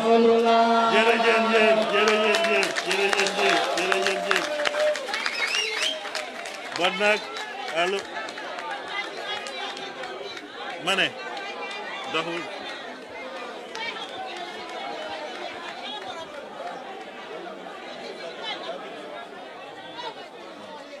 Allo waaw jërëjëf léegi benn tas rek moo ñu dese mooy closing remarks te comme que select nañ suñ presidential candidate moom la ñoo jox kàddu gi mu ñëw gërëm mbooloo mi ci kóolu buñ ko óolu pour def ko suñ presidential candidate ci 2021 election bi bon nag Halifa nga joxe sa final remarks final kàddu ñu mun a tëj jotaay bi jërëjëf mun ngeen a toog nag dégloo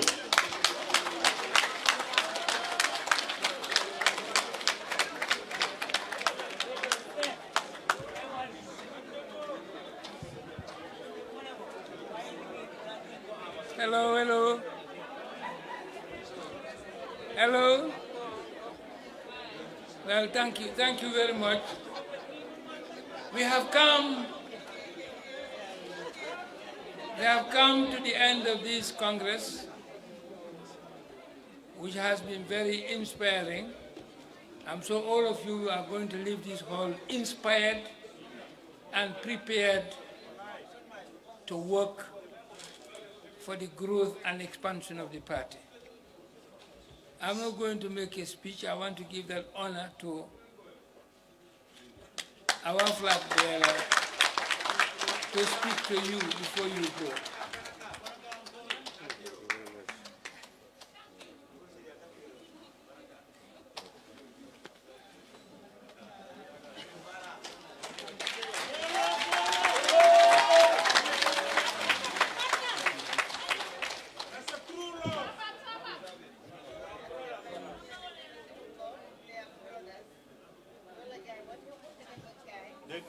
Fellow delegates,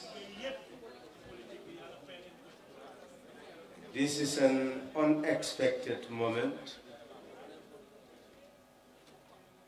We did not plan it this way. We've never done it this way.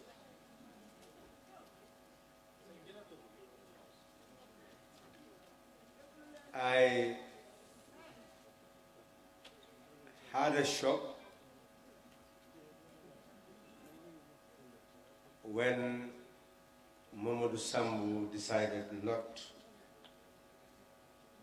to continue, because we had planned together ultimately to hand over responsibility together, because none of us wanted position. We saw office as duty and not privilege. We did not want to stay long, but we were pressured to stay long.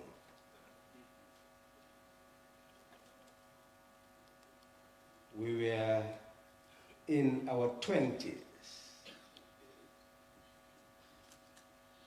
when we decided that we will start building a party from scratch. And barely out of our 30s, there was a coup d'etat.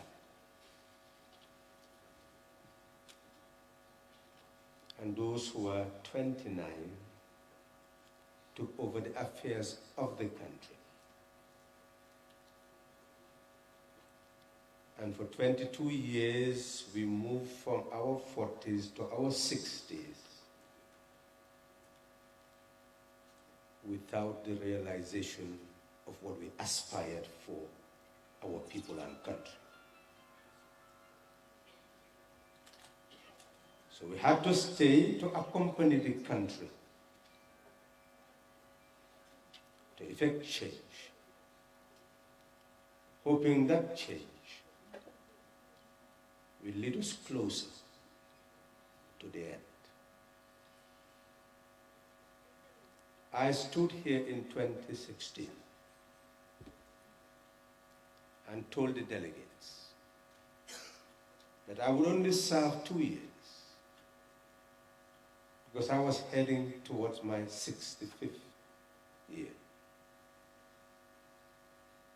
And that even if I was made the President of this Republic, I would not change a constitution and extended 2 years to 5 years.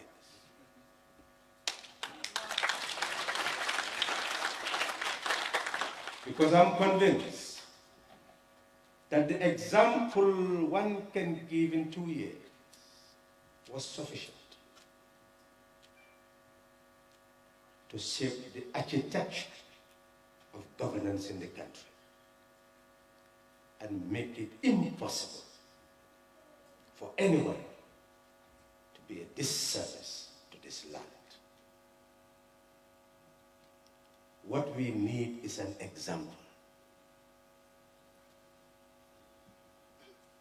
And if I am to accept, and I will accept,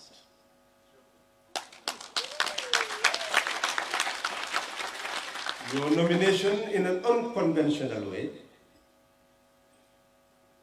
you will also accept that I will never serve more than 5 years as president of this republic.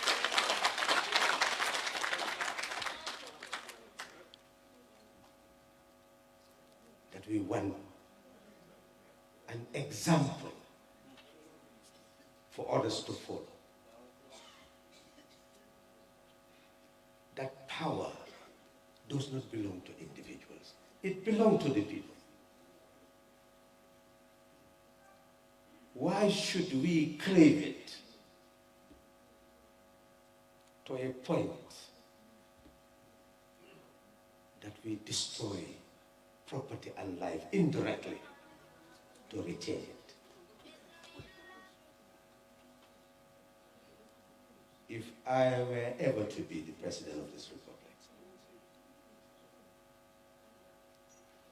for months and a year, and discover that I cannot add value, I promise you that I will resign and come back.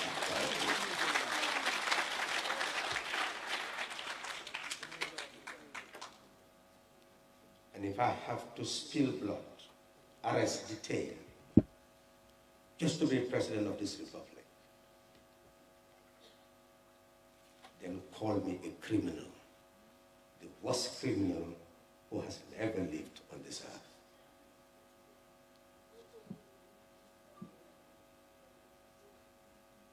Power is not meant to oppress and coerce. It's meant to protect.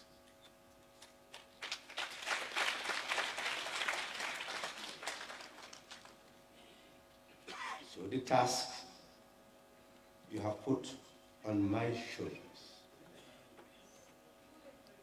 is a heavy one. And I leave this podium with a heavy heart, seeing the past and looking at the future, and see that the present is meant to prepare for the future. We came to this Congress to rebuild a party born out of love of country and people, and tormented by their suffering, so much so that we became restless.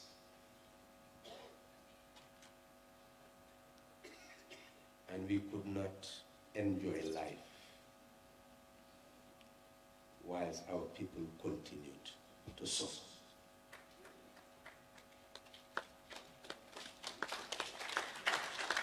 So our duty is to utilize the last ounce of our mind and might, of heart and conscience, to strive to win your trust,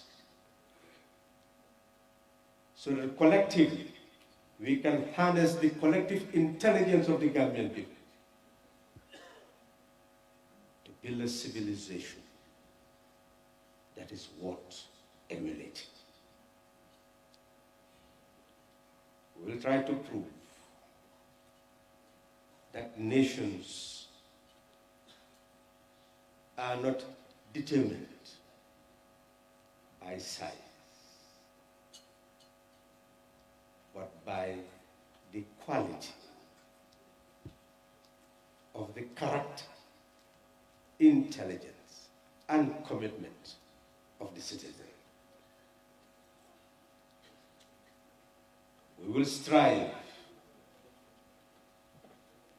to build a country that is fit for our people to live in and fit to bequeath to the future generation, so that generation unborn will eventually accept that they had fathers and mothers, grandfathers and grandmothers, whose heart beat in unison with the heartbeat of their suffering people, and had to ultimately commit every aspect of their life to end that suffering. We are together in this.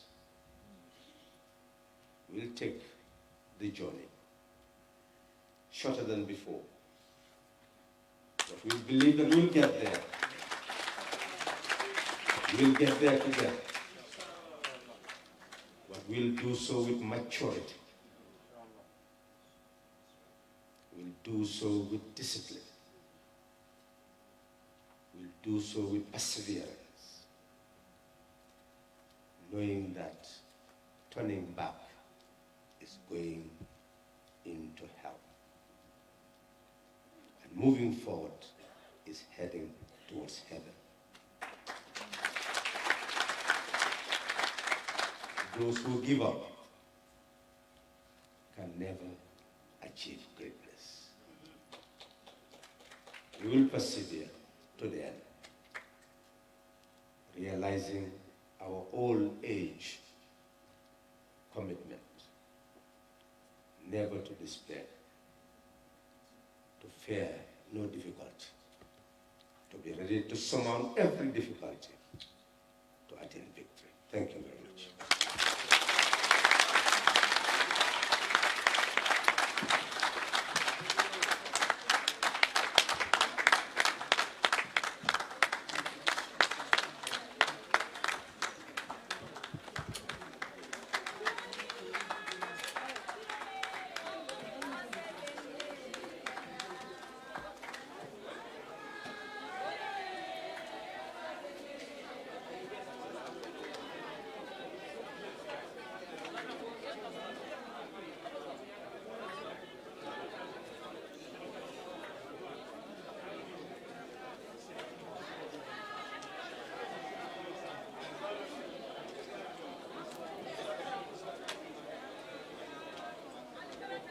Ended very well.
Love like fire. Wow.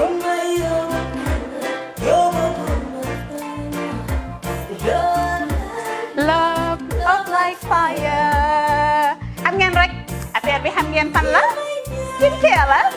2020 lañ wax de waaw fii nag mooy kër fan kër zero tache perfect skin care saa su ne rek niñ ko dee defee rek loo lañ soxlaati rek maanaam bu dee am problème ci seen skin yéen xam ngeen fan la fii ngeen di ñëw suma xarit yeeg am di jàmm yi nga xam ne taas daf lañ sonaloon xam nga doon xeesal ba la ka xum éneew ma lañ ko nag waaye just in case comme ni ko gars yi di waxee rek en cas just in case loolu xew xam ngeen fi ngeen di ñëw skin care plus si yu baax rek la ñoo dox nag ay baax rek fu ne la ñoo dem ci réew mi di lañ indi rek nag products yu baax du Paris du Italie du USA du fi mu nekk nii sax boole nañ ci nag Sweden fu nekk lañ leen a indilee products bu dee tamit nag da nga ñuul rek ñu lay jamaa natural beauty that melanin dripping we do have stuff for you as well emuñ si skin care products rek ñu ngi ci cuub yi tamit fu ne la ñoo jaar in fact sax last commercial bi ñu defoon waxuñ leen woon ne dañoo dox ci ay kawar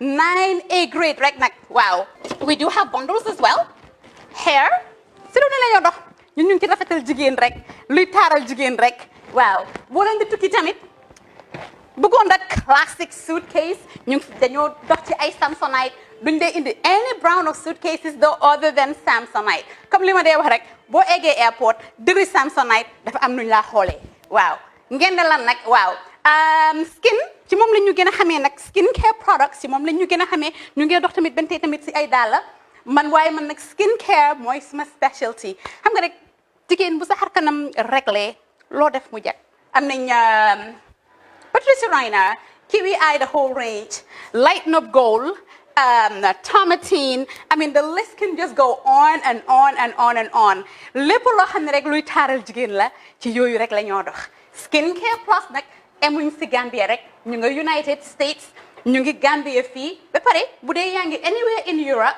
mun nañ la ko mail within 3 days rek ñetti fan rek nga jot say diw emuñ si loolu rek dañ laa consult tamit balaa ñu laa jaay diw dinañ def a free consultation pour wax la rek exactly li nga xam ne moo méngoo ak sa kanam dinañ leen wax tamit ne rek am nañ perfumes fragrances men's shirts accessories we do dresses as well we do blouses I mean we do shoes name it we do them Skincare Plus 2020 is our year of perfection zero task fi mu nekk nii réew mi fii kenn waratu fi task kenn waratu fi am problème kanam kenn waratu fi am problème picture boo ko amee dafa fekk ne rek ñëwuloo ci place bi fii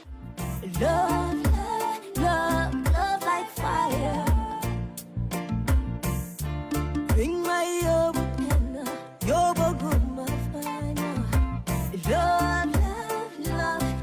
like fire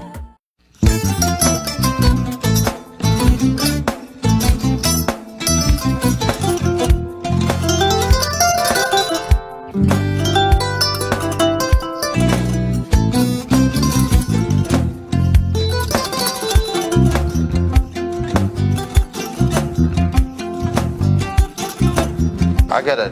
Mbijan raganya. Albaka. Mbaka important. Yo, nga transfer la sto. Ya transfer la sto. Ha, code nyingi. Okay. Korsa. Nsila ID soto. Ha, sa soto. Sorry. Agada. Mbijan bro. Albaka. Mbaka. Bara alla service o tariaka. Mbare. Mo ki janna nun kunu bara tariaka. Jannom yona forest de bureau. Gambia tonkon na no mbari ya bere.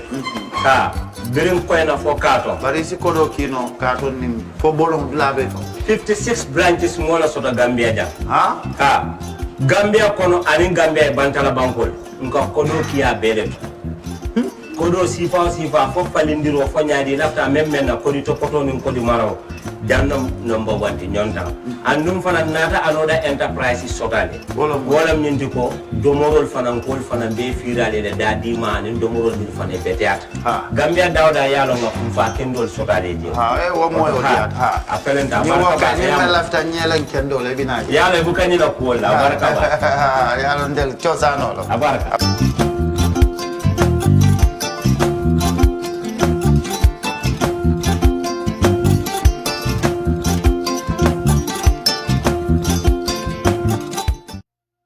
We live in a